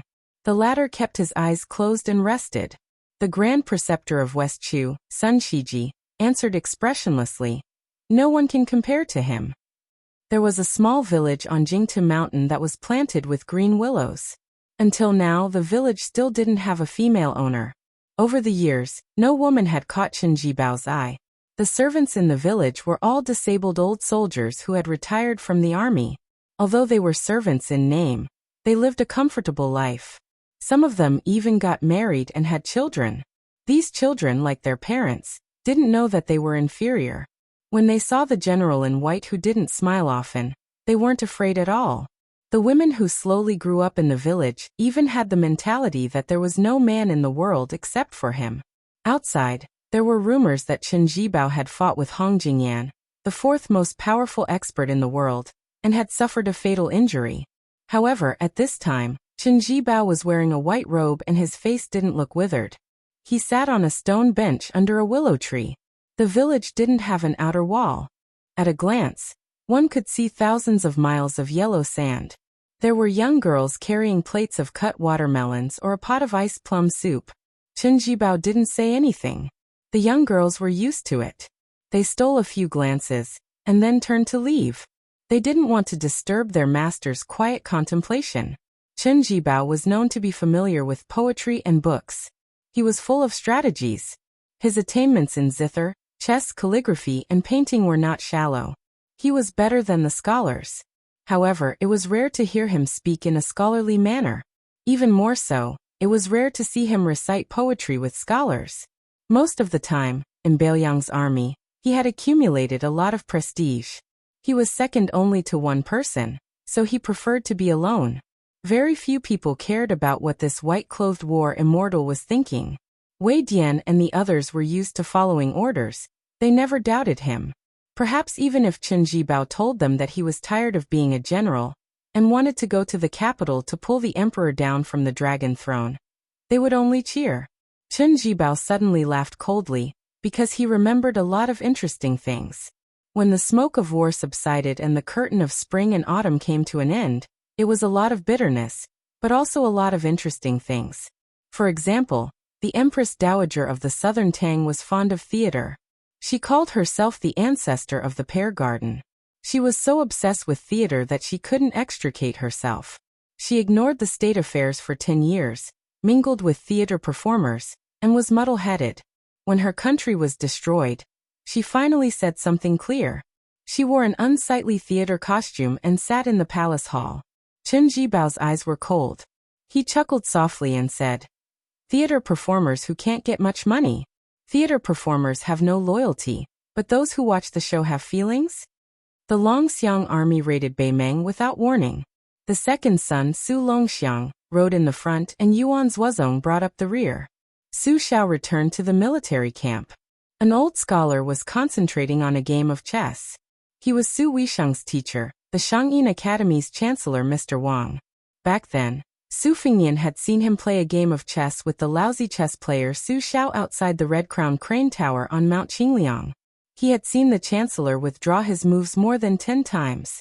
From then on, he had an indelible psychological shadow of the so-called national chess player. Mr. Wang boasted that he had never tasted defeat, but he was too much of a scoundrel in the marketplace. However, since Chancellor Wang could be Su Weisheng's teacher, he definitely wouldn't be careless about the art of war. After Su Xiao sat down, he wasn't in a hurry to urge Mr. Wang to play. He smiled and said, "On behalf of Huang Manor, I thank Mr. Wang for secretly training the Longxiang army all these years." Chapter 583. The Chancellor picked up a white chess piece and placed it down heavily. His face was full of confidence as he stroked his beard and smiled. "The game is set. General, you've lost again." Su Xiao didn't expose this mister's evil act of secretly changing the position of the black chess pieces. He pretended to admit defeat. "Losing to Mr. Su Xiao is honorable even though I've lost." The old mister, who had almost no chess ethics, didn't feel guilty at all. He was refreshed and said, "Playing chess with you is indeed a blessing in life." Su Xiao stood up and walked to the map of Beimeng. He slowly drew a route for the army with his finger. Mr. Wang stared at the map with narrowed eyes and didn't speak for a long time. Su Xiao also didn't change his expression. It was the Chancellor who couldn't hold it in anymore. He said softly, "Chaotic, very chaotic." Chao Chongqing added fuel to the fire in the southern court, and they're about to make a big fuss. The Empress of the North has always disliked Buddhism. She wanted to worship Taoism and destroy Buddhism. She wanted to unify the religion for her own use and create a second Jianghu under her skirt. In the end, no one expected the Dragon Tree monk to go to the Tao Te Ching sect alone. He didn't listen to reason and just sat there, enduring the rain of arrows and swords for a whole 10 minutes. "General, you mobilized the Longxiang army at this time. Aren't you afraid that the North Court and the South Court will work together to deal with your Bailiang cavalry?" Su Xiao's back was slightly hunched. He looked at the map and said calmly, "Beimeng is not as rich as the Central Plains. The imperial tent has been short of money for the past few years. Feeding the 12 generals and maintaining a standoff with the Beiliang army and Gu Jiantang on the eastern front is already the limit. There is still a long way to go before that old woman wants to swallow Beiliang in one go. If the army is strong, it needs real money.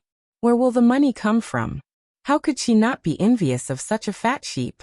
In the past, she did not dare to slaughter the meat because Bodhisattva Tuoba and the other preceptors did not approve of it. But now, with the Qilin state preceptor who was regarded as a Taoist saint, and with the support of the other generals, Bodhisattva Tuoba could only watch coldly from the sidelines.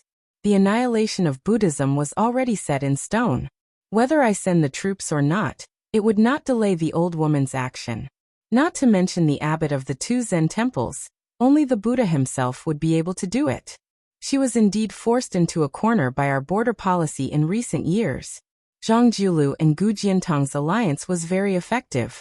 These 2 bastards also forced Beimang to use all its national strength to fight with my Beiliang cavalry. The Beimang Empress wanted to eat up the financial resources of the Buddhism in the country, and then swallow Beiliang in one go. Only then would she be able to bypass the eastern front that was getting more and more stable. She would then be able to move south and occupy Shishu and Nanzhou. With food and soldiers, it would be time to fight with the Liang dynasty for the world. Those who were qualified to talk and fart were well aware of this intention. This was Zhang Jiulu's ability to scheme in the imperial court. Originally, if the eastern front was too weak, Beimang could have directly borrowed several great generals and hundreds of thousands of soldiers from the western front, and sent 400,000 cavalry to the eastern front. They would have crushed the eastern front into a sieve. First, they would have taken over Tai'an City and become the ruler of the world. Then they would have turned around and targeted Beiliang. This way, I would have lived longer than him and Gu Jiantang. I believe that in the whole world, only that coquettish woman who flirts with me every now and then would be happy to see me. Other than her, there is no one else. Sir Wang nodded in deep agreement. Green Eyes is like me. They both play a good game of chess. Su Xiao smiled. Originally, this was a game of chess that would have lasted for at least 20 or 30 years. However, both sides were impatient. Compared to Beimang, the Empress was even more impatient. This was because Zhang Jiulu controlled the military and politics of the Northern Front with one hand, and digested the power of the old 8 countries of spring and autumn in the south with the other. Most importantly, this Grand Secretary prevented the Emperor from trying to emphasize culture and suppress military force to a considerable extent. This made the tension of our dynasty far greater than that of the resource-poor Beimang. The longer we dragged it out, the greater our advantage. Our Liang, after unifying the spring and autumn, can be considered to have a truly large family and business. It can withstand the torment. In addition, we have a diligent mender like Zhang Jiulu. If I were the emperor of Beimang, I would feel uncomfortable all over. Who the hell would want to be neighbors with a well-off and well-educated man? Wouldn't that be like being bullied every day? The chancellor of the education palace laughed. Great generals' words are coarse, but they are reasonable. The old man sighed with emotion. People who live high in the library say it's peaceful, but they always think that as long as they go out, they can manage the world and help the people. They can turn the tide in a desperate situation. They make it so that governing and pacifying the world is as easy as writing a few words at their fingertips. The danger is no less than that of a military town's separatist regime. These words were personally spoken by Green Eyes in front of the emperor. As a scholar who reached the Zhuangyuan rank, to be able to say such a thing, it can be seen that he is very suitable to be the Grand Secretary. No wonder Zhang Jiulu can be the great general's opponent. Hey, great general, we are thousands of li away from the topic. Su Xiao continued to point at the map. He said with a laugh, my thinking is different from teachers. This time the Longxiang army is going to the north. Not only they want to fight a battle, they want to fight a tough battle. Picking up soft persimmons to pinch is not our Beiliang army's temperament. Teacher is worried that if the Longxiang army wins the battle, those scholars of the southern dynasty, who have obtained riches and honor, will forget their ancestors and betray their ancestors, will hate the Beiliang even more.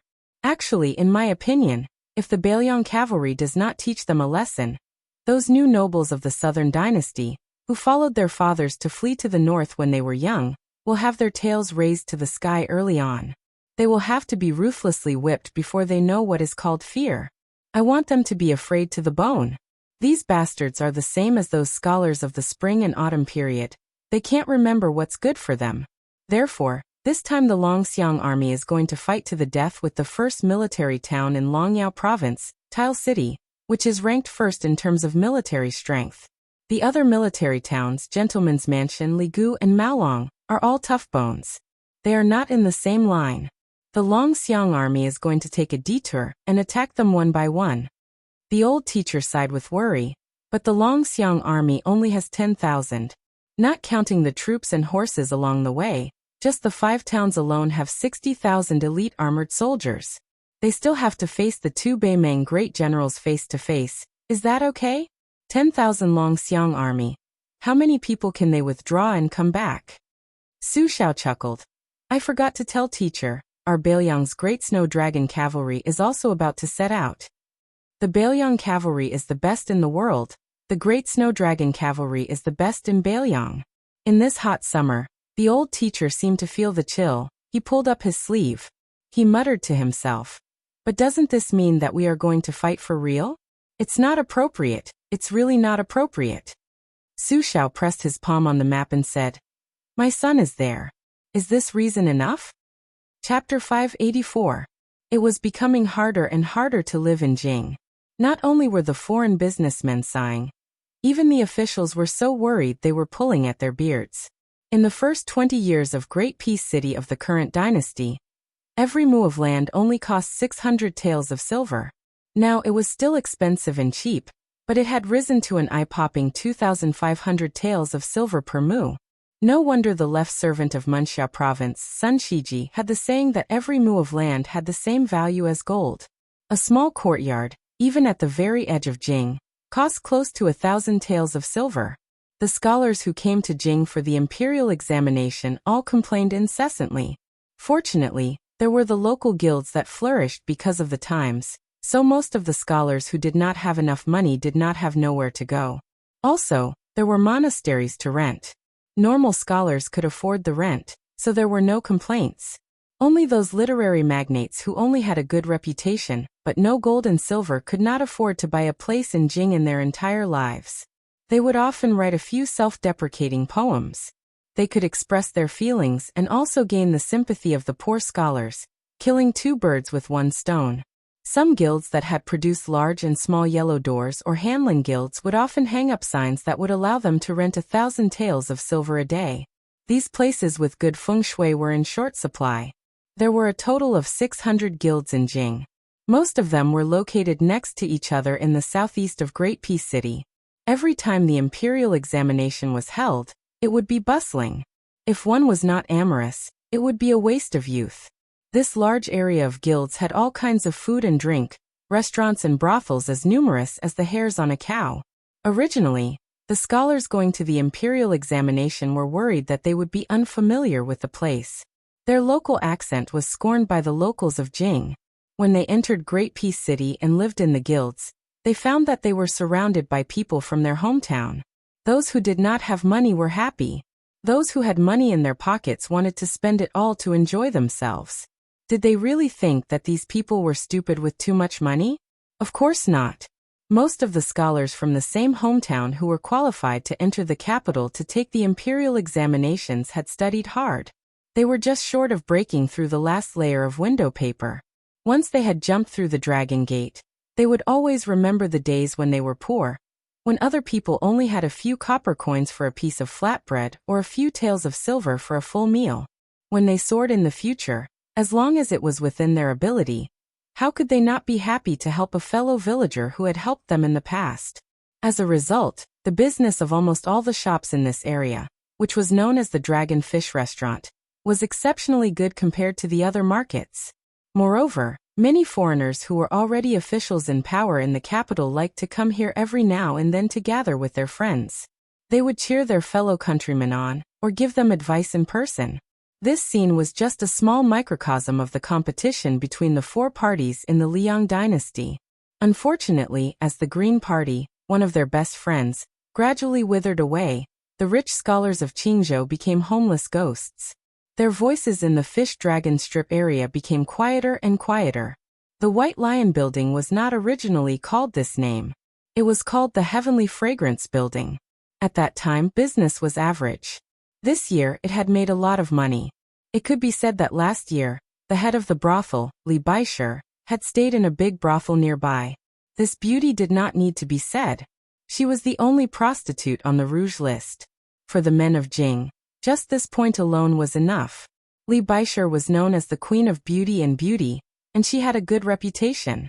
Several famous and upright officials in the imperial court had been sponsored by her. She was also an official from Dongyue, and her family background was very powerful. Not only the Baisher restaurant, but many nearby restaurants also benefited from her fame, and were overcrowded. They were all rich young masters who came because of her reputation. The White Lion restaurant also had a few specialty dishes that were incomparably spicy. To diners who leaned towards the strong palate, it was undoubtedly a good place to eat without spending much money. Today, a group of customers had arrived.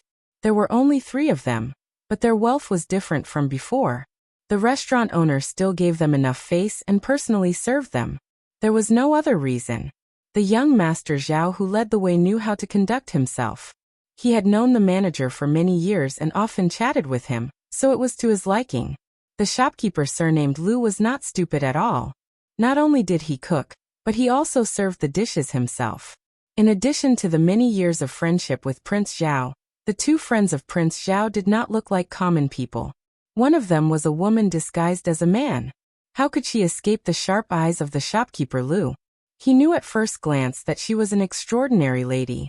Could it be that brother Prince Zhao had taken a fancy to the daughter of a high official? Hey, this was a good thing.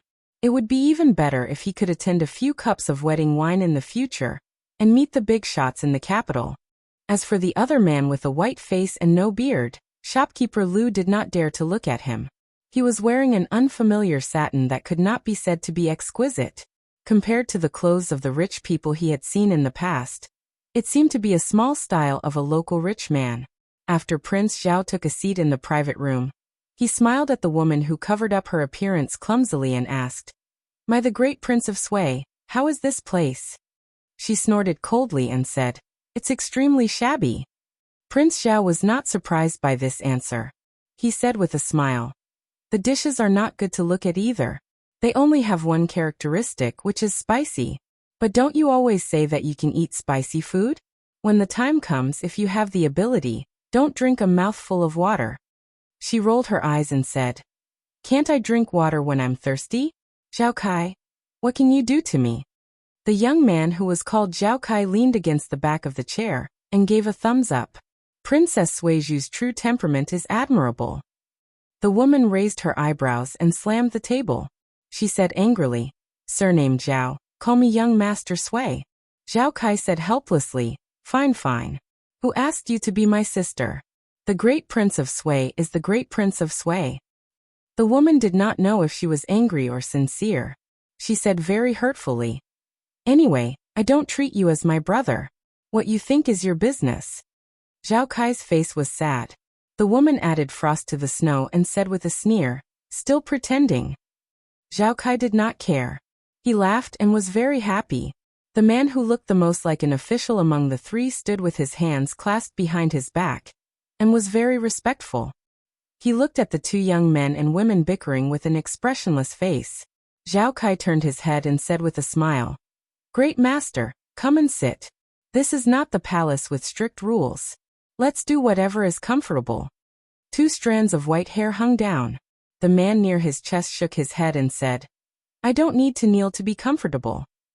It had always been the eunuchs of the dynasty who called themselves that. Only those eunuchs with some status and power had the qualifications and courage to do so. However, since the young man was Zhao Kai, the illegitimate son of the current emperor, and the woman was Princess Suizhu, the identity of the eunuch who Zhao Kai called Great Master was revealed. The number 1 eunuch in the dynasty, Han Diaoxi. This old eunuch who could not be considered a man was nicknamed Human Cat. If he was not the stabilizing force of the palace and obstructing time after time, West Chu's Chao Chongqing would have already taken the emperor's head. The finger-profound realm of the Handiao Temple was too incredible to be able to skin the talisman General Hong Jia, one of the 4 outstanding grandmasters of the pugilistic world. This damned eunuch was feared by all the court officials. Every time shopkeeper Lu knocked on the door and served the dishes, he had to apologize and take a bite before letting the 2 young masters eat. After eating 2 dishes, Princess Suizhu suddenly put down her chopsticks and said sullenly, "Eating like this is no different from eating in the palace. Zhao Kai, let's go downstairs and pick a lively table." Zhao Kai smiled and said, "We'll listen to you. Great master, the great prince of Sui's words are the most important today. We'll all listen to him, okay?" Han Diaoxi's mouth twitched for the first time and nodded slightly. Human Cat was not making fun of Princess Suizhu's childish nature. He was just grateful that the young master deliberately arranged for him to sit at the same table. In this world, Han Diaoxi had seen too many people who treated him well, but did not remember him well. When he was still an ordinary eunuch in Handiao Temple, he had followed his master out in plain clothes and met that lowly woman. She had also sincerely invited him to have a meal with her. Even though she knew that he was a eunuch, it was the same. Handiao Temple would remember that simple meal for the rest of their lives. If someone respects me, Han Xingxian, an inch, I'll respect them 1,000 feet. If someone bullies me, I'll bully them for the rest of their life. Countless civil officials and generals who were tortured and killed by Human Cat were glad that they did not have an afterlife to suffer again. Since it was fish dragon slices, Baisha restaurant was of course full of good and bad people. There were scholars, rich gentlemen, and even some scoundrels who lived in brothels as thugs. Shopkeeper Lu had no objection to changing tables. Rich people were always happy to do things. The restaurant's business was good, and it was mealtime. The shopkeeper finally cleared an empty table, and had the waiters quickly clean it up. Zhao Kai and the other 2 sat down, and heard a bare-chested man at the next table step on the bench. He clenched his teeth and scolded. "Damn it, a few days ago, a pretty boy came to our dingfeng to visit women. He didn't have money in his pocket to pretend to be a master, and he used a few nonsensical essays to fool us. The poems were not poems, the words were not poems, and they were noisy. I'm going to beat this little bastard up with a stick on the spot." Sitting at the same table were a few scholars who did not have much money. They had been in the brothel for a long time. The scholar who was in charge of paying for the prostitutes was suffering from a lack of money, and the price of his sisters was too high. He thought that it was not a good idea to stay in the brothel for a long time, so he wondered if he could build a good relationship with the head guard in front of him. He did not expect to lower the price, but before he went to bed, he could at least get rid of some unnecessary tips. In brothels, there were many ways to do things. To maintain one's reputation, it was very expensive. The extra expenses on maids and servants were accumulated bit by bit, and the amount of broken silver was also very frightening. An old-fashioned scholar who did not look like a clever person hesitated for a moment and said, "I've heard of this person." He recited 3 poems, and now everyone knows about fish dragon slices. They are all not bad. Among them, "The lonely light shines on me, my liver and gallbladder are all ice and snow, and the east wind of spring brings the spring," are all good poems. Chapter 585. The burly guard's expression changed greatly. He spat mercilessly and got up to leave. The leading scholar was experienced in the ways of the world.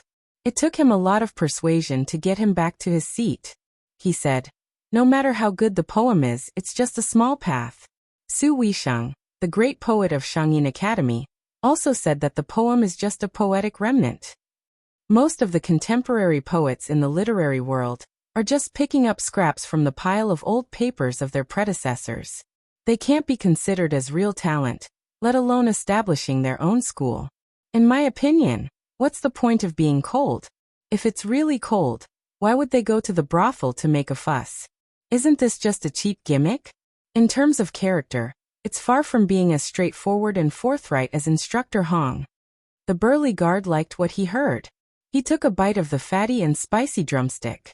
Out of the corner of his eye, he saw a young man who looked like a rich man laughing at a nearby table. He glared at him and said, "What are you laughing about?" Zhao Kai said with an honest face, "You're right. Those scholars who fish for fame should be beaten up." When the man saw that his expression did not seem to be fake or sarcastic, he laughed and said, "You're quite smart. When you go to Dingfeng someday, tell them my name, Hong Sanlong, and the price of the girls will be fair." Zhao Kai gave a fist salute and thanked him. Princess Suizhu lowered her head and rolled her eyes. That man should have some influence in this area.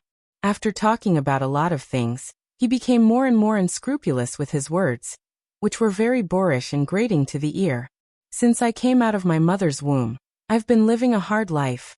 You want me to put in a good word for those rich kids? I don't care if they're good or bad.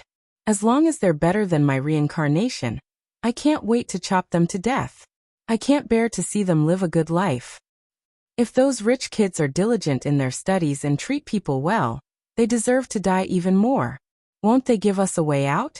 "Haha, Mr. Lu, don't worry. I'm not criticizing you. You're kind and honest. You're good. Since there's fly droppings in a pot of porridge, there might be a few grains of rice in a pile of droppings." The scholar with the surname Lu, who was patted on the shoulder, smiled awkwardly. Being praised was worse than being scolded. Han Diaoxi narrowed his eyes and said softly, "How dare you use the word dragon in your name?" Zhao Kai, who was very familiar with his great master, hurriedly said with a smile, "Let's not bother about these trivial matters. Let's go. When the great prince of Sui has had his fill of tea and is no longer thirsty, we'll go and meet Li Baishe." Under the table, Princess Suizhu stepped on the back of Zhao Kai's shoe, not forgetting to give it a hard twist. Zhao Kai put on a bitter face. After paying the bill and leaving the White Lion restaurant, Zhao Kai cautiously reminded her, "You'll definitely have to wait when you get there. Don't be angry. Since you're sneaking out of the palace, you can't just do whatever you want. Otherwise, you can hang a plaque on your body saying that you're the princess." Princess Suizhu said angrily, "Why aren't you the one with the title of prince? Wouldn't that be more useful?" Zhao Kai smiled mischievously and said, "How many people outside the palace know that I'm a prince? It's useless even if I talk until my mouth breaks." She was stunned for a moment, then turned her head and said, "I can't believe you can still laugh." Zhao Kai walked on the street with his hands behind his head. Great Master said that standing is better than kneeling. He won't think about sitting. That's contentment. In that case, I feel that smiling is much more joyous than crying, and it's also less annoying, isn't it? She hesitated for a moment. Then when Su Fengnian took away a few red talisman armors, did you laugh or cry? Zhao Kai smiled and said, "He's my brother-in-law anyway. We're family. It doesn't matter who has the things." She sneered, "Your brother-in-law and brother-in-law, but in the end, you still have to kill each other. It's so fun. I can't even cry if I want to."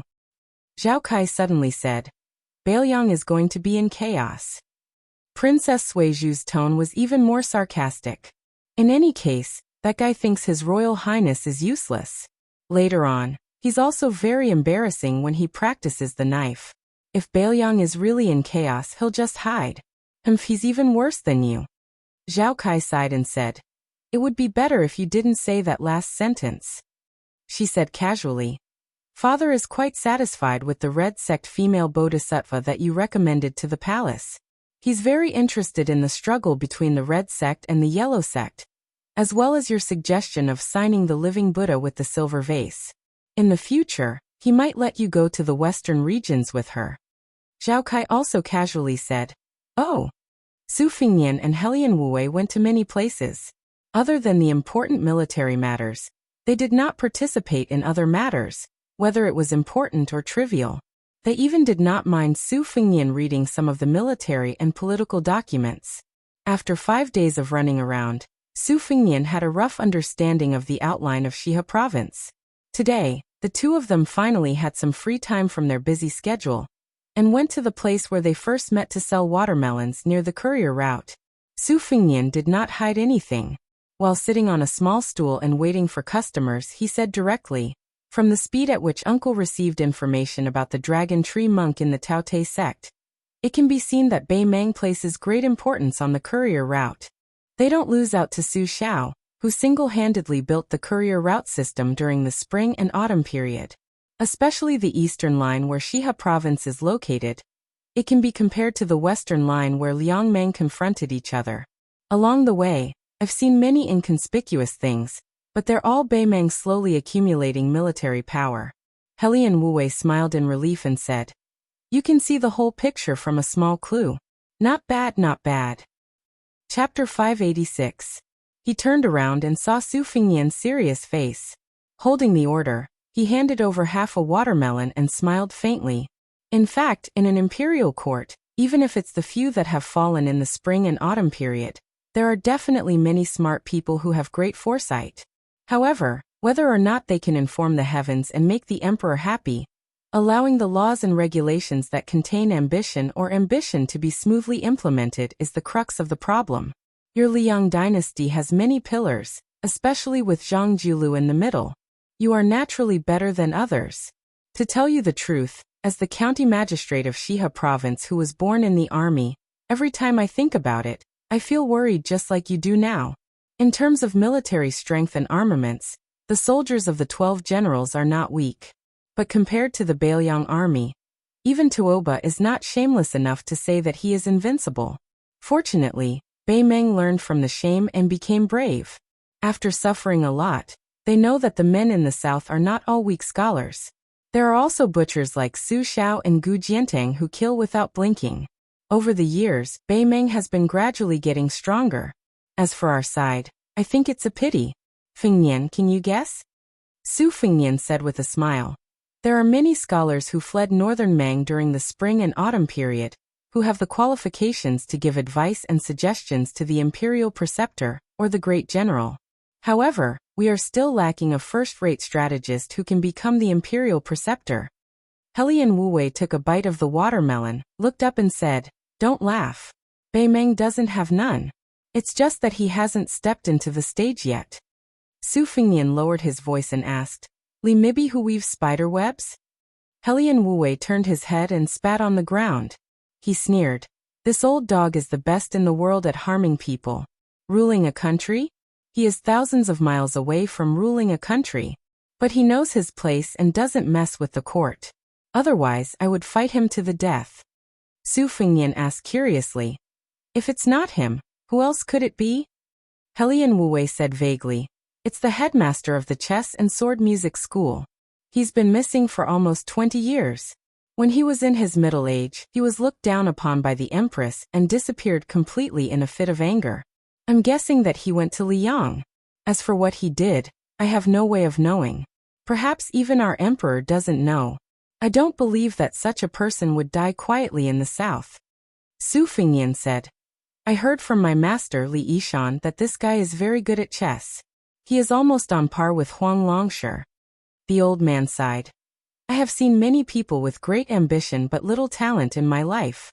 Only the head of the chess and sword music school has great ambition and talent. The chess manor has a cultivation method that allows one to place 1,000,000 pieces in a lifetime. Do you know how many pieces that guy placed?" Su Fengnian said in astonishment. "It can't possibly be 10 million, right? Wouldn't that mean that he was born to stay in front of the chessboard and play chess? A chess addict like him can't possibly have great prospects, right? My master always says that playing chess on the chessboard is just a checkmate. There's nothing special about becoming a first-rate national player. It's different from being a person." The old man laughed heartily. "You're too smart for your own good. That guy played very few games. You can count them with your fingers. I estimate that he placed less than 7,000 to 8,000 pieces." Su Fingnian frowned and said, "At the very most, there are less than 100 games. Why is playing a game of chess with the chess manor's manor, head of the chess sword music house, as if he's gambling with his life?" The old man slowly said, "Do you know how this guy played his last game? After he lost to Huang Sanjia, he went into seclusion to study. When he mastered his chess skills, he played against the old headmaster. It was a life and death game. Whoever lost would die." Su Fingnian clicked his tongue. Both headmasters were ruthless people. Helian Wuwei laughed in schadenfreude. "You should just pray that this kind of person doesn't make it back to Beimeng alive.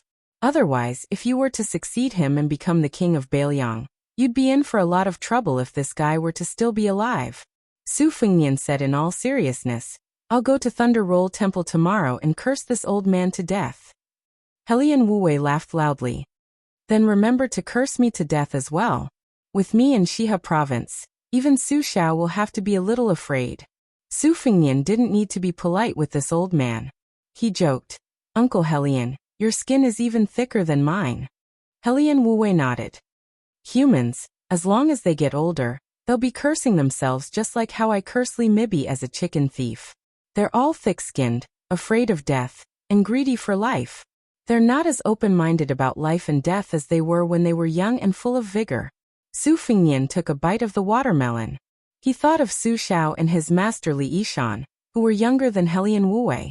Helian Wuwei said slowly, now that I've taken you to see the political affairs of our province, I can tell you some things directly.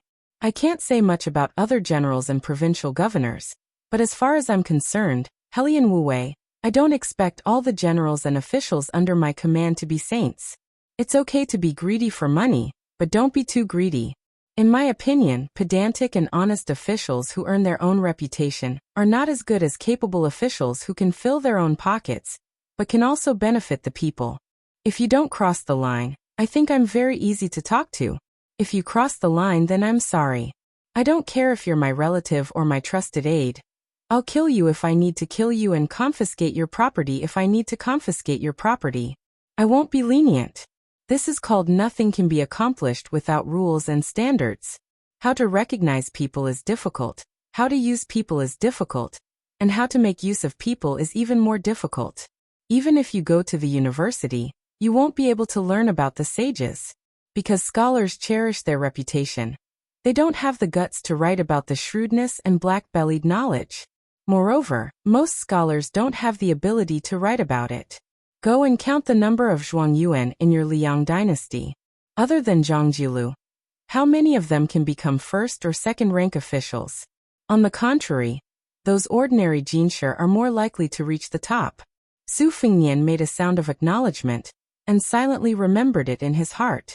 Helian Wuwei said, when that master was young, he wrote a piece called 9 Questions.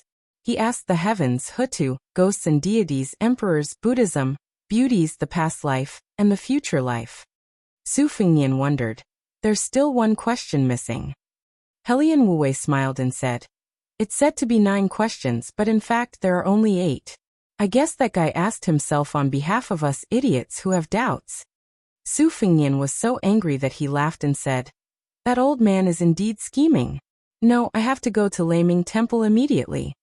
While they were talking, a thirsty customer came forward. Su Fengnian quickly got up and eloquently helped the old farmer sell watermelons. The customer didn't know who the young man who was bargaining with him was. Furthermore, he didn't know that the old farmer was the prefectural governor. Su Fengnian also didn't know that 2 groups of Bailiang cavalry had suddenly attacked Beimang. He also didn't know that the Empress of Beimang, who had received the military intelligence, had dispelled the idea of personally going to the South Dynasty because of the appearance of one person.